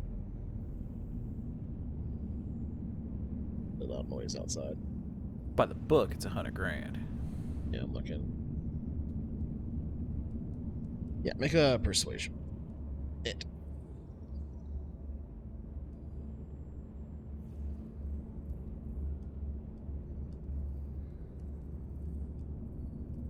Ask him if there's a discount if we reclaim his ship for a Saurian. It's a proper Saurian vessel. We reclaim whose ship? These Saurians, man, they're following this Aslan to hire it. And they seem really regretful that they're leaving. Do they? Yeah, it's like, regretfully, we gotta go. We're going to fucking Aslan space for some reason. I find Dixon though, and I'm definitely gonna They're still beaten down, man. They need to be liberated. Dixon, you heard what I said earlier about the thing? Yeah, what are you talking about? There's an artifact here. Wait, what? The same thing that happened to our jump drive happened to this jump drive on their ship 6 years ago. What thing? We've between you and me, we've been through a lot. There's a lot of things. You know, the jumping 25 Which subsectors. things? Parsecs, but yeah. Parsecs. Subsector. Yeah, subsex 11 parsecs. That would be a lot. This jump's happening. No, not like this. It's identical. Meaning what exactly? Meaning, we know for a fact there's 2 more of these things out there. Why do you I think think we it's just- associated to that? I have every reason to. Look at, like... Sorry, Dixon's being a little obtuse, but No, that's okay. you Yeah. mean because it's like it was a missed jump and then it like happened anyway, or it was like a warp bubble that recovered itself. From my understanding of what Cynical was showing me, that it seemed like... I feel like I would be able to tell the difference between, like, just a normal missed jump and something like this. Well, it was like the warp bubble disintegrated, but then was and then it reformed. reestablished. That's right. And then for us it became a missed jump. I don't know if it. I didn't hear So, him say that. very similarly, the warp bubble was reestablished during Jump their bubble. jump. Don't get us sued. No, I'm joking. Okay. Jump. okay. Oh, the jump bubble. It's harder to say. The J bubble. was reformed according to their records, and then they appeared several sectors away. Look. The captain came to visit me. Yeah. He's a wild ride, but he also brought this human. He's Aslan, correct? Yeah. I knew it. Big motherfucker. Oh yeah. Bit of a ball buster, but he was a good guy. But and we brought this human who was real shifty as hell. Just it was all double talk about being an importer exporter, but wait, human? Never, not once did he ever like actually say what he had for sale. There's no humans. But when he was touring the ship, and he was like looking around, like not just normal looking, but like looking for something hidden or something. Looking for something. Gave me the. To be clear, you're human and you're not on the manifest. Just to brush up any confusion. He's not on the manifest because he's a guest. Because he wasn't on the ship, right? Yeah. He said he linked up with them, and they offered to give him a ride. He says the ship is here somewhere. Why did the captain? Anyway, he says he's traveling alone, sort of. He was shifty about that even. And he was looking for something? Yeah, he was actively like snooping around our ship. Huh. I tried to pressure him a bit, but he's held strong. So he just flies around by himself selling, and he mentioned some planet. Sorry, I don't remember what it was. Argona.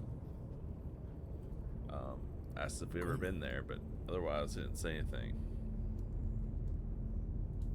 This is curious. But maybe they're linked. I don't know. Like I said, I don't know why he would be so snoopy towards us since we literally just got here. Did he say how long he had been on this ship, the Taurus? No, but he was in a weird spot. He was like he seemed a little beaten down. Like he was maybe just tired of eating Sauron food, but I don't know. It was weird. He sort of ate a little desperately. But he just said he missed human food, which makes sense.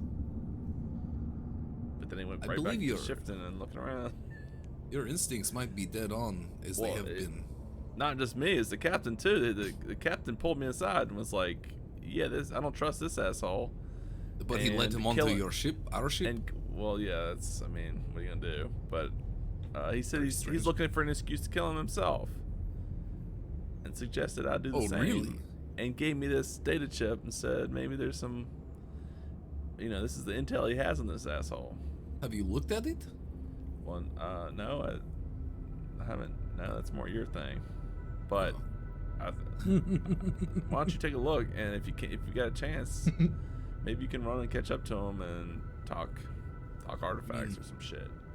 So if your instincts are correct, and he is indeed connected to this thing, what is curious to me is the fact that what tipped me off at all was an event that occurred 6 years ago. Okay. I don't know. I don't know if there's a connection or not. If there is, I'm very inclined to believe that there is indeed 3 artifacts within the same space right now.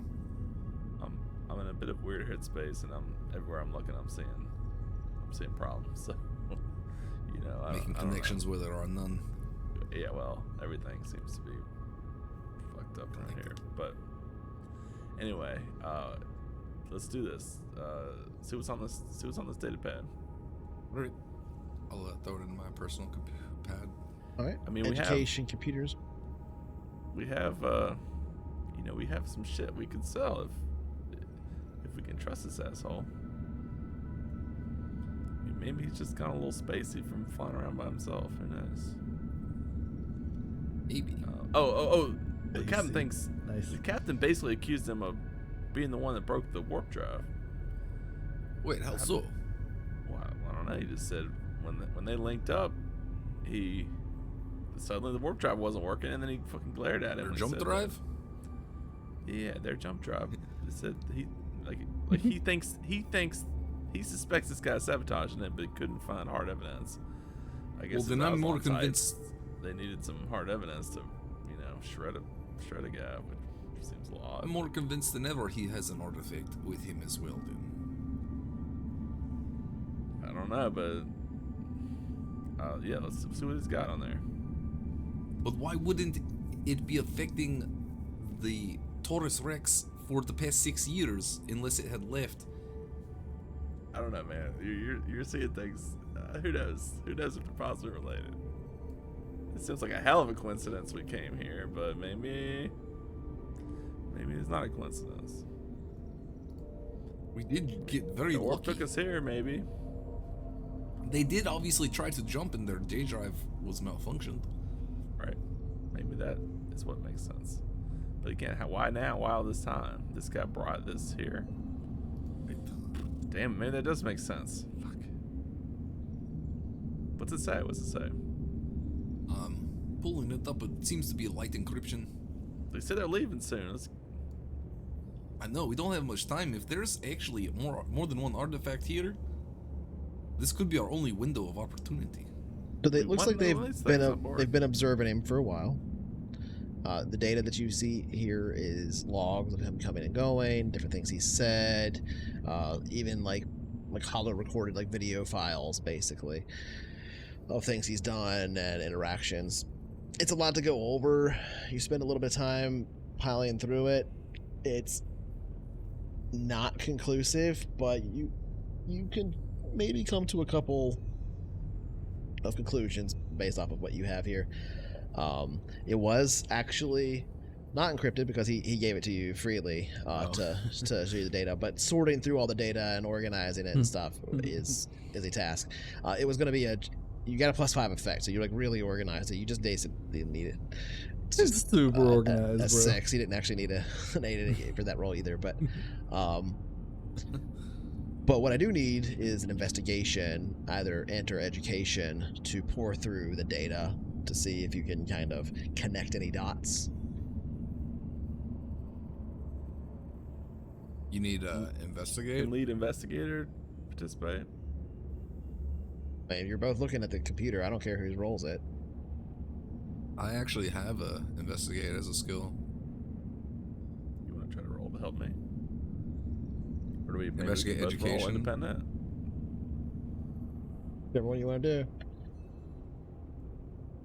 Boom. You can investigate with me. We're both looking at it. Look at these things here. What does this mean? Bringing them What just in. happened? Okay. Oh, boy. So then that'll give you a +1 DM. Dixon. It's a 10. Okay.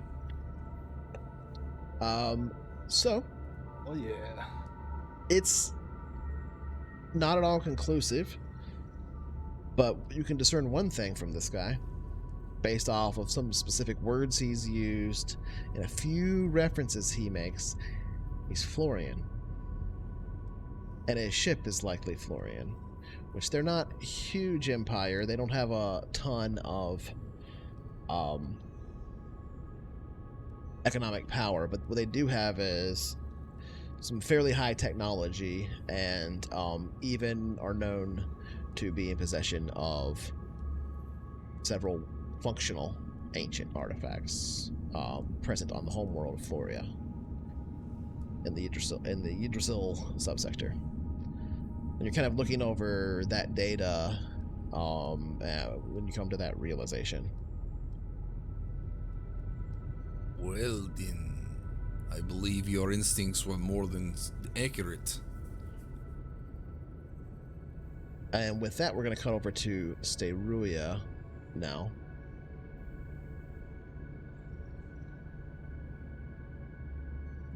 Just finishing up all of your repairs. They're doing their little bit of investigation work at the same time. Here, you don't have long left until this ship needs to jump away. Sitting here at the edge of the Oort cloud of this solar system, conducting in trade. How many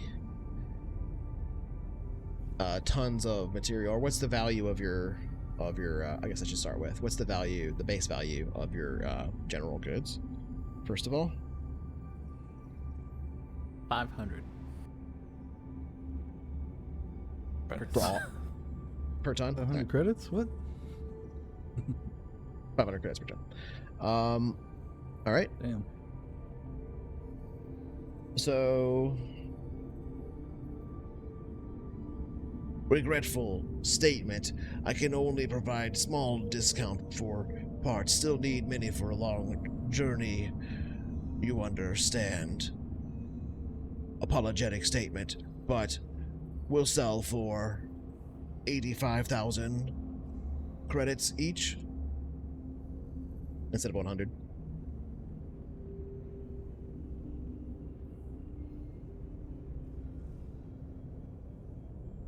Them's what the dice say. You ain't get any better than that.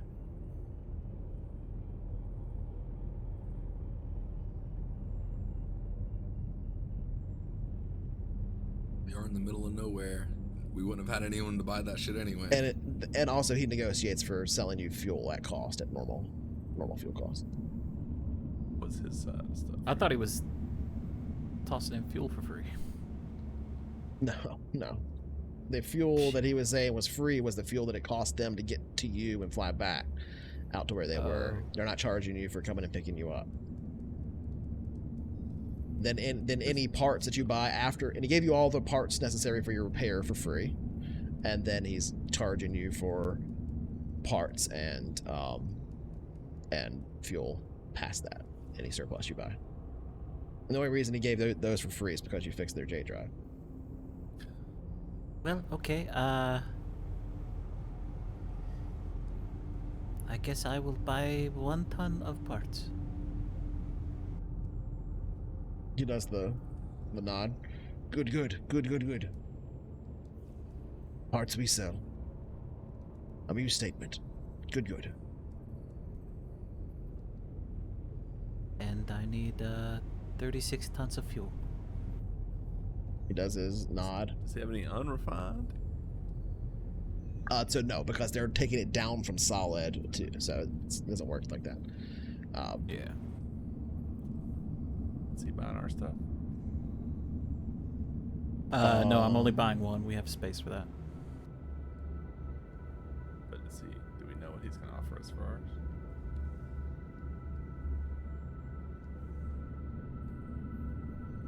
He's not interested in buying your general goods. He was gonna trade an amount of value if you needed to. He was willing to do that to be like friendly, but he wasn't trying to buy your cargo hold full of general. He didn't give a fuck about your toasters and t-shirts. Basically, yeah. What? None of them fit the They're Saurians vintage anyway. T-shirts. They like collectibles, right? Antiques. Like an old Led Zeppelin T-shirt. They should really want that. All the losers. You of should the be out there Super rolling Bowl. persuasion then. But yeah, so the transfer of goods to your ship will take about an hour or so. They are brought here on grav sled and loaded on with your cargo crane. And the fueling takes... Well, you can go ahead and roll it. Roll a d6. It's 1d6 hours, so... I thought he would throw in the parts he brought over to our ship and didn't need, right? I you was should've thinking that just too. left He's not gonna haul those Yeah. back. Those are heavy and they're Exactly. leaving soon, you know. He already So marked them s- off the manifest. Those Yeah, are the like, parts he Mhm. sold to you. It's a lot of paperwork. So 6 hours to fully fuel the ship and everything Damn, and that get was it a good loaded up. roll. So let me move this forward. It's enough time to gamble, right? 3. Yeah. We're gonna Two, gamble our lives when we go infiltrate that other guy's ship. Yeah, we were We going spend to go enough do credits, that, right? Me and you, but we Dixon, did we're spend gonna enough get that. credits for some free gambling, right? We get some free chips at the slot machines. It's not a casino. Fight bets. When they say Nice. gamble, No. they don't mean play slots. 10 free fight bets, yeah. As a player, I definitely wanted to go in the arena, but as a character, I just couldn't really swing it. I couldn't like leave my ship like empty and go. They come back on the sled. They just sit me in there, just like. So all this work and the loading of it up and stuff, there's probably about a good like 4-hour period of time that you guys have that I mean, stay really, you're doing this the whole time. You're loading the stuff in there using the crane. Somebody has to operate your crane. They're not loading the stuff into your cargo bay. You're loading the stuff into your cargo bay, and you're operating the fuel lane. So some combination of, well, they're pretty adamant about not touching your ship because they don't want to break it, though Tomalak is more comfortable with it now because he's worked on your ship and fixed some stuff on it. But they're very like, it's that slave thing, right? They're like, they don't want to touch your stuff because they don't want to get like whipped for it, that kind of a thing. These people need to be liberated, bros. And but yeah, so 7 total hours go by. There's 4 hours that you have maybe to head off and do maybe something else if you want to try and do. Otherwise, if there's no scenes that you want to have, then we will skip ahead to 10 p.m. on Friday, 11:05. I heard there was fun to be had here. 097, that is. God, I'm exhausted. I need sleep. There may be more than fun. Steru, you did excellent work today. Absolutely. Got Thank you. everything operational, of course. I don't know if you all are aware, but me and Dixon maybe have found something very interesting about this ship here, and someone who appears to be on it at the moment. No. I'll kind of bring you guys up to speed on the Tell me human. more. Tell me more. You cast exposition. Yep. And then y'all go, whoa, what? Definitely shady, but I just don't know what he's hiding. But I fear the Doc's got, Doc can talk shop with him and get shit done, You think? I I don't mean, know. he was pretty dodgy to me, but, I mean, what do we have to lose?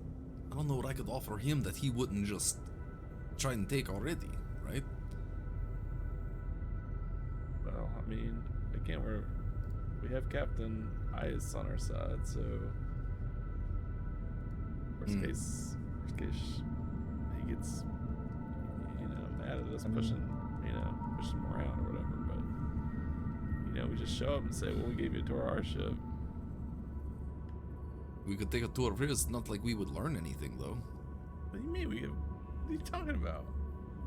You think he's gonna have it sitting on his kitchen table? We could at least see what he's about. He's about secrecy. Yeah. So I don't think there'll be much to learn. Get me in there, and I'll suss him out. We can go try.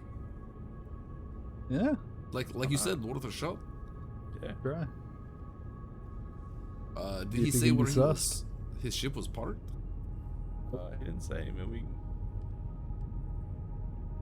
we have to ask. Is there a computer in hangar? Yes, I'm sure I can check a console in here. Maybe look up where he's parked. It should tell us, yeah. I don't see why not. But, Okay. I guess, me and Dixon can head Call over the and captain, see. too. Yeah, Ryder, I don't know if you want to have any input on this idea. I don't really know what the idea is, to be honest. I would radio ahead and ask when we should leave before they jump, so we don't get taken with them. It's a pretty smart idea. And if you want to go talk to this guy, I'm going to stay on the ship. Alright. Okay. Well, Ryder, Well, I definitely would you want to like go. You want Do to go? we? But they're The guy gonna or they're gonna leave? jump as soon as you're done getting your shit loaded up and you leave the thing. So Crazy question. you've got that period of time until 10 p.m. to do anything you want to in that time. But somebody has to be on board the ship, fueling and loading cargo. You can't do that without people. So you need 2 people there. Okay. I mean, Crazy question. Me Do and we the wanna captain. jump with Loading. dunno. Yeah. Well, that's empty ground. Cool. What was that, Dixon? What were you saying? I'm gonna jump with them. I know they're heading the other way, but I guess it depends on where you're. You didn't ask them where they're going exactly. You just know that they're. Was it heading a drive somewhat 6? south. Yeah, It's jump 6. Yeah. They're headed for the hierarchy. and they'll be in the foreign league by that point. They're going to be heading south for the South. most part. Yeah, that's what We don't technically Well, have if anywhere they're going we towards have the to be. Hyrit, they'd probably go to Torrance? Would it be beneficial to tag along? Yeah. Yep. Yep. Well, then I guess we have a little bit more time for a little espionage. I'd ask if that's where they're Oh, going. Might be wise. Yeah, let me hang around, Captain. And let's call Aes. Oh yeah, he stopped by earlier, did he not? He came to see you, I believe, right? He was a bit of a wild card, but he's good enough people. Yeah. Let's call up that AS. I'd like to have met him, that's for sure, but... You'd like to what? Meet him? I'd like Have to met smack him, that ass. yes. Have met him. Well, you might get that chance. Also glad I did not meet him a couple of days ago. Me as well, Steruya. I believe Okay. I would have dishonored myself. Oh boy. This might turn up the heat of the show.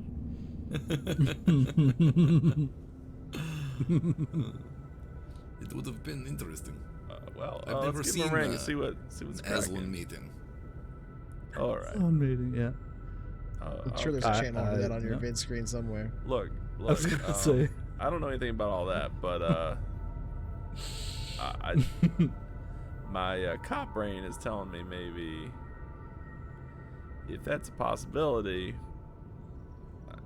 Here's the thing. I don't know you guys' culture really, but if this is a lone Aslan man who, by my read, takes what he wants, maybe we should avoid the two of you meeting so you don't get, swept up and turned into some kind of Taken? First mate. I'm not meaning any disrespect or anything, but you know what I'm saying? Yeah. This I don't dude's have to shoot at Aslan and then I die. understand. Of course. I understand.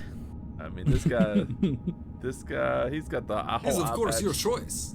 He's got the eye patch and everything. Like He sounds pretty cool. he It's a was universal cool. He sign was of a cool. badass. He So- drank a whole bottle of wine out of a broken shards. Pretty goddamn I'm badass. just saying, if he lays eyes on you, he may want Super to. point. He may want you to come along. You might not have a whole lot of choice in the matter. That's all I'm saying. Or it might be a sweet as hell fight. I don't know. I mean, I'm just Steruya saying, is a free we should woman. keep that She's in- we allowed- should keep that in mind. She can make these decisions, I'm sure. No, I'm not. I'm saying the opposite. I'm saying if this guy with the army he has and the technology he has. If she wanted him to do that, she's free to. Yes, of course, absolutely.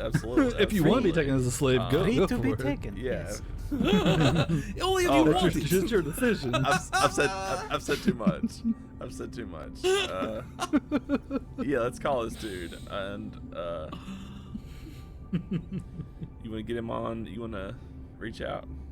Get that ass on the line. You want to You're calling Terrius? make that booty Inquire call? about No, Aes. Oh, okay. Get that ass on. their destination. Making that booty call. Gonna hit that ass. Yo, you up? Okay. Just make a comms roll. Just education comms. Okay, with 3 Ys. Hey, AS? I assume you're making the call, comms officer. Oh, I don't know, Ryder. Do you think he did want to speak to you? He hasn't spoken with the captain yet. Yeah, I figured we could all talk. Captain but to I figured captain. You would make the call. Sure. Yeah. Yeah. All right. I'll get him on the line at least, and I'll punch in the. I'll pick up the comms and I'll try and get a hold of the station operator to get me channeled to the captain. Okay. It's a little weird to do because again, you're kind of having to go to their comms and then have their comms relay. Yeah. So it's like that's why I'm making you make a roll instead of just being like it's right Okay. there. There's no roll. But it is a little switchboard operatory, for lack of a better word to use there, because that's not a real word.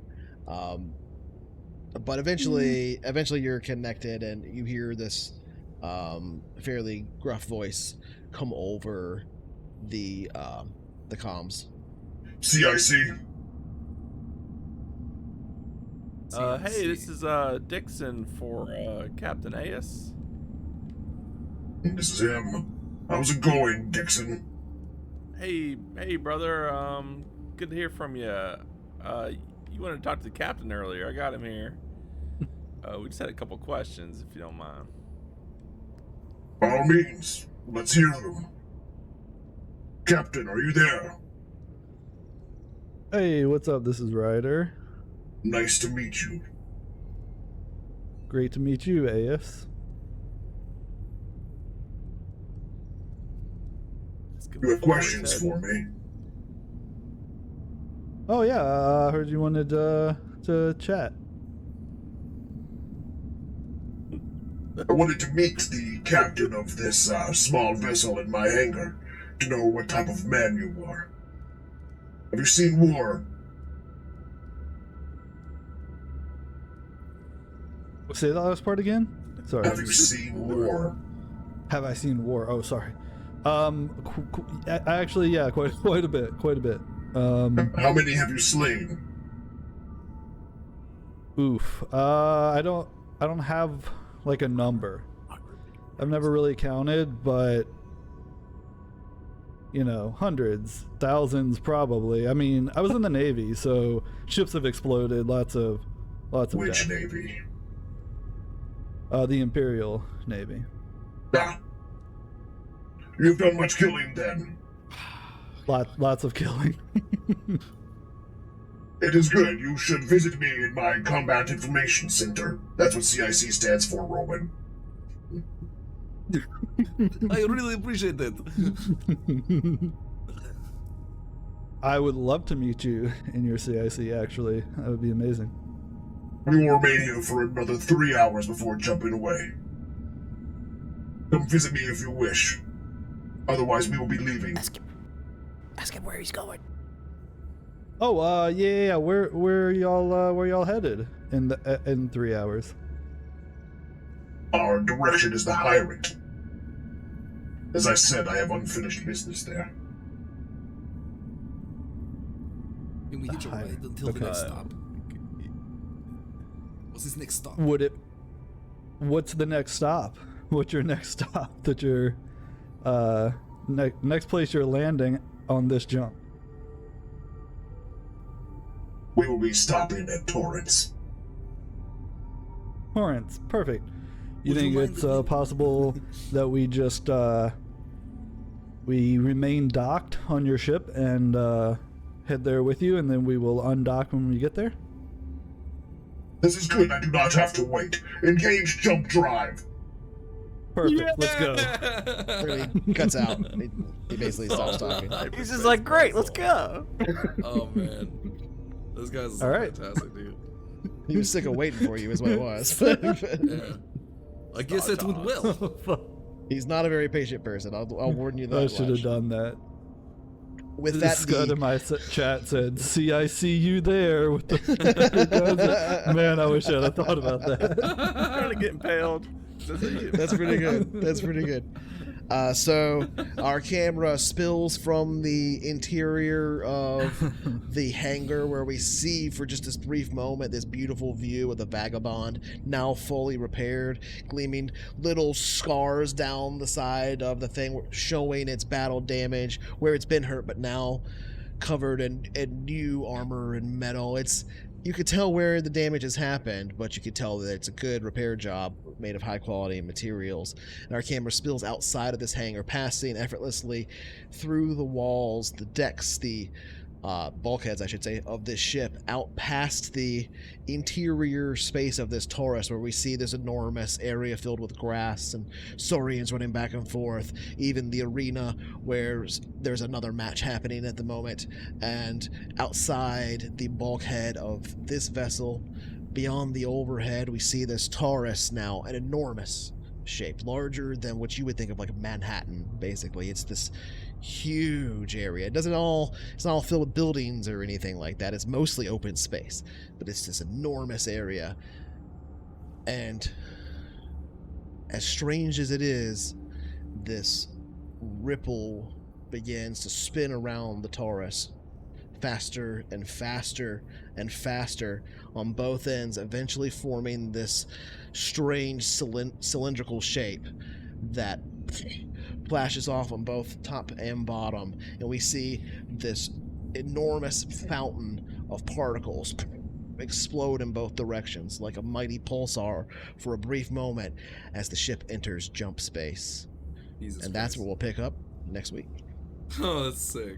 Oh man. Whew. I feel like All that's right. a pretty good, That's a like, good one. part 2 to the season finale of season 2. You know what I mean? Sure, I can see that. Wow, what a fucking cliffhanger last episode was, and for this to turn out the way it did. That's pretty interesting. So let's go ahead and do favorite moments. Who wants to start? Fucked. Cliffhanger set up. Yup. All right. I'll start. I really Okay. like. I mean, there was so many moments in tonight's session. I loved tonight's session. I had so much fun playing with you guys.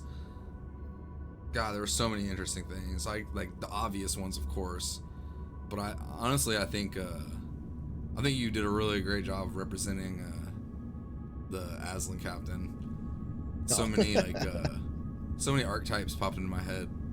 The first one that he reminded me of was the dude from Game of Thrones that came in with his fleet and hooked up with Cersei. Oh, okay. And, Yeah. That dude. So I was like really vibing that character with this guy in my head, and it was really fun. But man, tonight's session was fun. I had a lot of fun playing. That guy was So- cool though. Anybody else want to go? Any favorite moments? I liked the fact that Ryder actually parked the ship perfectly. Perfectly. Yeah. Like such a Good job they breaking commented. the streak there. Yeah. Sure, They you finally respected did. that too. They were like, "Thanks for not fucking our ship up." Yeah, basically. Basically. We've heard some things about your job. Yeah, I loved it. I loved that My part. reputation precedes Reputation me. precedes us. 25 parsecs away. Oh, we've heard about how you fly. We've Oh heard god. of Mr. We were Young. giving you the big door. Yeah, they did too. They gave you their biggest hangar. The big Oh, that's funny.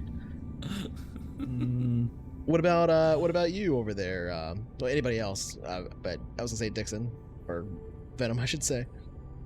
I like your guys, the captain and the doctor's sort of role playing scene. That was cool. I think it's been a while since we've had that kind of sit down between some characters. Yeah.